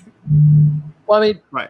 We really don't see that, but we're also kind of forgetting one part. The reason why she chokes out Ray 1 is because Ray 1 is telling her, like, yeah, this is what Gendo said. Yeah, but Ben, people make fun of me. You don't kill someone for making fun of you. I mean, no, I'm not trying to. I'm not trying to. It's not that he forgot it. It's just that it's inconsequential. It doesn't matter who she heard it from. It's the fact that she's saying it, no matter what. Then my point drives her crazy. My point is that it's very problematic to. Here's the thing. It's very problematic to depict a woman's relationship as being so fragile that at the moment of hearing that, she's willing to completely murder a child by strangulation, which is not awesome. And then to imply that her daughter is exactly the same person with exactly the same flaws, a character who we've come to know in a different capacity, and it still doesn't make sense, is also not good. Yeah. Right. Okay. I see what you're saying now. This is just the context of like, not great writing for the women on the show. Right. It just isn't. It's just not great writing for the women on the show. Yeah. Towards the end specifically. What's the dude's name? The last guy we meet, the one who loves Shinji. Karu. Yeah. Should we talk about him before we move into? He's in 1.5 episodes. I was gonna jump to we talk about Asuka's hallelujah moment where her brain is being defiled. Hell yeah. And we see so much of her stuff and her perspective on stuff. I love that episode. Yeah. It's probably one of my favorite episodes because I care so much about Asuka and it's the part that messed me up, but I mean the fact that she walks in and she sees her mother hanging, but also I want to say this is after part of her mom's soul was taken and she's constantly asking Asuka to die with her. Yeah, dude, it's like, messed up. Yeah. And she's talking to a doll like it's her real daughter, and she's like, "Oh God, that's not my daughter. This doll is my daughter." Oh, that's the effect of the effect of just seeing the door open in the different the different versions. So and good. and just the imagery of like what the show's about. It's about like having a soul and having a vessel, and this doll is not a real thing, but this woman thinks that this doll is her daughter. It's like so many levels of messed up. That episode is episode 22 or 23, and this is where, if you're not watching the director's cut ones, you're really missing a lot of context that clearly was meant to be there. Yeah. When we saw the original version, a whole lot of what Asuka's going through is truncated. But in this version, it's very much expanded. You get a much clearer picture of her. And it's much better for that. Same thing with the next episode, which is about where Rei blows herself up. In the non-director's cut version, you don't get this imagery of a lot of what's happening internally for Rei, and you don't get this imagery of Rei coming out through the angel towards Shinji, nor the Eva unit becoming Rei itself before it blows up. That's so all good. of that doesn't happen in the non-director's cut. I was just watching that stuff, and that stuff is so good. I couldn't even believe that's not in the show. It's right. That's crazy to me. It's very bizarre, but like the director's cut really amplifies all of that and what Rei's doing in that moment, and this is the death of Rei too. Yeah. Dude, that whole fight with like the weird like halo that turns into a snake that like balloons into versions of Rei. Like, what are just like again, every angel is so interesting and diverse in the way that it's created. There's some truly horrifying imagery too, just in the whole show, but also like the veins going through. Yeah. Oh yeah. Rei. Dude, the scene where Rei dies, where like she's in the Eva and she rises up, turns into Rei with a halo, then explodes and destroys the whole city. I'm like, man, that's some good imagery. Good job, buddy. Yeah, that sticks with you. Yeah, the death of Rei too is brutal, especially when Shinji is really depressed about it afterwards. But then is told that Rei is alive, but Rei doesn't remember anything because it's not Rei, it's Rei 3. It's the prestige. Yeah. And then he finds that out, and all the rays are destroyed in front of him. Oh, this is where they go down with Ritsuko, and they see the graveyard of Evas. Oh my god! Which, by the way, again, big director's cut change. Not in the show. In the original broadcast version, there is a single Angel Eva skeleton. Mm-hmm. Not hundreds. Just one, just laying on the floor.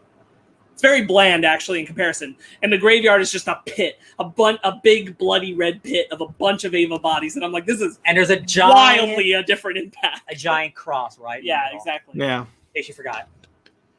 Yeah. Dude, no, that scene where I keep where Ritsuko has all the ray clones. Yeah, and she's just like boop, and then there's like all of them start deteriorating, and it's like they all start. Oh my god, Parts start falling off. Yeah, like I remember some of them smiling too as they're being decomposed. It's just they're laughing. They're laughing. Oh, they don't have a soul. They're just vessels. They don't. Yeah. Yeah, that's another scene. There's quite a few scenes in Evangelion that have messed me up. I'm just watching them going. Where all the ray heads turn at once to look at them. Oh god, that's just yeah. This is where Ritsuko in the Netflix sub, I think, is performed better because she's much more in a collected state of mind, knowing what she's doing, making her own decisions. In the ADV dub, she starts to sound like she's just completely unhinged at this point. I like this interpretation better. Questionable that Misato and Ritsuko both are like, no, this is okay for Shinji to see right now. This isn't going to mess him up. Yeah, right. Yeah. I mean, they've been through so much already, and like we're reaching an end point. Like I don't know how much more he could see. That like it's like, oh, like I guess just add it to the pile. Like that dude's been through some shit already. I find it more like it's fine, but like Misato didn't know what they were about to get into. Yeah. She wanted Shinji to see the truth. She didn't know the truth was a bunch of ray bodies. Yes. Because she's trying to be protective of him. And then we get to the introduction of Karu in the next episode. Who is only in one episode. And like for like 30 seconds at the end of the last episode. He's in it for one episode. But the impact that guy has over not just Shinji and the franchise, but all of like Evangelion's like fandom is really impressive and really just shows what that character means to a lot of people. Despite being evil. I really want to add some context real quick. The director's cut episodes adds in a whole scene where Karu is talking to the monolith of Sele around him. Yeah. Doesn't exist in the original broadcast. So I guess it adds more ambiguity to him. Yes. Now obviously I know who he is, what soul he has in his body, but I do remember, and this could be a dub issue, or maybe I'm remembering wrong. It's pretty implied that he's supposed to be the 18th angel. He is. He's the 17th. 17th angel. He is. And humanity is the 18th. Yes. Then, yeah. Okay. You're right. I got confused with that one because I must have gotten the numbers messed up. When the Sele monoliths are around him, they flat out say that they're talking to him and saying he is the soul of Adam. He's the fifth angel or fifth child. And Gendo has the vessel. They say that blatantly too. Which at some point in that episode, we also see Gendo with the eyeball in his hand talking to Yui and the Eva. Yeah. Yeah, I like. It's about here where the show kicks it into like, okay, we're almost done. Get ready to see some shit. Yeah. So Karu is introduced, and he already is just. Shinji is implied to be at the end of his ropes at the beginning of the episode. He's looking out at the water, and he's thinking about the fact that Toji and Kinsuke are wrong. Rei isn't real. He can't go to her. Asuka's practically a vegetable. Yep. And he doesn't trust Misato now. Mm-hmm. And so he feels completely alone. And then in come Karu. Just this dude, just right next to him. He's like, oh, hey, what's up? I'm the new kid. Who can connect and sync rate with any Eva at his will. I love that every time like he's hanging out with Shinji, it's just like regular stuff. And then anytime any like the bad guys talk about him, I'm like, oh yeah, he's the bad guy, all right. And then we just cut back to the cool teenager doing cute stuff with his friends. And then they cut back and it's like, he's the angel. It definitely started before this episode, but it's very strong in this episode. I want to talk about Makoto Hyuga and his clear crush on Misato. Oh, yeah. Technician who is working with her, and he is ready to execute her own ulterior plans to self-destruct the base at any moment. Yeah. And Hyuga is wonderful. I love him to death. What is the line he says? Like he's like, going out next to you isn't so bad, and she's like, oh, thanks. Yeah. It's very cute. Yeah, I like that. I really appreciated that. Towards the end of the series, we got to know a bit more about. In Star Trek, they're called the bridge crew, the people who have like dialogue, but we don't know who they are. Ibuki and Hyuga and Shigeru Aoba. Yeah. Yeah. We really get to know them as characters, which is kind of why it's a bummer in 25-26. It's just Shinji. But I appreciate End of Evangelion because we get more of them and kind of their story kind of wraps up. We'll talk about it. So so Kaoru's there. He's hanging out with Shinji. They're getting along famously. Shinji is opening up to someone for like maybe the first time, like really ever. And then oopsie poopsie, there's an angel inside the facility. This is bad. How did this happen? Oh man, it looks like our new boy is actually a bad guy in the same episode. What a twist. Didn't see it coming. And he crushes him to death. Oh man, that's on a scene that lasts for literally like 2 minutes long. Right. Yeah. That's just like, am I gonna do this? And the answer is yes. With Ode to Joy playing, which Kaoru was humming earlier. Mm-hmm. This is where the biggest gripe for fans has come with the different translation from Netflix and ADV, is the translation of what I'm saying is, I like you, instead of, in other words, I love you. Yeah. Right. It's not a huge deal, frankly, because the context of the relationship is still very clear visually. They're still both naked happening in a bathhouse together. However, I do understand that it's also like, so why? Why change it? Yeah. Why not have it be I love you? What was so wrong with having that? Especially for a show where it historically had so much meaning for people who felt like they could see something in the character of Shinji and Kaoru, that relationship that had not existed in anime prior to that. Yeah, right. Something that, especially in the States, a lot of fans felt like this is the first time I've seen homosexuality or bisexuality being represented in an anime. Whether you're straight or gay or whatever, like, but when you're young and you find someone that you connect with on such a deep level, it feels like love. Like I mean, I'm sure we were all there when we were young. Like, even today, like you can love at first sight or whatever. But like Shinji is he really feels like he might have found someone that like connects with him on a true level, and then it turns out or especially if you want to subscribe to the theory that Kaoru comes from the manga timeline. Oh my god! To this timeline because he's already loves Shinji. Yes. In which case, it's like he would flat out say, "I love you." Yeah. And many times during that video, an hour-long video, and many times during that video, I'm like, this guy's a crackpot. But sometimes, you make a good point with that one, sir. No, watching that video, Fanny comes in and she looks at me. She's like, "Is this more confusing than Kingdom Hearts?" I'm like, "At this point, yes." No, it isn't. No, it's not. I would argue no, it is not. No, I get it. Like the entirety of the timeline. I can track the Evangelion timeline, and I can I can see where it makes sense. Like if you actually you're not going to get all of it from an hour-long video, but if you went down the line and absorbed all that content, you'd understand how it overlays into each other, and you'd understand what it makes sense in as much as Evangelion itself does. Mm-hmm. Kingdom Hearts is a mess because I don't even think the creator really gets it. Nope.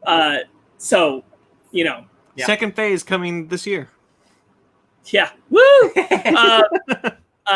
So it is just something where I kind of edge towards, it's not a big deal. It's not like you shouldn't watch the Netflix dub because of this. But I do stand by where I'm like, I understand that this means something to people. I understand that this was very formative for people. And I think that there's just no good reason to have changed it. So they shouldn't have. I wish that they had taken the time to recognize specifically this line. There are other lines where it's like, but this line, it's like, you should have recognized that means something to people and left it as is. Go ahead. I was gonna say, because obviously this is my first time watching the show, but I didn't know about that line change because that was like the big hot button topic when Evangelion was finally released on Netflix. For sure. And people were up in arms about it. And when I finally did get to that scene, when I was watching it, I was like, it's very clear that Kaoru has feelings for Shinji. Yeah, it is, no matter how much you change the text, even if it's important, like they are both hanging out naked in a bathtub together. Like you can't get any more explicit than that. Who hasn't been naked in a bathtub with their friend? No homo, right? Not at least 5 months. But I mean, the second Kaoru grabs Shinji's hand and Shinji doesn't. What? Go ahead, Ben. the second Kaoru grabs Shinji's hand and Shinji doesn't automatically like take his hand away like he has with Masato, like he has with Asuka. Yeah. And it's like, it's very clear that Shinji may have feelings for him. And it's also like the C word, because when he says, in other words, I like you, I kind of saw it as like they're all in high school as like a way of like not going at someone's like straight up saying I love you. It's kind of like when you're like in middle school and high school and you really like a person, it's like, yeah, I like you. Yeah, but I do get what other people are saying, whereas like, but if you take away the whole "I love you" part, that changes the scene. So the translation thing, because this is brought up in waypoints. So in Japan, they have a word that we don't have. That basically it's the term for like.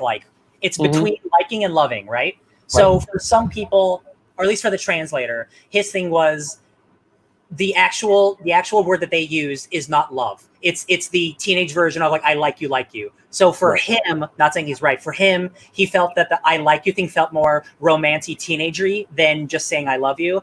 I think both work. I really do. I do too. I understand. I'm not taking it away, yeah. For sure. I totally understand the history of like people feeling like why did it have to change if it was already pre-existing for Americans that watch the show as one thing. It feels like you're trying to bury it. Yes. And I understand that, especially for people who are more sensitive to it than me. Yeah. I totally get it. Oh yeah. So do I. I still think the intent is there. Yeah. Yeah, so it super sucks that Shinji feels deceived by Kaoru. And they have to have a cool fight where Kaoru hangs out outside of the mech. He's just floating. He's fighting Ava floating too. like Magneto, just like chilling. And Rei 3 has made her way down and appeared above Lilith because Rei 3 is tuned into things now in a way that no Rei before ever has been. Yeah, right. She got all that knowledge. Yeah, and Kaoru notices her, which is shit that matters for End of Evangelion. Oh, yeah. But not so much for the next 2 episodes. Yes. 24 is a pretty powerful episode. Before we move on, I just want to talk about like how did you guys feel? Because I don't think Ryan or I can remember, but how did you guys feel having watched this episode and knowing there were 2 more? Well, look, I've seen people wrap up some things real quickly, so I'm like, you can still do it, but I just don't think that there's a lot left. I don't know how you can do that so quickly. Yeah, right. But I also knew that End of Evangelion was coming. So I had the knowledge of End of Evangelion to be like, well, at least if he doesn't wrap it up too well, End does. So I'm sure there is an ending that he did. Yeah, for sure. Yeah. When I got to the episode with Kaoru, I was actually surprised how late he showed up because I thought he eventually grows a relationship with Shinji over time. It wasn't just a one and done episode. So for me, I'm like, and then when I just double checked the episode list, I'm like, I only have 2 episodes left. What's going to happen? And then I dived into those final 2 episodes. That's what I said when I was watching the 25 and 26. Yeah, because once I got to episode 24, we get Kaoru and we get all that shit happening with there, and then it's like, oh my god, the last angel is here, and I was like, oh shit, is this gonna? I was expecting like a big anime showdown. I was expecting like Shinji and Ava Unit 1 just going through all this emotional trauma while he's fighting, and then with the episodes I did get, I'm like, because there were times where I'm watching the last 2 episodes, I'm like, what? I had a legit moment. I was like very confused. Like, as Ben to bounce off of what Ben was just saying, I had a legit moment where I stopped episode 25 and I was like, I missed something. There's an episode missing that I just skipped over on accident. Right? Certainly. Where am I? Yeah. Imagine, man. So now that we're here, it had major production problems near the end of the show. As you can clearly see, it's a lot of no animation. It's a lot of people talking, being introspective. So if you look into it, there's a lot of hearsay about why this happened. Yeah. A whole lot of people on the production team will tell you that Ano wasn't getting scripts done in time, but he'll throw the rest of the production team under the bus and say that it was like, we running on schedules that they weren't meeting and things like that. So we'll never really know the whole story, to be honest. Right. But like, there were things. As a storytelling device, I actually think the animation works really well. As Shinji is being stripped of himself, the animation strips back. I mean, Go ahead. Okay, because when I was watching, especially episodes 25 and 26, I saw quite a bit in like recaps and like the philosophy, like explaining the ending of Evangelion. There's a scene. It's just like the black lines are drawing Shinji and a bunch of stills just happening in very rapid order and behind him. Like that's what fills him out. That's my favorite part. And because when I got to that part, I'm like, oh, so we're in Shinji's mind. Yeah. This is happening. I think that's where I finally got it to like, this is Shinji finally facing every single inner demon that he has had his entire life. The abandonment of his father, his hatred towards his dad, the wanting to be loved by his mom, his trying to form a relationship with Asuka and Rei, and even some repressed sexual feelings that he may have towards them. And just like all this crazy shit into in these 2 episodes, and it turns into. And I was cued in pretty quickly that we were in Shinji's mind. Well, they tell you at the top of episode 26, not episode 25, but episode 26. Mm-hmm. They tell you at the top in the title cards that they say the Human Instrumentality Project was happening to combine all of humanity into one. There was too much happening to be shown at this time. There's no time to show anything else, but we are showing you what happened to Shinji. Right. So you just know that this is Shinji's perspective of things. Mm-hmm. Which also would imply that episode 25 is not just Shinji's perspective of things. Oh no, because we also get Asuka going through her stuff. We get Masato going through her thing. Because we get Masato, Asuka, and then Shinji. I want to say in that order because Rei isn't mentioned. I don't think. My point with that is there's a gray area amongst the fandom about is episode 25 truly Asuka and Misato examining themselves, or is it them being examined through the eyes of Shinji? Because Shinji appears for both of them, right? And says, "I am the Shinji that exists in their heart." Yes, and they say, "I am also the version that exists within Shinji's heart," which questionable of if they are honest interpretations of themselves. Sure. I lean towards that they are the case studies that are they themselves going through the Human Instrumentality Project, that we are being given a glimpse of what they do, but that it is connected to Shinji, because that is what is happening, is them becoming one, before it just becomes Shinji is the person observing things and deciding for himself. Yeah. Yeah. Mm-hmm. Yeah, the last These episodes are wild. Yeah, the last two episodes are definitely some of the most experimental I've seen in anime. I haven't seen a lot of anime, so that's not a high bar, but it is definitely something. As a fan of experimental, crazy, David Lynch. I love David Lynch. Right, that dude's the king of experimental nonsense. Hearing all the controversy about how much people hate the ending, and then finally seeing it, I get it. But I'm a guy who likes weird endings, so the congratulations ending, I'm all about it. Yes. I really am all about it. The way we get there, I might I wish they could have figured some shit out instead of just do that. One thing that it took me so long to realize is that ending is meant to be happy. It's a good ending. Yeah. Shinji has let down his AT field, right? You know what AT stands for? Absolute terror. Absolute terror. That's so awesome. Yeah. Absolute terror field. Get out of here. And he lets it down and allows his consciousness to be melded with everyone else in the Human Instrumentality Project, which is why everyone's clapping. That's supposed to be happy. That's the end of the human race. It's there's so many things going on. It is a happy ending. Is it really a happy ending because all of humanity is now one single thing? There's a huge case to be made that this is a bad thing because the people of the planet did not ask for this, despite it living in the apocalypse. It's really like we're just doing what we think is best for humanity, which is very much a bad thing to do. So that's why I love the ending, because it is absolutely, man, you did it, Shinji. I'm so happy for you. We're all dead. Yeah, pretty much. We're not dead, but we're not individuals anymore. We're a single thing. Congratulations. You might as well be dead because you've lost all sense of self. Exactly. So that's why I love the ending, because it is so, you take it however you want to take it, man. It's a mess, and I like it much more than the end of Evangelion ending, where that is a much more definitive sad ending. Whereas this one's just like, it's happy. Don't look too much into it, though. But my interpretation in rewatching them with End of Evangelion has been that the congratulations is the prelude to when Shinji breaks the singularity. Yeah. But my whole thing is for us. So two things.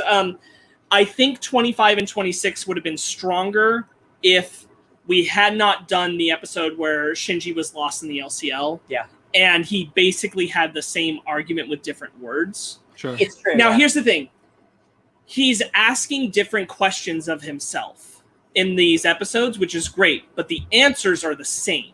And the answer that Shinji comes to is the same, except for the way that Shinji decides to break through and acknowledge that I want to try to be myself. If I can just appreciate myself, I can make maybe not, everything will be great, but like I want to see tomorrow. And I don't know if everything will be great in the future, but at least I want to try. And as a story that is supposed to be about Shinji's depression, that is a better version of like not saying there is no cold hard fix to Shinji's depression, but there is an amount where he gets to decide I can take the next step. Yeah. And I can make that choice.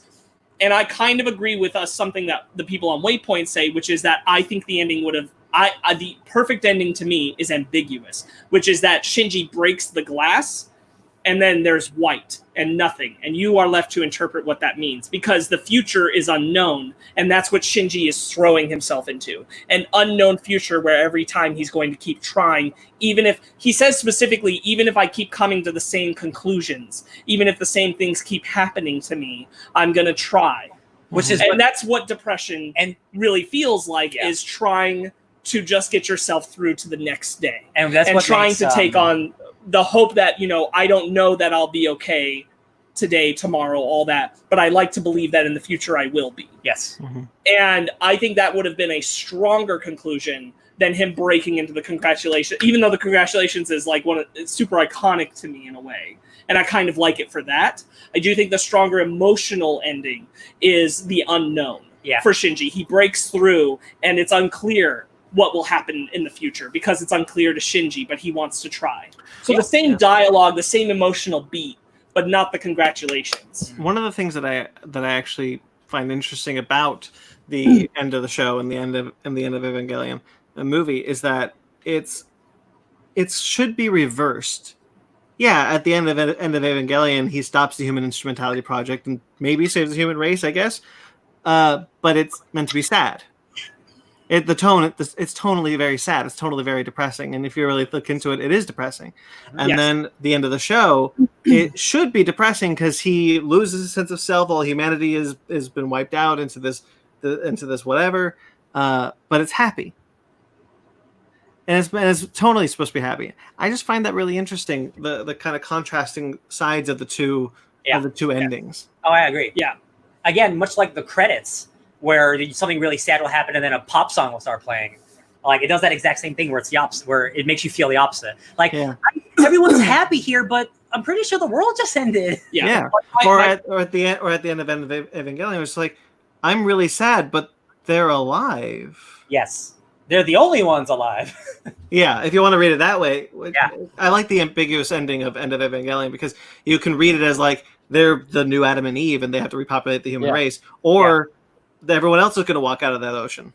Yeah, there is a line that directly says everyone else can come back to life if they find their way. So at the end of Evangelion, so like that is, I guess, also a happy ending. But like Shinji specifically, his actions at the end of that movie are not good actions. Yeah, because he is trying to say are we talk about End of Eva? I think let's just wrap on the 25-26 stuff. I just want to talk about like I just want to talk about like in 25-26 there's some stuff where like I find like the black box theater motif to be a little ham-fisted, but I understand that like it was early on in like this kind of experimental stuff, so I understand the choice.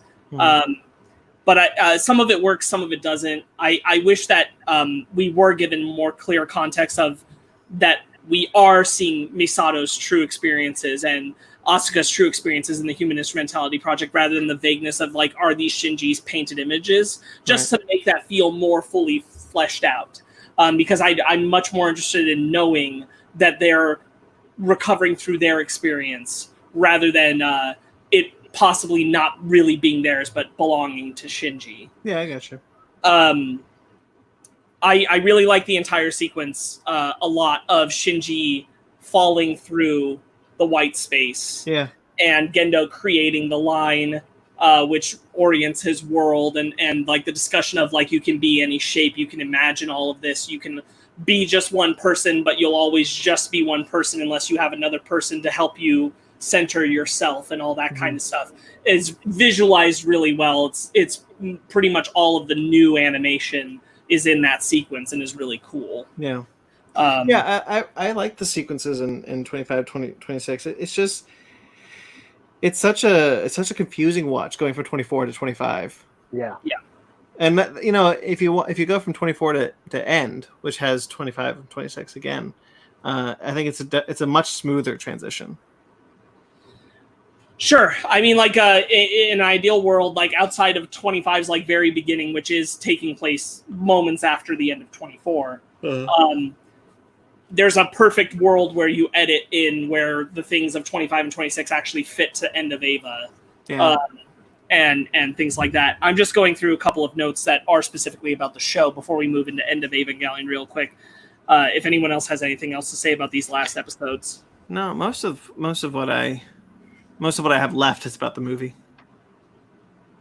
I do really like the show, but for me the movie solidifies the whole thing, because I think a lot of the heavy themes are in the movie, and they're kind of expressly stated that this is what we've always been building towards. This is what the themes of the show are.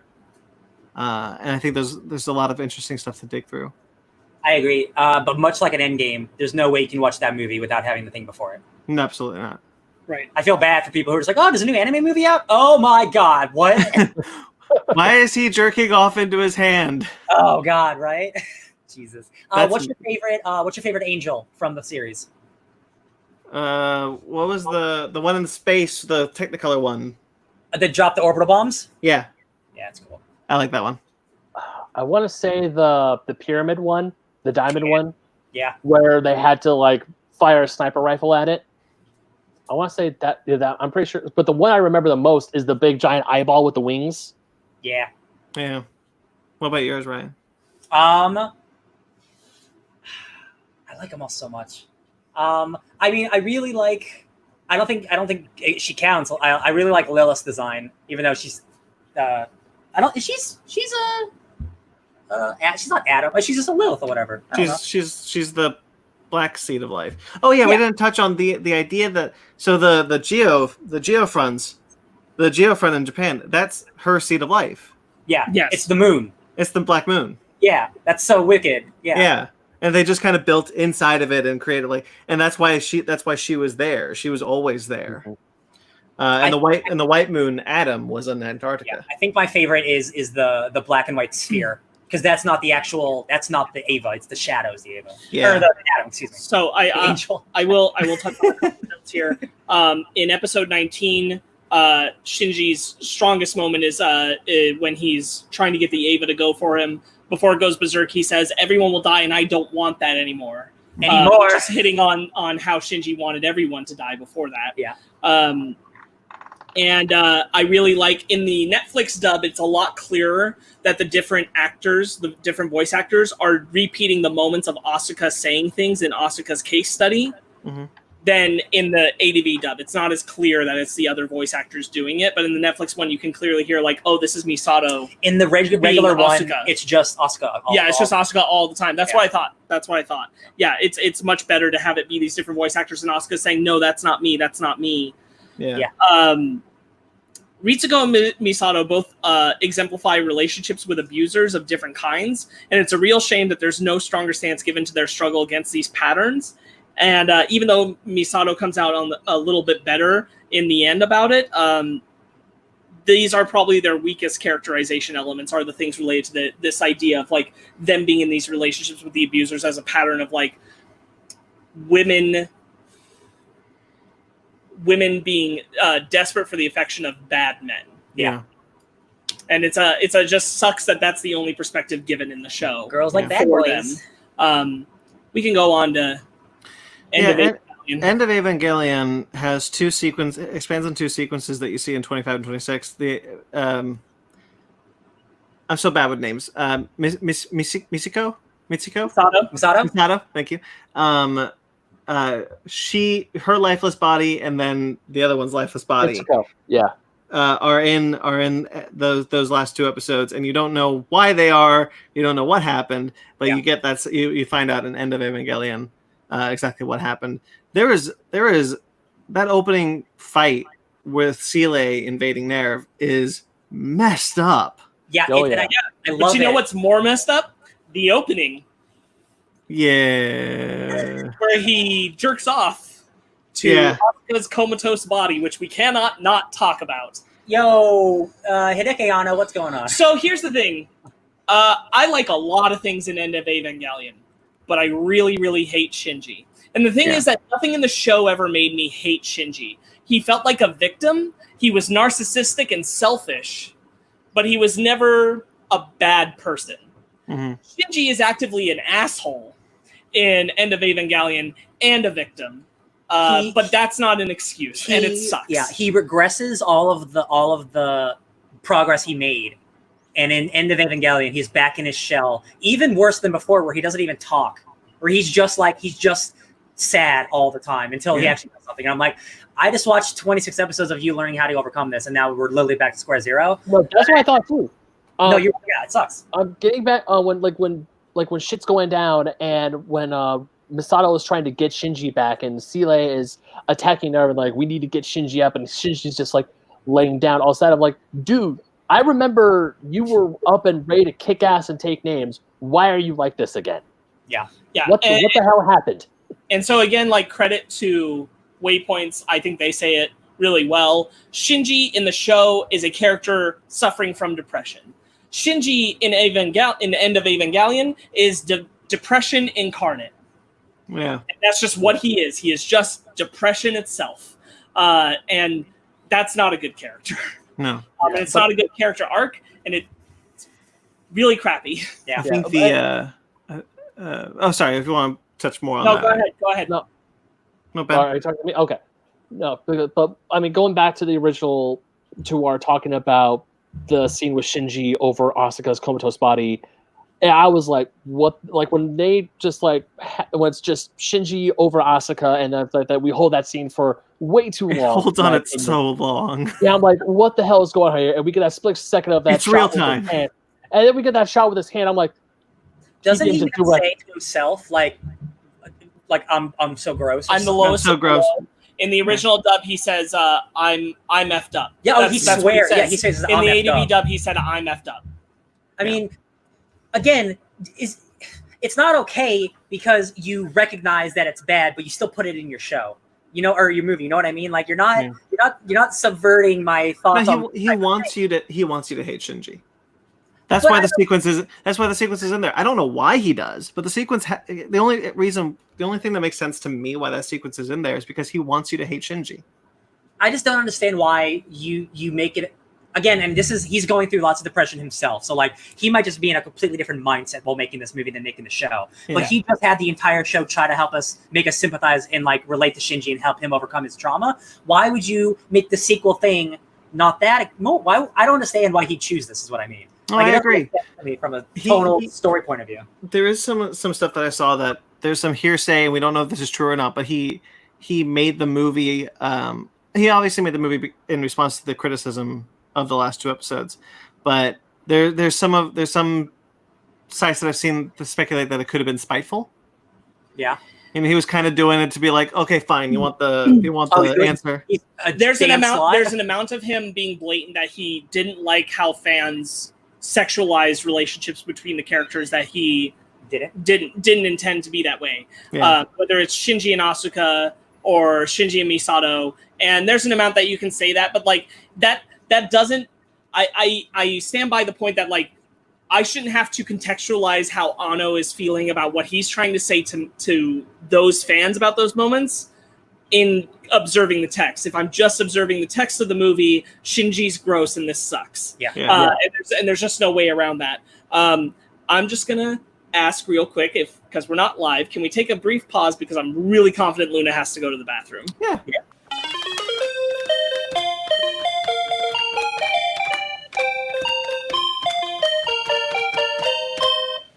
Were we? Were we at a specific... Masturbation. So That should be the cut. so Shinji's gross, and it sucks, and it's just like regardless of what you were bringing up, Brandon, like how he's trying to kind of like stick it to the fans of the sexualization of Asuka and things like that. This is not the way to do it. This is just like you can do something, but this is very hard for me to get over as acceptable in my appreciation of what End of Evangelion does do well. What it does with Shinji in almost all aspects of it is hard to accept. Sure. There's a version of a story where you're saying that Shinji, because in doing this, Shinji has just become an abuser. Yeah. There's no way around it. Shinji is now an abuser. He is very much like his father. He's on a path to be Gendo 2.0. You could tell that story where Shinji is inevitably going to become like Gendo. This was not well built to, nor is it well delivered. Sure. Yeah, if there's no... if you guys don't mind, do you want to bounce off that and go into something else? Yeah, I'd love to move on from that jizz hand. Okay. I love the designs of the Evas, of the manufactured Eva series, yeah. Yeah. I thought those things were terrifying. I agree. Everything around like Asuka fighting them and that whole... That's the best part of the movie. Yeah. It's such an exceptional fight. She only has a couple minutes to kill 9 of these things. Yeah. And then they all get back. End of Evangelion has one of my favorite things in it, which is Asuka's acknowledgement of her mother existing within her Eva, and then going, oh, now I'm okay. Now I understand all this. I understand what's been going on with me, and I understand that my mom is right here, and I'm going to kill everything. Yeah. And she becomes the greatest, most powerful warrior ever, and I'm like, Asuka's fantastic. Yeah. I heart her so much. And what sucks is that the movie at the same time takes away all the impact of that by making it so that the Eva series just regenerates itself. Yeah. And everything she did was still for nothing. Again, this is... And I'm devastated. It's... Oh, God. It's, again, and just the mangled Eva body as they eat it. Yeah. Again, tonally, it feels like in a way, Brandon, you're almost right. Like, he's almost like making this movie to just like not piss people off, just be like, you guys got the happy ending, so now we are getting the worst. We're all getting the dark timeline that everyone thought they weren't going to get. So like, like even though Asuka has this brilliant victorious moment, it's for nothing. It's like he went, well, I can explain exactly what happened, but you're not going to like it. Yeah. And I mean, like, the thing is that just, I wish it didn't make it feel like everything Asuka did, because like her victorious success is undercut by like, but it means nothing. Yeah. So F her. Yeah. And I'm like, no, I wish that there had just been secretly more Evas that are able to do the instrumentality, or done something else that still allowed Asuka to have defeated those Evas. To still allow that to have at least the impact of she did do this. And again, but they take that away from her, and I hate it. And it's interesting too, because I don't know if like it's meant to believe like that she dies she dies, right? Like is that implied? Like when the spike I thought she died. Right? So it shows up at the end. So that's like, so why have her lose then? So the thing is that I assume her death happens when her arm splits. When she's reaching up and her arm splits. Beautiful, man, beautiful. And I assume that was her death, but then she enters the instrumentality just like everyone else. Yeah. And so comes out the other end. But does that mean the people who are already dead join there as well? Because wouldn't she be dead? We see Ritsuko and Misato clearly went into instrumentality because Ritsuko's clothes floating in the LCL are left. Oh, that's right. Their bodies. She entered instrumentality as well. Yeah, you're right. So yes. Okay, yeah. Could be recently dead, will be able to enter because the consciousness was still there.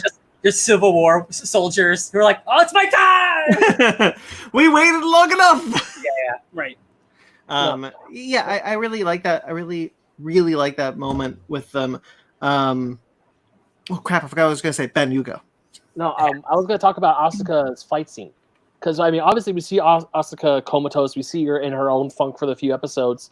And then when she's in her Eva and she's still... And we get those flashbacks between her and her mom, and then the AT field pops up, and it finally clicks that her mom was in the Eva.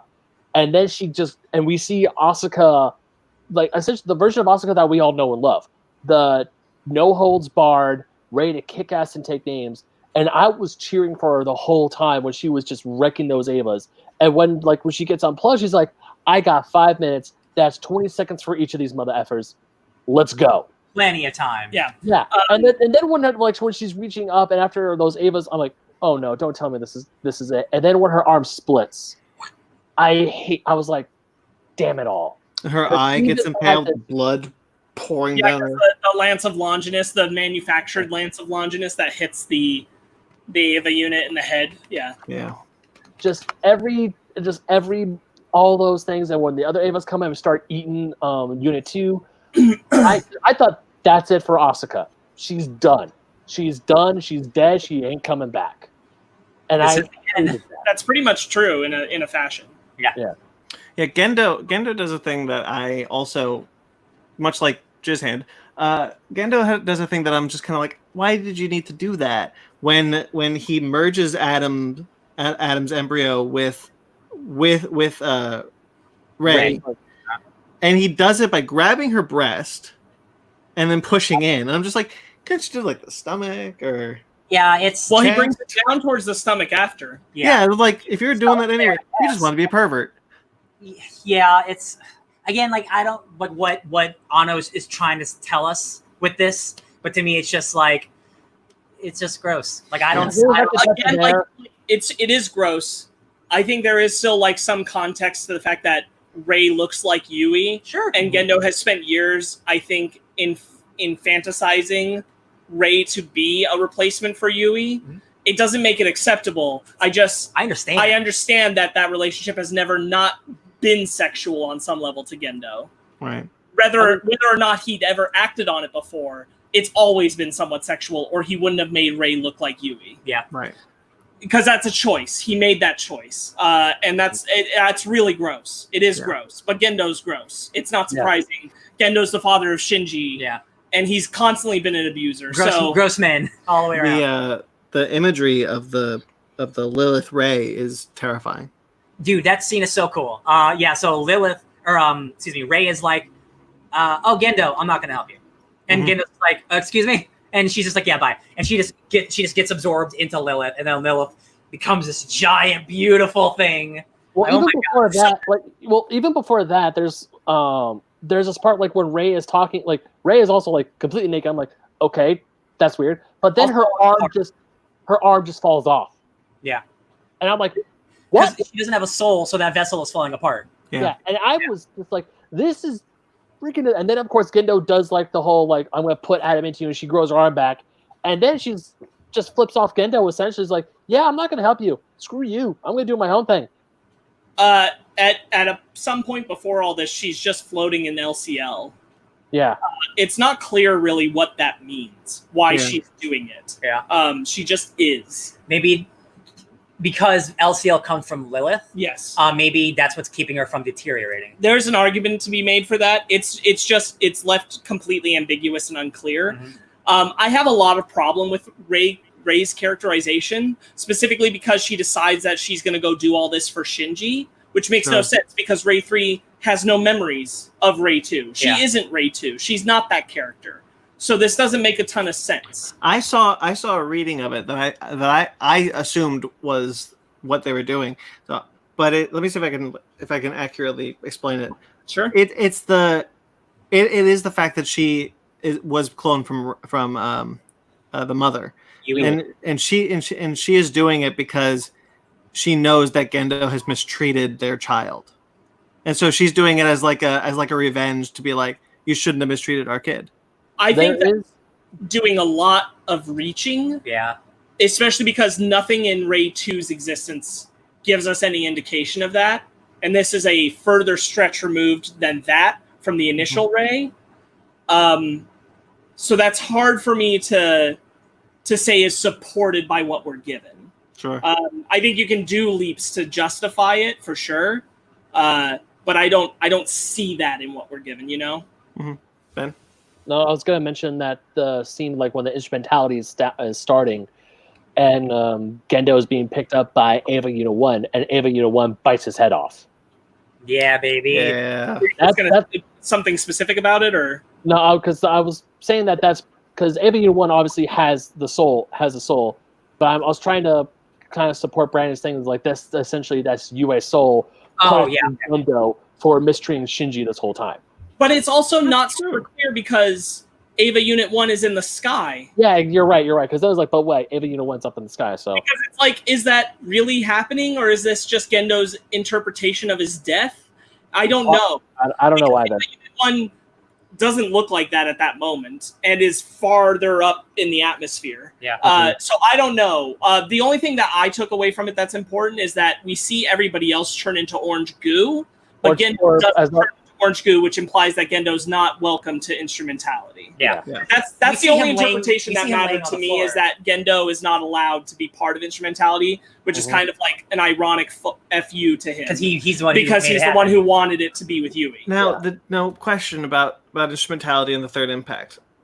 Third impact and the instrumentality, they're not the same thing. The third impact is what would wipe out all life on the planet, and the instrumentality is saving them. I think it's supposed to imply that they are the same thing, right? Because the third impact is what is creating is Adam and Lilith combining forces. Let me see if I can rephrase. Without instrumentality, third impact still happens.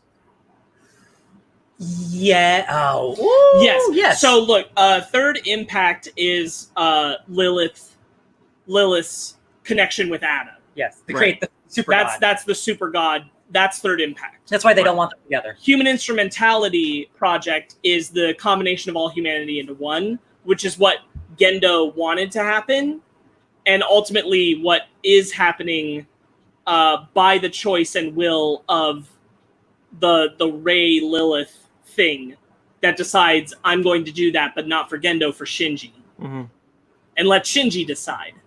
I see. Which is a little infuriating. But because Sele's version was different, what they wanted was different, so we know that it's not the same thing. Right. Third impact starts it, but they were going to try and make it do a different thing. I think the third impact, it's what allows it, like killing all those people, is like what sends them to the human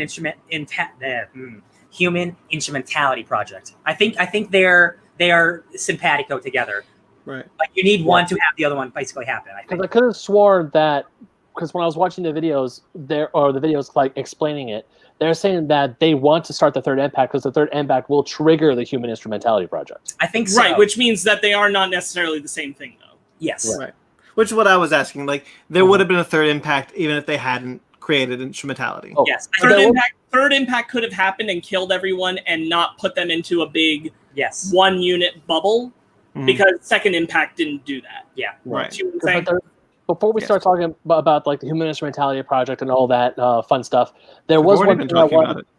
We've already been talking about it throughout the whole thing. Well, there's one thing I wanted to bring up before we got into that about one of my favorite characters of the show, and that's Misato.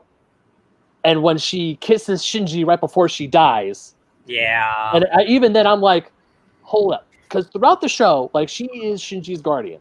Yeah. And you can tell that Misato loves Shinji as a mother would love a son. It's like a guardian, yeah. It's a guardian thing. It's like they're a surrogate parent. But then when she straight up makes out with them, like, it's not a makeout. Let's be fair. It's not a makeout. Yeah, it's not a makeout. But she kisses him. Yeah. And then says, "We're gonna do the rest of it when you come back." And when I come back, I'm like, "What?" Well, she knows she's dying. And she knows she's not making it back. Again, there's a read where you can interpret it as her trying to encourage Shinji. Yes. But the sexualization of it is gross and not true to Misato's character from the show. 100%. Yeah, that was one of the parts of the movie I'm like, hold up. Where I'm like that fault me. I'm like, hold up. Yeah. Let's yeah. time out. That was my biggest, actually probably my biggest problem with the movie. The worst part about it is that at this point, because of how they've written Shinji, this is not Misato caring about Shinji as a person. This is now Misato being forced to care about an abuser because they are not doing anything for themselves, which is never a position she's been put into with Shinji before. Yeah. Right. She's been supportive of Shinji, but she's never had to literally drag him around. And that's what all this whole movie is. This is a this is a disgusting turn of Shinji into being archetypal chosen one, but I am the emblem of depression itself. Yeah. Rather than Shinji being a person who can make a choice, but is a victim of things. Yeah.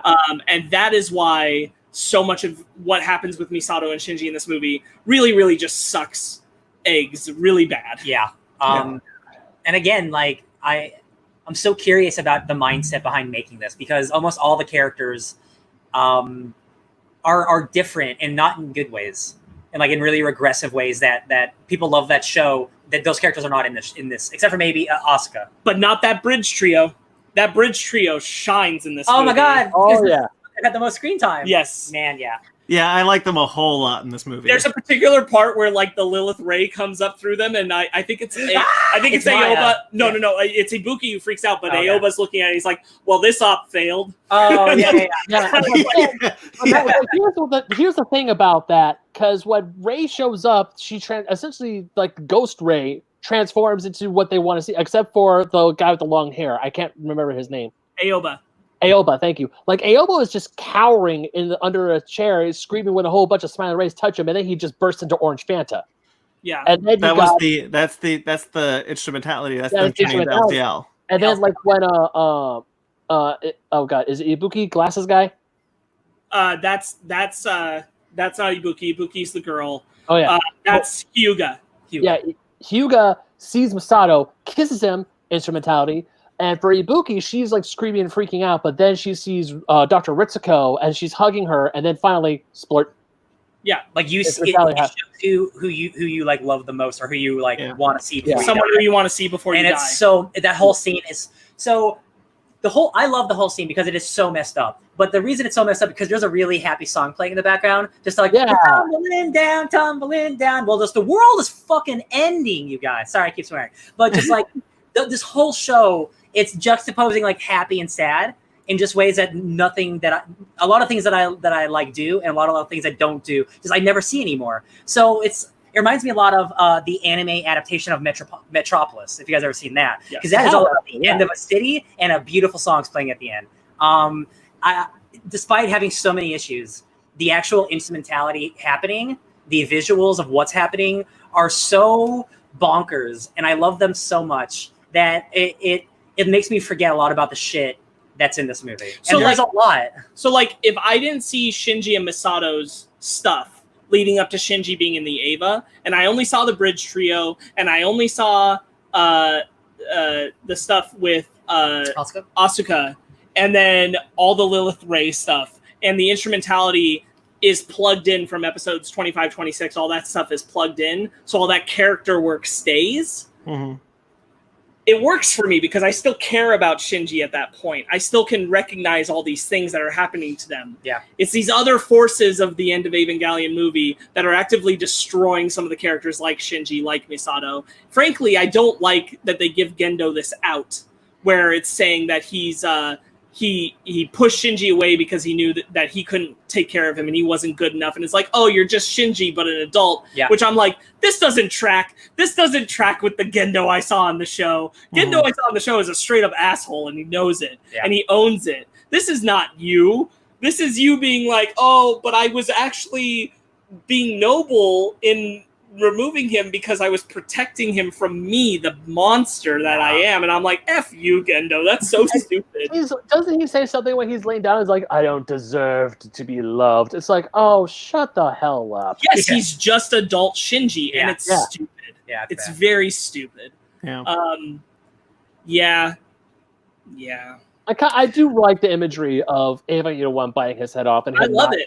And him not turning into Orange Panther. I think Ryan I think I'm with Ryan when he says that the visuals at the end, the actual thing with all the floating rays, the people dying, the billion people, all that whole thing, that is gorgeous. And for me, that made the series.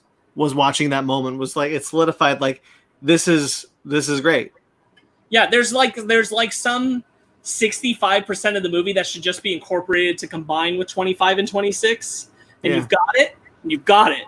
You get your everything. There's I don't think it was released in America. At least I didn't find it. But there is another cut called Revival of Evangelion. That is Death and Rebirth and End of Evangelion as one movie. So it is the clip show and the End of Evangelion all in one thing. And I wonder if that is the way to watch all this, because that is the through line of what I think Anna wanted. If it takes out Shinji masturbating over Asuka's body, and things like that, but I don't know that it does. Yes, so I'm very curious about that version, because that is one of the more recent ones of the edits that I haven't seen. Personally, this is one of those things where I sit there and I'm like, I kind of want to re-edit this myself to include 25 and 26, and I would keep the moment where Shinji goes to Asuka and asks her for help, and then I cut it. And then, right before he turns her over and we see her like her naked body, it's like I'd even leave the kiss with Misato and Shinji, but I wouldn't have her say the line about it, and I'd make it shorter, because like I don't mind there being a kiss moment. There's something that can be protective and comforting about that, but they clearly sexualize it with the length of it. They definitely do. Man, with how Shinji approaches sexuality and his own sexuality, like I completely get Misato being like, I'm gonna give you a kiss, and like maybe tease like, hey man, that's what being an adult's like. Get through this, and who knows what's in the future. But like the fact that it's just so, I'm gonna bang you after this, bud. That's like, it's so gross considering that's like his mom. Like it's again, it's so anti the original show. I'm just like, there's a lot of Freudian stuff about like wanting to bang your mom, because it's there in Shinji weirdly having sexual attraction to Rei that they'll hit at times. It's there in the way that both that Kaji kind of looks at Misato. It's there in the way that Gendo goes after Ritsuko and Ritsuko's mom. It's there in Shinji's unfortunate sexualization stuff with Misato. It's there in a moment where it's implied that Shinji is looking up at his mother, who is above him, and even though they don't totally show it, they are naked up to their shoulders, which implies a sexuality to it, which is gross. And removing all the clothing, like it's supposed to add like that these kids are super they're so vulnerable and they're super insecure. Right. But at the same time, man, there's a lot of it, and I get it. But like sometimes you just got Rei and Gendo just walking around and she's just straight up naked a lot. And I'm like, was it necessary? Like, I'm sure for whatever weird like thing you got going on, I'm sure, but like I don't think it always is necessary. Right. But again, that's a lot of anime, and tropes are tropes, I guess. Yeah. So they do part of the instrumentality for Shinji in the film. Yeah. And I specifically want to highlight the moment with Asuka in the kitchen, because I think that's the most important part of the instrumentality in the film, is Shinji going to Asuka and saying, I need you, you're the only one for me. And she's saying, and I like this, and I choose to imagine that this is the real Asuka. I'd like to believe this is the real Asuka in there, because she says, no, you don't want me. You just want me because Rei and Misato aren't here. It's not real. You're just fabricating it out of your own selfish need and all this, because that feels like Asuka. Yeah. That feels like Asuka calling the truth to it, especially in Asuka, who has self-realized herself, as we saw earlier in the film. So I prefer to believe that that's the real Asuka. And then we get the second gross choice with Shinji, which is the decision to choke her for it. So there are so many. Again, him becoming basically Gendo. Yes, there are so many reads, and I don't know what's right and what's wrong. The one that I saw that for me makes the most sense, it's Shinji is unsure of this new reality that he's in. It's just him and Asuka, right? So he chokes her to make sure that this is a real life where people can still they can still ignore him, or they can still reject him. So him choking Asuka and her doing that is like, she doesn't reject him though, is the thing. So it's so I've read also the reading that Asuka does it for similar reasons. Yes. Like she does it because she's trying to figure out, is this still a place with acceptance? Yes. Yeah. And so they kind of come to the realization. I've read they come to the realization that this is the world that they want. This is the world that they left. And the read what the thing about I'm talking specifically about the kitchen strangling, not the end of the movie. Oh, sorry. Yeah. Okay. Where he's choking her in the kitchen. Yes, That's what I'm talking about specifically. I'm not at the end yet. Sorry. Okay, I forgot about that first. I just wanted to be clear that I'm talking about that moment where it's Asuka saying no, and she's just staring down at him as Shinji does this. Yeah. Okay. And that's where you have to tie a connection to that, to the ending one that you're talking about. But there's something just really off about the way that this is presented, that has thrown Shinji into an unlikable realm with the way this is handled. This is not dissimilar to when Ritsuko's mom chokes Rei, that it's just, oh, this is not awesome, not great. They do some stuff with live action in the instrumentality where we see live action footage. Real death threats that he received from the end of the show. Not just death threats, but also some of those emails that are shown in the live action stuff also say, like, Ava changed my life, this kind of stuff. So it's both positive and negative. Yeah. But it's all about... We see the actresses of our three main leads. Yes. The Japanese actresses. We see people who are meant to be the representations of us, the audience, sitting in the theater watching the movie. Yep. Maybe a little weird. Maybe a little bit experimental went up its own ass. David Lynch. Yeah. That must have been weird being like watching that in theater, going like, this guy. I wrote that. You know what? We jumped ahead. I wanted to talk about the credits that are in the middle of the movie because there's specifically a part where Hideki Anno thanks the 5 women that made this story possible. Yes. And that's a little weird. It is a little weird. Because he's thanking the characters of the show. Yeah. And considering the way that the characters are handled, it feels a little gross. Sure. I mean, I'm sure that's him being like, these characters helped me get through my own depression and shit like that. For sure. But like the way that he went about it wasn't always great. Yeah. And especially in the midst of like what's happening in this movie, that happening going, what? Yeah. Yeah. Anyway, so human instrumentality. Shinji decides the same decision he's made before, where he's like, I want to meet people again. Yeah. I want to know people. So the world's like, okay, as you wish. And out of a vagina in the head of Lilith Ray emerges an eyeball, from which emerges Ava Unit 1. I caught that, and I'm like, is that what I think that is? And it totally is. Metaphors. In Yggdrasil. Yes. Tree of Life. Yep. That sequence is... Oh, we didn't really talk about like the Ava Unit 1 finally getting its wings. Oh, yeah. We mentioned earlier in this podcast, they finally appear when it rises into the sky and sees Asuka, Ava fricked up, and joins with the manufactured Ava series and forms the... All the manufactured Avas now have faces of Rey, which is very spooky. Yeah. Oh, no. The part where all of Rey's faces, or even when like the eyes just like go backwards and then there are more Rey faces pop out. Just like the constant loop of Rey faces, not just any Rey faces, Rey smiling faces. Yeah, it's scary stuff. Disturbed the shit out of me. And what also another thing that disturbed the shit out of me is the dude, Adam's soul. What's his name? Karu. Yeah.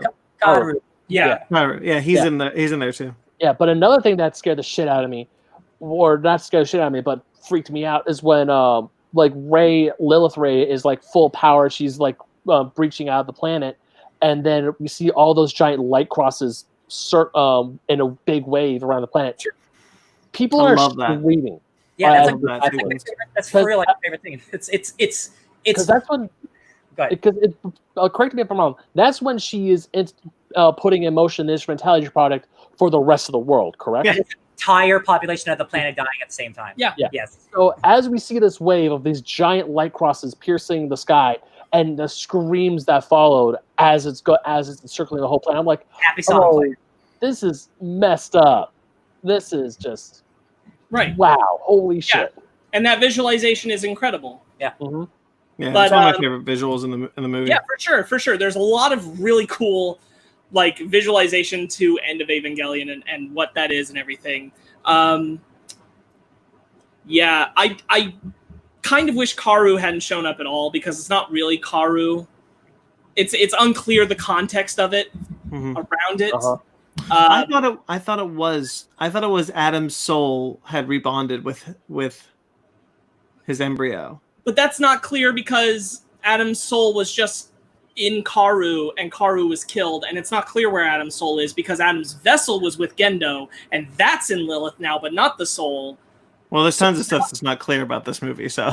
I know, but like I'm saying, like it didn't add much context other than Shinji having a brief moment of going, "Karu, it's you," and it's like otherwise it means nothing. Sure. It's meaningless in the substance of the film, and I wish it had more meaning because it ultimately just becomes Rei again. I think the rebuilds are what we're looking for from everything we saw. Probably. But but like the inclusion of Karu, I just felt like didn't add anything because it doesn't alter anything for what's happening with Shinji. Yeah. Shinji has no true reaction to it other than to go, "Oh my God, Karu." It doesn't like affect what he does. Right. You see what I'm saying? Yeah. I understand. And I kind of feel like if you were trying to say something about that, like how Shinji wishes he was with Karu, then all the Reis had turned into Karu, that would have said something because it's reflecting off of Shinji's desire. Mm-hmm. But it's not that either. Anyway, Shinji decides he wants the world back, so the world comes back, sorta. The Rei liver falls apart. Falls to the planet and you just got broken Which body is cool. parts. Yeah. Cool visualization. And Yuri in Ava Unit 1 is floating in space.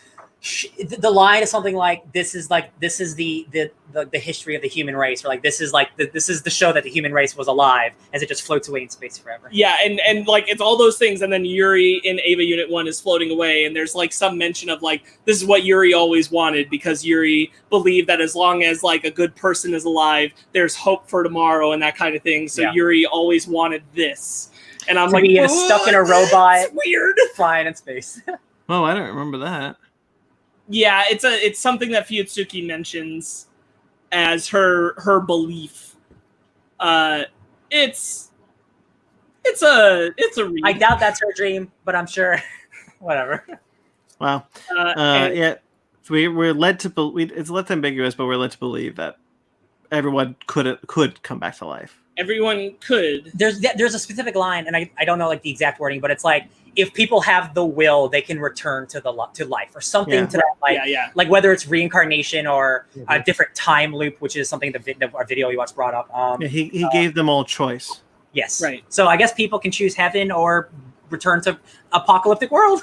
I'd probably choose heaven. Yeah, the world didn't get fixed. It still looked like shit. Oh, it's worse. The world got worse. There's these giant Evas like in crucifixion stances all over the water now. It's a bad place.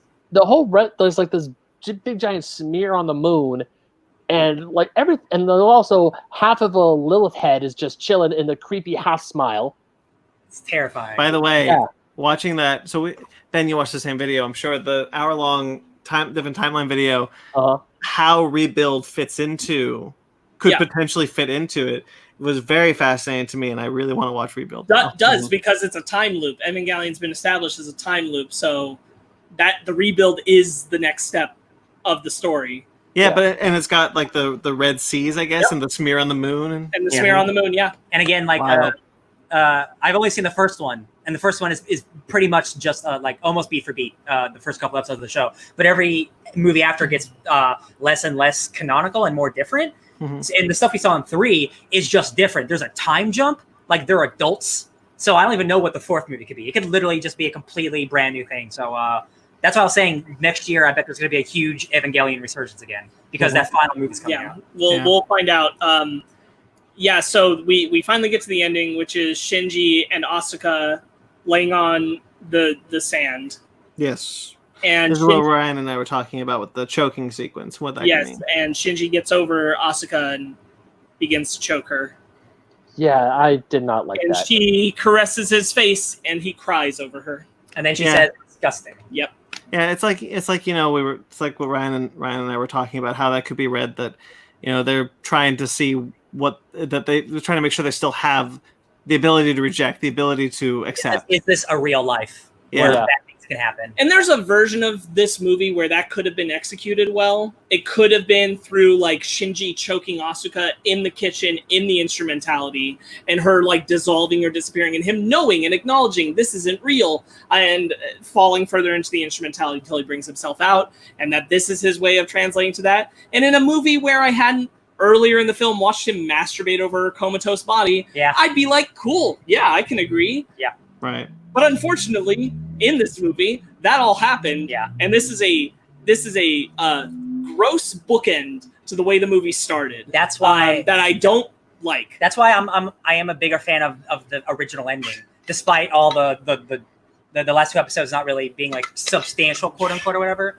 But if you're gonna have your ending have the human instrumentality project still happen, I like the version where Shinji ends up a winner, or he ends up like overcoming his fears, and the world ends, but everyone is happy because they did defeat depression together. I think amongst all this, my preferred ending, fabricated ending, would be to have a combination of like the film's instrumentality and the show's instrumentality. And when Shinji does the breaking through with the glass and everything, you cut from that to the Lilith Ray falling apart on Earth and the establishment of that stuff, and you just leave Shinji and Asuka laying on the beach next to each other and don't do the strangling. Yeah. End of movie, and I'd feel better. Yeah. But I don't think he wants you to feel better. I think he wants you to feel like shit. That's the thing, and like I guess if that's what you want me to feel like, that's great. But I don't know why you'd want to, because it's not like The Last of Us or anything. Let me be clear. I don't need to feel good. Period. Yeah. I'd feel better about Shinji being a character I followed on a journey, rather than being a character I followed through on a journey and then all of a sudden got thrown into the blender and destroyed. It's like a new in character. a movie. Yeah. Asuka too. I have a big problem. One of my biggest problems with the strangulation is that the way that they handle Asuka caressing him is the most un-Asuka thing Asuka's ever done. And so all it does to me is show that Asuka isn't even Asuka anymore. Not that it matters, because everything's gonna back to the beginning and rebuild. I get you. I understand the controversy, and it's not like we'll ever interview the guy. I want to find every interview I can, because I want to know his mindset going into making this movie, because it's very clearly a much darker representation of the ending of that show. Yeah. In every single capacity for every single character, it's just worse for everyone. And it leaves the universe in a bad spot with the characters. I feel that the end of Evangelion to me was a lot more confusing than the end of the show, because at least in the show, I got the sense of like Shinji finally being his depression. I'm like, yeah, all humanity is now this one giant hive mind, but Shinji himself finally developed better as a person. He's no longer depressed. He's no longer sad. He wants people in his life now.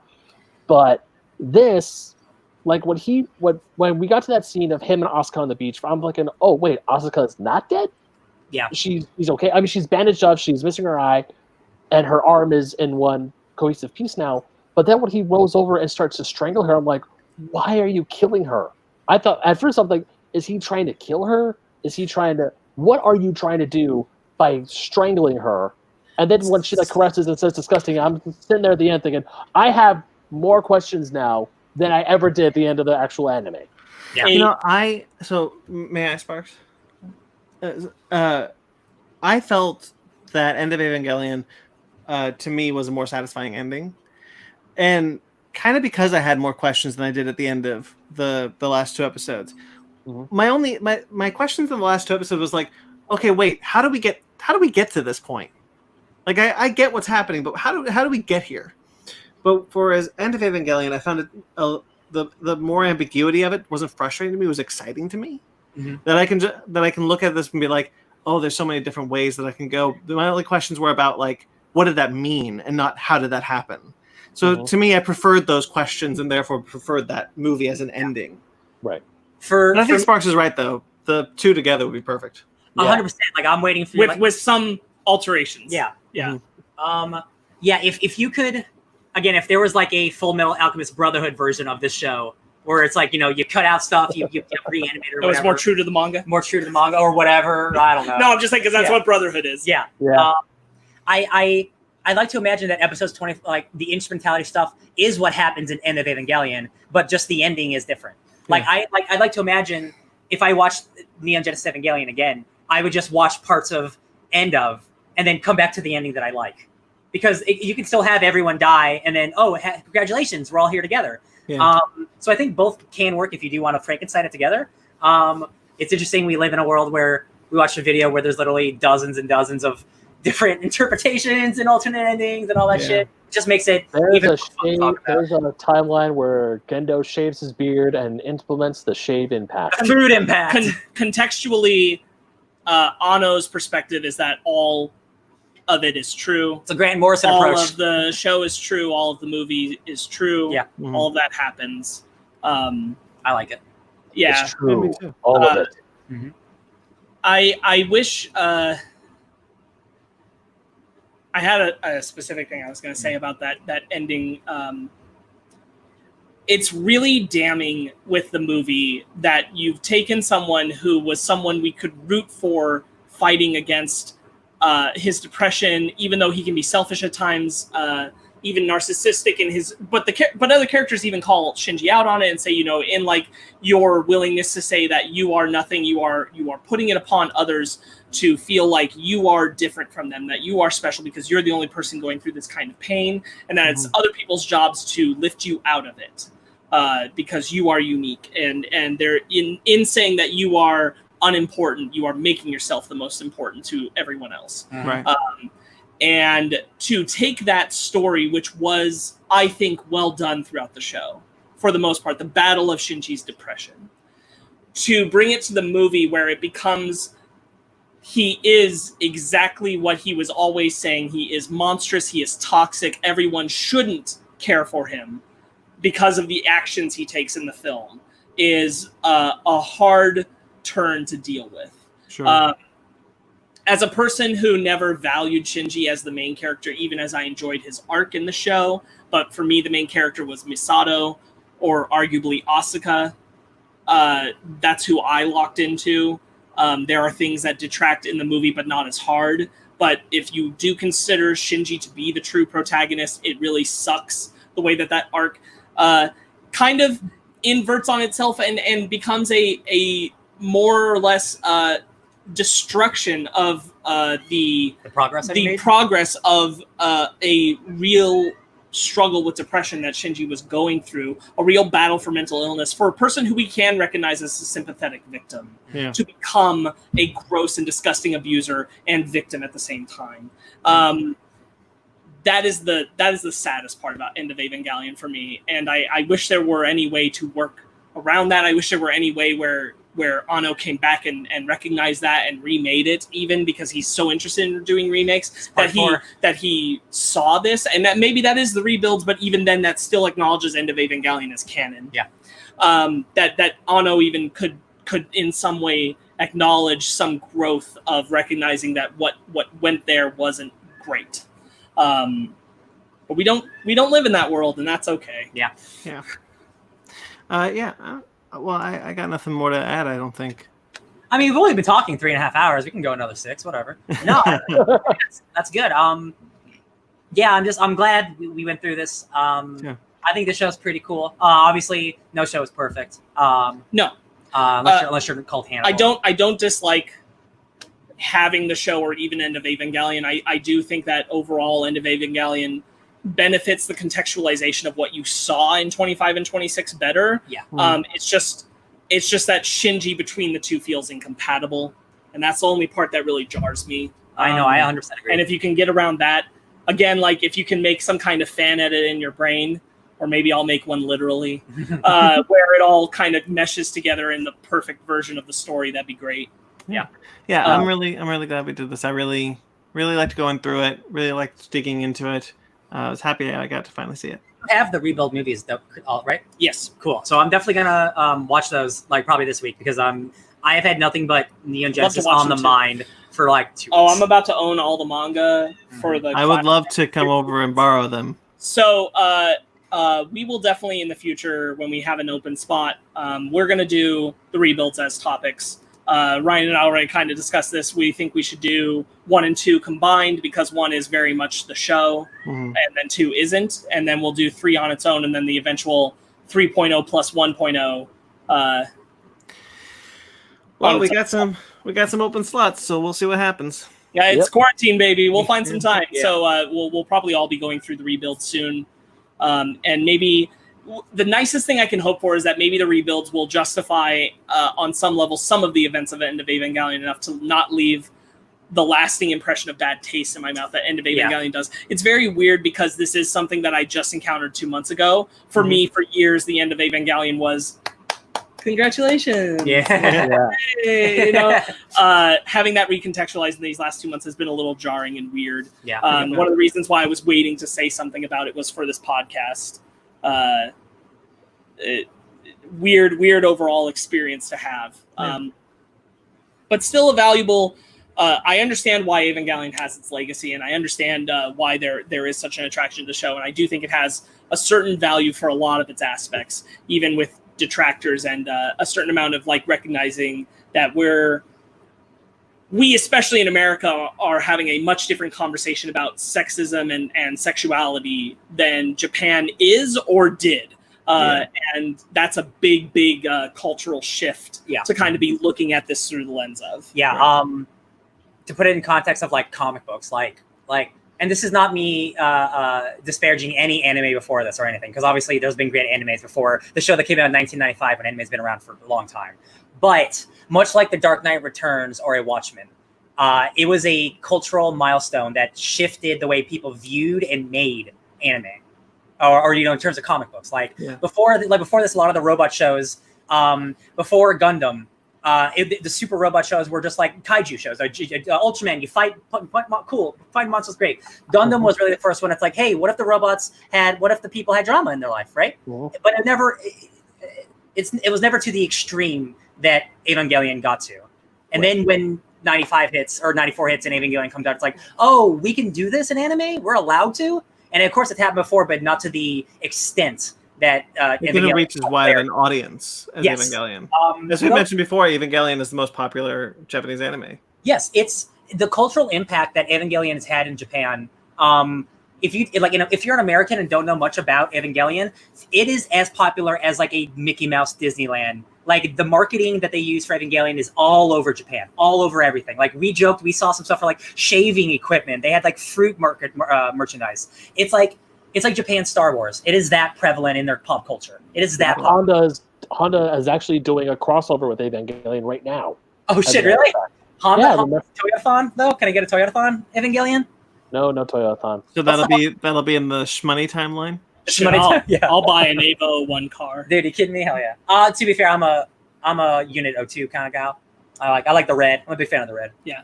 I really like Unit 1. I know it's like the popular one, but dear lord, that aesthetic is really good. To be fair, if I could have the Berserk Evil Unit 4 Evangelion, it's like black, like the American design. Yeah. That's dope as hell. But they don't It's so very American. They nailed that. 100%. Yeah. The impact of the show, it's so important, and I'm glad we got to talk about it, because even though it is one of the most popular shows in the world, a lot of us still haven't watched it. Like you guys recently watched it, so I'm very glad we got to do this. It always makes me happy when we get to deep dive into things that I love, because it just so I love this podcast. Very few things have we deep dived for 3.5 hours. Hell yeah! I feel my final thoughts. I feel like I'm now finally watching Neon Genesis Evangelion, since Neon Genesis Evangelion was that anime dark horse that I just could not get a hold of, no matter how hard I try, or at least no matter how hard I wanted to. And now there's a legal way for me to watch it thanks to Netflix. Watching Evangelion and talking about it with you guys kind of puts anime into a new light for me. It's kind of like what The Dark Knight did for me for comic book films back in 2008, where comic book films, they're not, and it's not just bright colors, good guy versus bad guy. There's like philosophy. There's like a seriously deep look on morals. There's depth to it. Yeah. Okay. Some mother chucker's always trying to ice skate uphill. But after watching Evangelion, it's like now we could like look at other anime and be like, oh, here's the depth of the show. Here's why the show is so important. Here's what the show is trying to say. It kind of is taking a genre that some people, like the hardcore, like snooty people, would just like brush under. It's like, oh, anime, fighting for 5 episodes, that's lame. Now they watch this, is like, oh, this is actual art. There is actual. This is what Scorsese would call cinema. Exactly. Yeah. in a way, that Neon Genesis Evangelion kind of is like the Dark Knight of animes in a very light sense. If that makes any sense. It is definitely one of the more important cultural touchstones for anime. For sure. Like it is much like Dark Knight Returns, like a pre and post Like we just make animes kind of differently now. We just think that and again, this is not me saying that animes from the past are bad. They're just a little more simple and not as in-depth as say we're allowed to be. Right. You just need that one to push it. Like, oh, we can do this. Now Gundam is like this all the time. Gundam is super serious and sad all the time. Oh, and then you also have Unicorn, and you also have Chibi. You have all of it. You have SD. You have all this other stuff. So for my final say on this, I think that just knowing a lot of the discourse around it, knowing where I feel now as an adult, having really absorbed it and thought about it and criticized it, I think that Evangelion really works for you if there's something in there you feel you can connect to. Specifically in episodes 25 and 26, I know a lot of people that don't like it, a lot of people that love it, and I think that you either kind of can find the thing that like speaks to you in it, or you can't, and that's fine. That's just kind of how art works. But Evangelion is a pretty extreme case of like you fall off of it pretty hard at the end if you are not able to connect with something inside of it.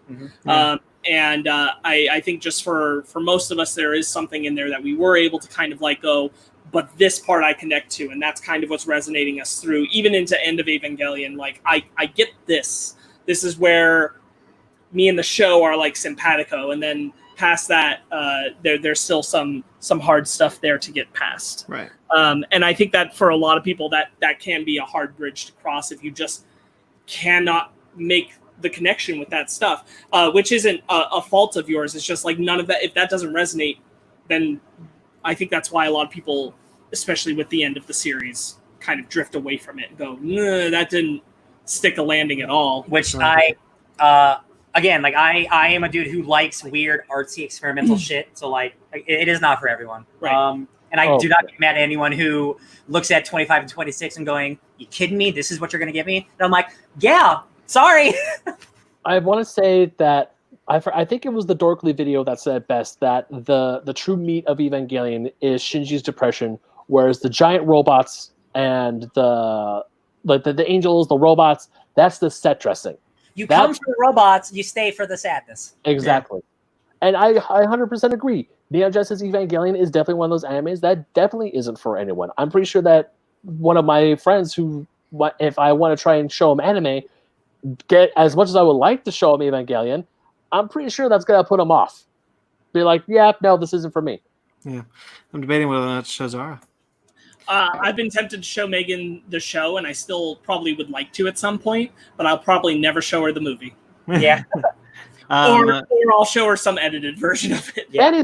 Fanny was watching clips of the movie when I was watching it, Evangelion, and every time she popped up, was like, "What's going on?" I'm like, "But I don't know." Like the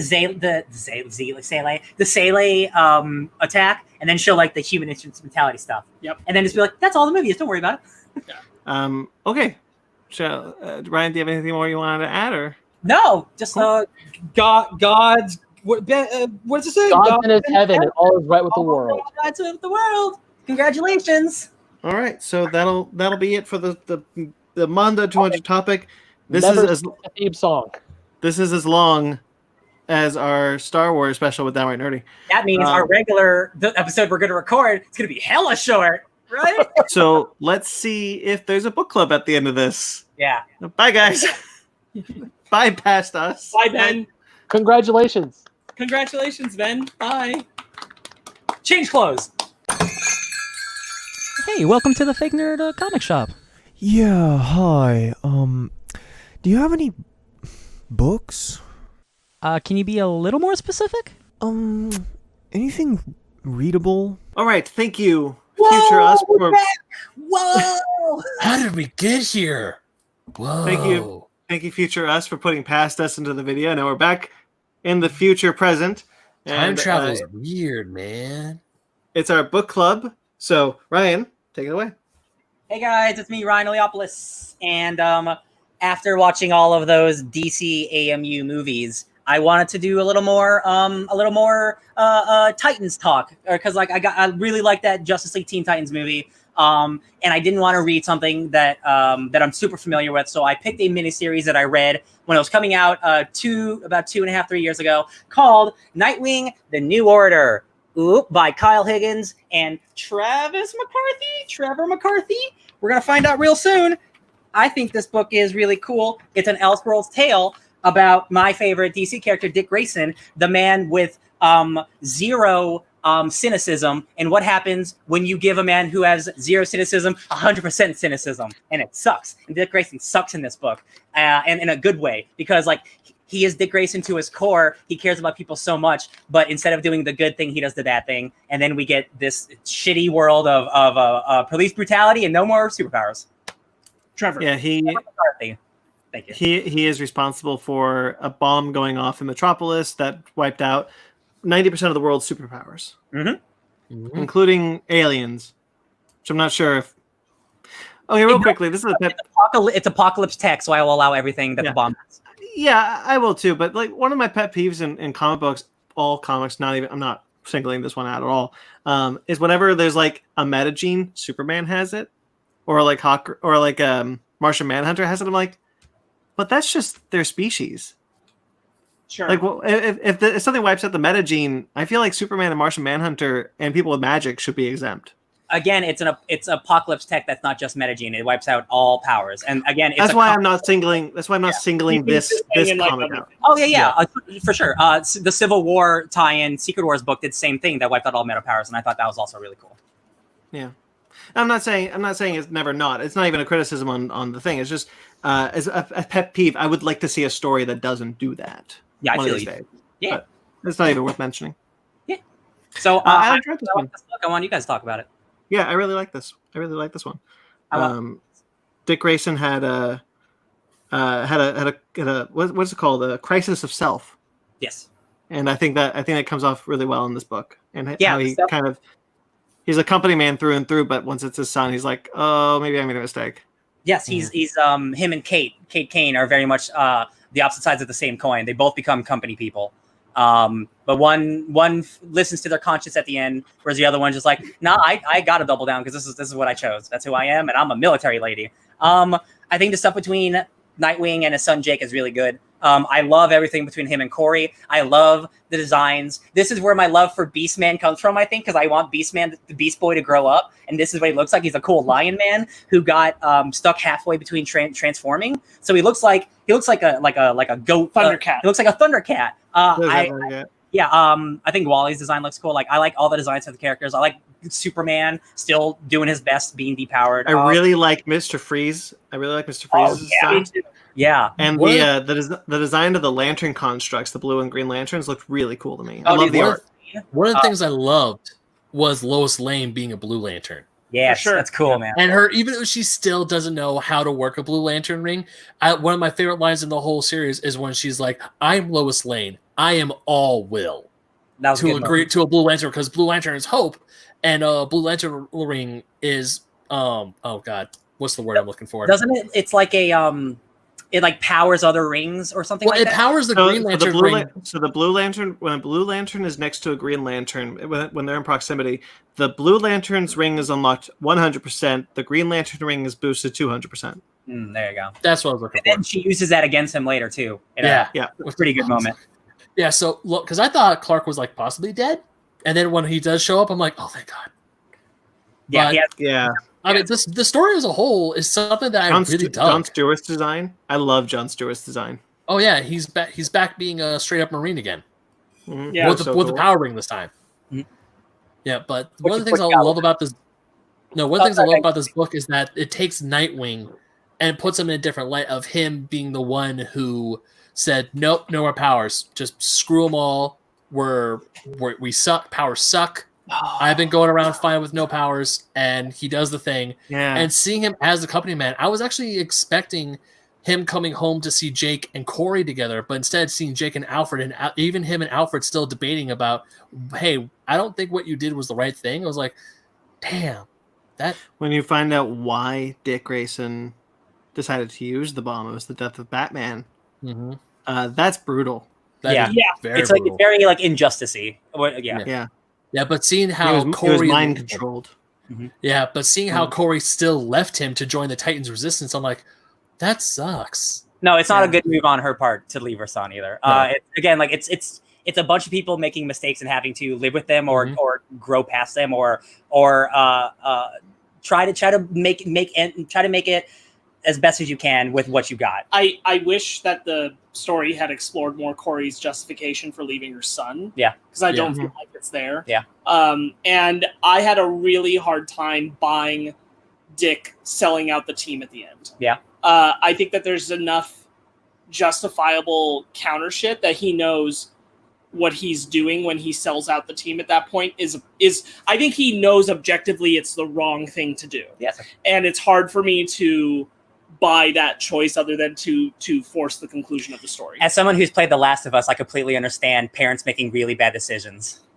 Sure. And then he also goes back on it in the end anyway. That's the thing is that like my point being that I don't think enough is there is so much of the back and forth about what he's done and it being right up to that point in the story that's the one where I go, that's one where I sit there and he knows objectively that the love of his life, regardless of how things might be between them now, is going to be at best captured in a bad way and at worst killed by what he's about to do. And not to mention all the other people that will as well. Mm-hmm. And I don't find that believable. Sure. Enough for him to be like, because it's like he and Jake could have left without doing that aspect of it. And they would have been hunted forever. For sure. Yeah. But I mean, like, but the point is that, like, I don't buy that motivation. That's fair. I don't buy it in the way that the book builds up to it, and I don't buy it in the writing of it because there's too much that happens up to that point to make it that, like, the thing is that as sad as it is, I do not buy the convincing moment of Jake saying, I wish I could be what you were to Batman. Yeah, I wish I could be a better Robin. I like the idea of that emotional beat, but I don't buy that that's the thing that once he's made that kind of choice to sell out that many people, that's the thing that turns him around. I don't buy the impact of it. We've watched 6 issues of him idolizing his father and watching old videos of him being Robin, and now that's like exactly like he wants to be just like his dad. His dad is not who he used to be. No, you're misunderstanding me. I don't buy that being the thing that convinces Dick. Okay. I'm saying that I don't buy that once he's made that choice to sell all them out. That's the thing that makes him turn the car around. Okay. I don't buy it in the way that it's presented. That's totally fair. I agree with that. That's a decent point. I just disagree, but like that's fair. You read into that. That's cool. Ben, what do you got? What do I got? Damn. Also, I don't think this is not like a 10-edited book. I think this is just a really fun Elseworlds book. I think it's like it's not rewriting history or anything. Yeah. To the book's credit, I do like how throughout most of I want to say up until issues 5.5 or 6, when Dick does finally say, no, this is wrong. We need. Or okay, no, that's not what I'm trying to say here. Okay, here's what words, they're hard sometimes. I like how Dick stuck to his guns. Yeah. Mm-hmm. How it wasn't 100% turncoat. Kind of like how when we were playing Battlefront 2, where she just instantly just like turns on the Empire right then when what's her name? She just turns on the Empire, whereas the whole time, even though he is trying to find something to say for his son, Dick is still saying powers are still bad, and he still holds on to that for a good long while. So that's one of the things I want to give the book's credit to. It's not just like, oh shit, my kid now has powers. Oh wait, everyone needs to get their powers back. He's like, no, powers are bad. We're still doing good work without powers. Yeah. One of my favorite moments does come in issue 6 when Superman gets his powers back and Lex Luthor's like, yeah, I'm actually going to bomb the whole city. And I do really. I'm your god, Superman. Yeah, and he's like crying when he says it. Yeah. But one of the things I really like is that Superman and Jake fly out, and Superman goes to get the bomb, and Jake's like, okay, this is what's happening, and then there's no fight, there's nothing. John Stewart's like, all right, Captain Atom, Tornado, you're with me. We're gonna help Superman. Let's get this bomb out of here. Yeah, I really like that moment. Once you see Superman flying, you realize it's a different story. Yeah. I think it's a fun book. I enjoyed it. It was Alfred's death killed me. It always does. Yeah. But that's a really good moment when I realized the book continues our political journey through our book club. How old is Alfred? He's old. Yeah. Because this is 2040. Yeah. This is 2040. And then he's like, we're in this mess because too many people didn't stand up for what's right. Something like that. I'm paraphrasing. To attack the guy is like, it's a good moment. It's a good moment. For sure. I do want to emphasize that I think everything else is really strong. Just the part I was sticking is that's the big con in the list of cons that I would say about the book. But otherwise, I think there's a lot of good stuff there, both with the writing and with the art and the creation of the world. I really like specifically there's a moment where it shows Dick and Corey at their wedding, and it transitions to Dick in the same pose with a gun to emphasize the change of him. I love that was really good. I love Old Man Dick Grayson's look, and I especially love his armored Nightwing look at the end. I think that's why I love Rogue. I just love any character who has just like a couple streaks of white to show just maybe some age or some trauma. I'm always a fan of that. I think the talk in the car, where it is full cynicism. Dick Grayson going, the world is dark and the world's shitty, and I'm not going to apologize. You're trying to make it better. You see the world as you want it to be. I see the world as it is, and like you just need to grow up, and that is a very real thing that we're dealing with right now. And that's one reason that it's easier for me to, and I do understand where you're coming from, like the switch, but for me it's easier for me to buy because we've had 5 issues of him constantly getting berated. Dick Grayson going like, "Hey Dick, you're wrong. He's like, "No, I'm not. I'm right. I know I'm right because look how good I've done." And it took his son going, I just want to be like you, Daddy. Like it might have been too late, or it might not have been enough. For me, that was enough for him to go, oh shit, man, I really did mess up. I hope it's not too late. That's how I saw it. Mm-hmm. Yeah. I don't. Everything else. It was surprisingly more topical than I think you thought it would be, considering what's happening. Yeah, dude. Hold on, I got another cyborg quote. It's literally. Sorry. You believe in this system just as long as you don't have to live by its rules, you hypocrite. And I'm like, oh, Cyborg, he's right. You're right. Yeah. That was. I mean, I was surprised how topical this book was going to be. So I was like, damn, okay. These accidental political books keep happening. It's funny. Yeah, the police brutality one was the one that really got me. I was like, ooh, okay, here we go. Just showing like the emphasis on accepting this shadow force that will go burst into people's homes, and we're just like, we're all cool with this, and like you can see this as an exaggeration of ICE. You can see this as an exaggeration of what's happening in Portland at this very moment with federal agents who don't have identifying badges. Hey guys, keep an eye on Portland because some real bad shit's happening. We're heading into fascist state territory. It's the new order. But it's a solid representation of like what's so scary about that ideal. Yeah. And why it's so shitty. They keep emphasizing that the people voted for this. Yes. Yeah. If people didn't want this, we would have it. Exactly. By the way, a 4-day long war between villains and heroes is incredible. Yeah, that sounds tough. It's very much like the lie that Dick is telling himself over and over again for every conversation he has to have with Alfred or anyone who contradicts what he believes. Yeah. I really like the use of Liz, the character on the inside who's feeding information to the Titans. And then she finally gets a promotion at the end. Yeah, that's good. I really like Elseworld stories, and again, like watching all these movies, like I want more Titan stuff, and I'm like, cool, I get to see like adult Titans, like stuff we never get to see. And again, Corey's got a dope ass haircut, and she's got cool gauntlets. I liked it. It's cool. It's cool. Cool little Elseworld story. Yeah, I enjoyed it. I would definitely give this to if a Nightwing fan came up to me and say, "Hey, where's a good Nightwing book to read?" Here you go, New Order. I would say just if you're a good fan of like DC Elseworld stories, this is good. All the covers are very propaganda. Oh, they are. I caught that, especially the first issue. That was like, ooh, that's kind of I don't like that. I mean, don't get me wrong. The design is great, but I was like, that reminds me of someone who I do not like from 1945. Yeah, I'd love to see a DC animated film of this. That'd be cool. Same. I really like the use of Jake as a narrator for it too. At the end. The whole time. Because he's narrating the whole thing, and I really like that. That's the perspective you're being told it from. Yes. Worked for me because when it first starts, I wasn't sure. Like the very first few pages, you don't know if it's Dick or Jake or whatever, and I was really glad that it ended up being Jake. And then it's like it's this whole story, like talking to his like basically his new child, like, and this is why you're named Richard. 6 issues of sadness. Yeah. Cool. More Dick is always great. You heard it here first, folks. Oh Lord. Anything else you guys want to add, or no? All right, Ben. Because we did switch the book club for you. What's your book club next week? Well, gentlemen, I feel like we need some wonder in our lives. Some what? Say it again. Wonder. From Wonder. Real quick, hold on. Is it going to be Wonder Woman or Wonder Comics? Go. Wonder Woman. Okay. Specifically, Wonder Woman Earth 1, Volume 2 by Grant Morrison and drawn by Yannick Paquette. Oh, that comic came out. Yeah.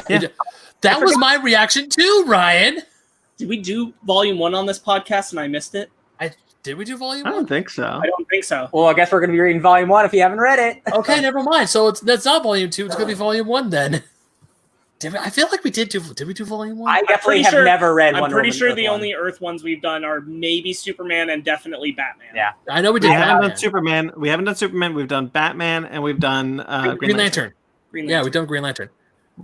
If Okay, you so want Wonder Woman Earth 1, Volume 1. Cool. Yeah. Hold on. No, let me get for the make it accurate. Here we go. There we go. I mean, I'll do Volume 1 and 2 if you really want. No, let's just stick to Don't make me read. Hold on. Still Make Me Read I'm more. I'm sorry because I'm saying that and I'm not even going to be there. So whatever. Oh, that's right. You're not here next week. I am Volume not 1. here next week. What's our topic next week? Until don't You know. have Comic-Con and an Xbox game conference, Oh. so I think you're going to have plenty to talk about. I think we're gonna get plenty from the Xbox Game Conference. I question how much we're gonna get from Comic-Con this year. I think the two combined, you're going to have plenty for your news can be your topic. Yeah. Well, next week, Umbrella Academy Season 2 and Transformers War for Cybertron come out. So we also have those options. Yeah, I mean, He's yeah, not you gonna can do be those here, without though. me, whatever. Asshole. Oh, yeah. I watch Umbrella Academy with him, so I can't watch that. Okay. Transformers then. Sorry, Sparks.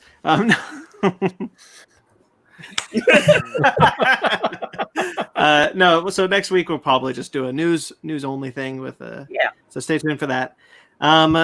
We had to reschedule our Michael Morecci interview. Morisi. Drat. Michael Morisi interview. So that is coming. Is that? Do we have a lock yet, or are we still talking about it? We have a lock. Okay. So I mean, we'll see what happens there. But so stay tuned for that. That'll be fun. Outside of that, guys, 200 more. Let's do it. Let's just get to 300 and then we'll go from there. No, 200 more. You heard it here first. Let's just do 100 more and see how we feel. Let's right, release guys. all our first 200 episodes again in black and white. Yeah. With actually less content. We'll cut 10 minutes out of every episode. Yes, The opposite. I might do that. No. No, don't do that to all right. yourself. Anyway. So if you guys are watching this video or if you're listening to this, we do have a YouTube channel. Thanks for being here for over 5 hours. Yeah, or, thank or you. just 2, or just 3.5, or 5.5. Any length, I appreciate you. We do have a couple more shows up on this YouTube channel. We have Fake Nerds Watch, which is currently not doing any shows right now, but we've done Swamp Thing and Watchmen, Game of Thrones, The Boys, tons of shows. That's been a lot of fun. We also have Basement Arcade, which we're coming up on the end of Mortal Kombat 9. It's over soon. So stay tuned for the finale of that. It goes in some pretty exciting directions. Do you guys remember, speaking of exciting, do you remember when our internet was really bad, that last episode? I do because I was looking at it. Wow, it's awful. Oh, Yeah, we have some real bad streaming moments in that last I had to video. make a little video going, I'm really sorry. And we also have our new show, the Fake Nerd Book Club. All 3 episodes of Wasted Space are up now, and we'll be starting the next book this coming week with The Pride. If you want to read along with that. And our Michael Morisi interview is coming, so stay tuned for that. We also have a Funko affiliate link in the description below. You can use promo code SHOP10 for 10% off your purchase by clicking the link in the description. Just buy whatever you want. Buy some cool new exclusive. Buy that Black Lightning exclusive Funko that's for some reason exclusive to a show floor, which doesn't exist. But there you go. You can buy so much stuff. Out what that means. Did you figure out what that means? No. I figured it out. It means is that it's going to go on sale on the Funko shop at a specific time that's different from everything else. That's what it means now. I'll send you the info about it. Gross.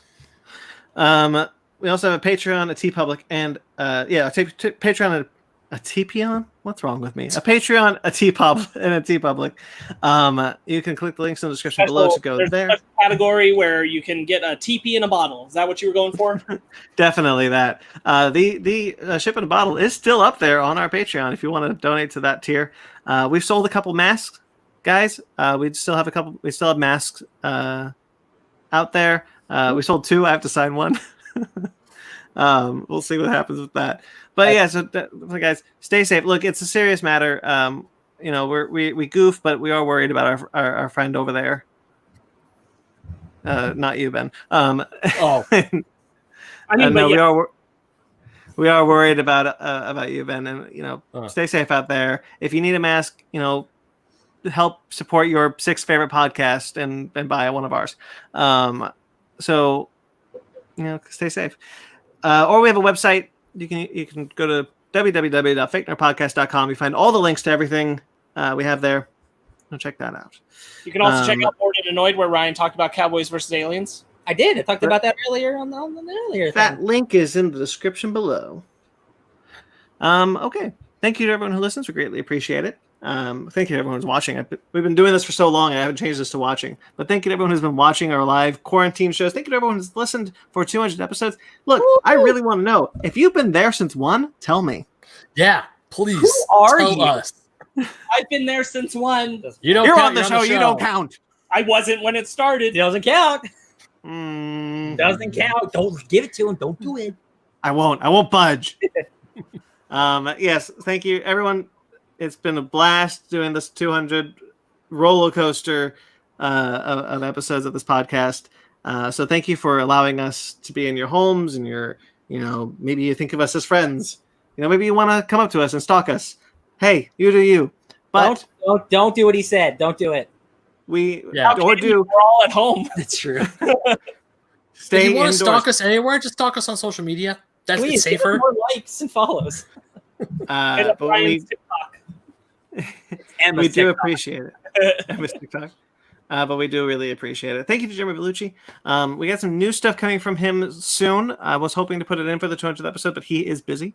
So stay tuned. We are going to get new segment intros to the book club and to the bread and butter and even a segment intro for main topic to kind of keep it all kosher. Every now and then we got to get fresh. Fresh. So thank you in advance for that. You can also find him on Jeremy Vellucci Keyboards. You can find his podcast, Suburban Proctologist, over at iTunes, Facebook.com/Suburban Proctologist Official, and Instagram @SubPodcast. Thank you to Mike Matola. Mike, you've been great. You've been there since the beginning. Well, close to. We hope to get a Mike Matola's Possible Movie Trivia Challenge going again soon. That'd be a lot of fun. But thank you so much for doing our now 3 logos of Miscellaneous, Fake Nerd Podcast, and Fake Nerd Book Club. They're all amazing. They're all great. They are. We are making money off of you, sir, and I don't feel good about it. You should feel good. You can find him at Mike Matola on Instagram and Twitter. All right. You can find us on Twitter, Instagram, Facebook, all at Fake Nerd Podcast, FakeNerdGuys@gmail.com. If you'd like to get in touch with us personally, I'm at BT McClure on Instagram and Twitter. Have been for all 200 episodes. Ben? You can find me, hopefully, recover. So Ben's not here. I totally forgot that Ben's not here for the podcast. He's not here. He never was. Comedy. Wow. Sorry, Ben. For the audio listeners, I'm flipping Brandon off as hard as I can. Not one bird. Really, you're just flipping off our audience. But yeah. Oh no, this is directed at him. Sure. Well, actually, since he's up there now, it's more like. Where are you? Anyway, Ben, where can they find you? You can find me on the internet at BenMagnet27 on Instagram and Twitter, and also I write for OldSchoolGamerMagazine.com. You can find some of my articles up there right now. And subscribe to us on Sparks. Nope. What about these two? Yeah, hey. You cannot find me for this next week because I'll be on a mini vacation at SparksWitty on Instagram and Twitter, SparkzWitty. Ryan?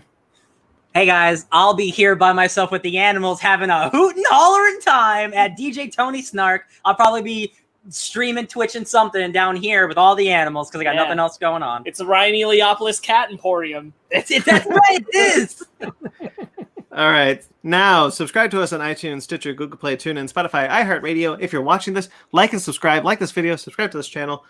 We greatly appreciate all rate and review wherever you get Hit the bell to get notifications when new videos come up. Until next week, guys, and for the next 200 episodes, stay fake nerds. Congratulations. Congratulations. Congratulations!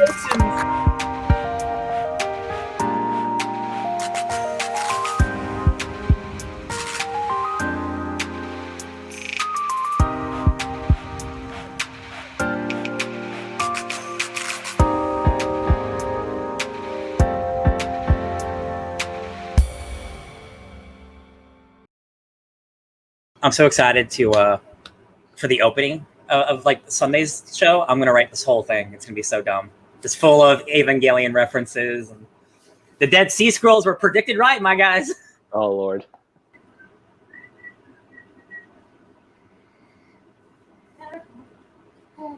No. Emma agrees. Meow, meow, meow, meow, meow, meow, meow, meow, meow, meow, meow. Can you play the drums for me? All right, thank you. Okay, and we're back. This is now time for a book club. Where'd he go?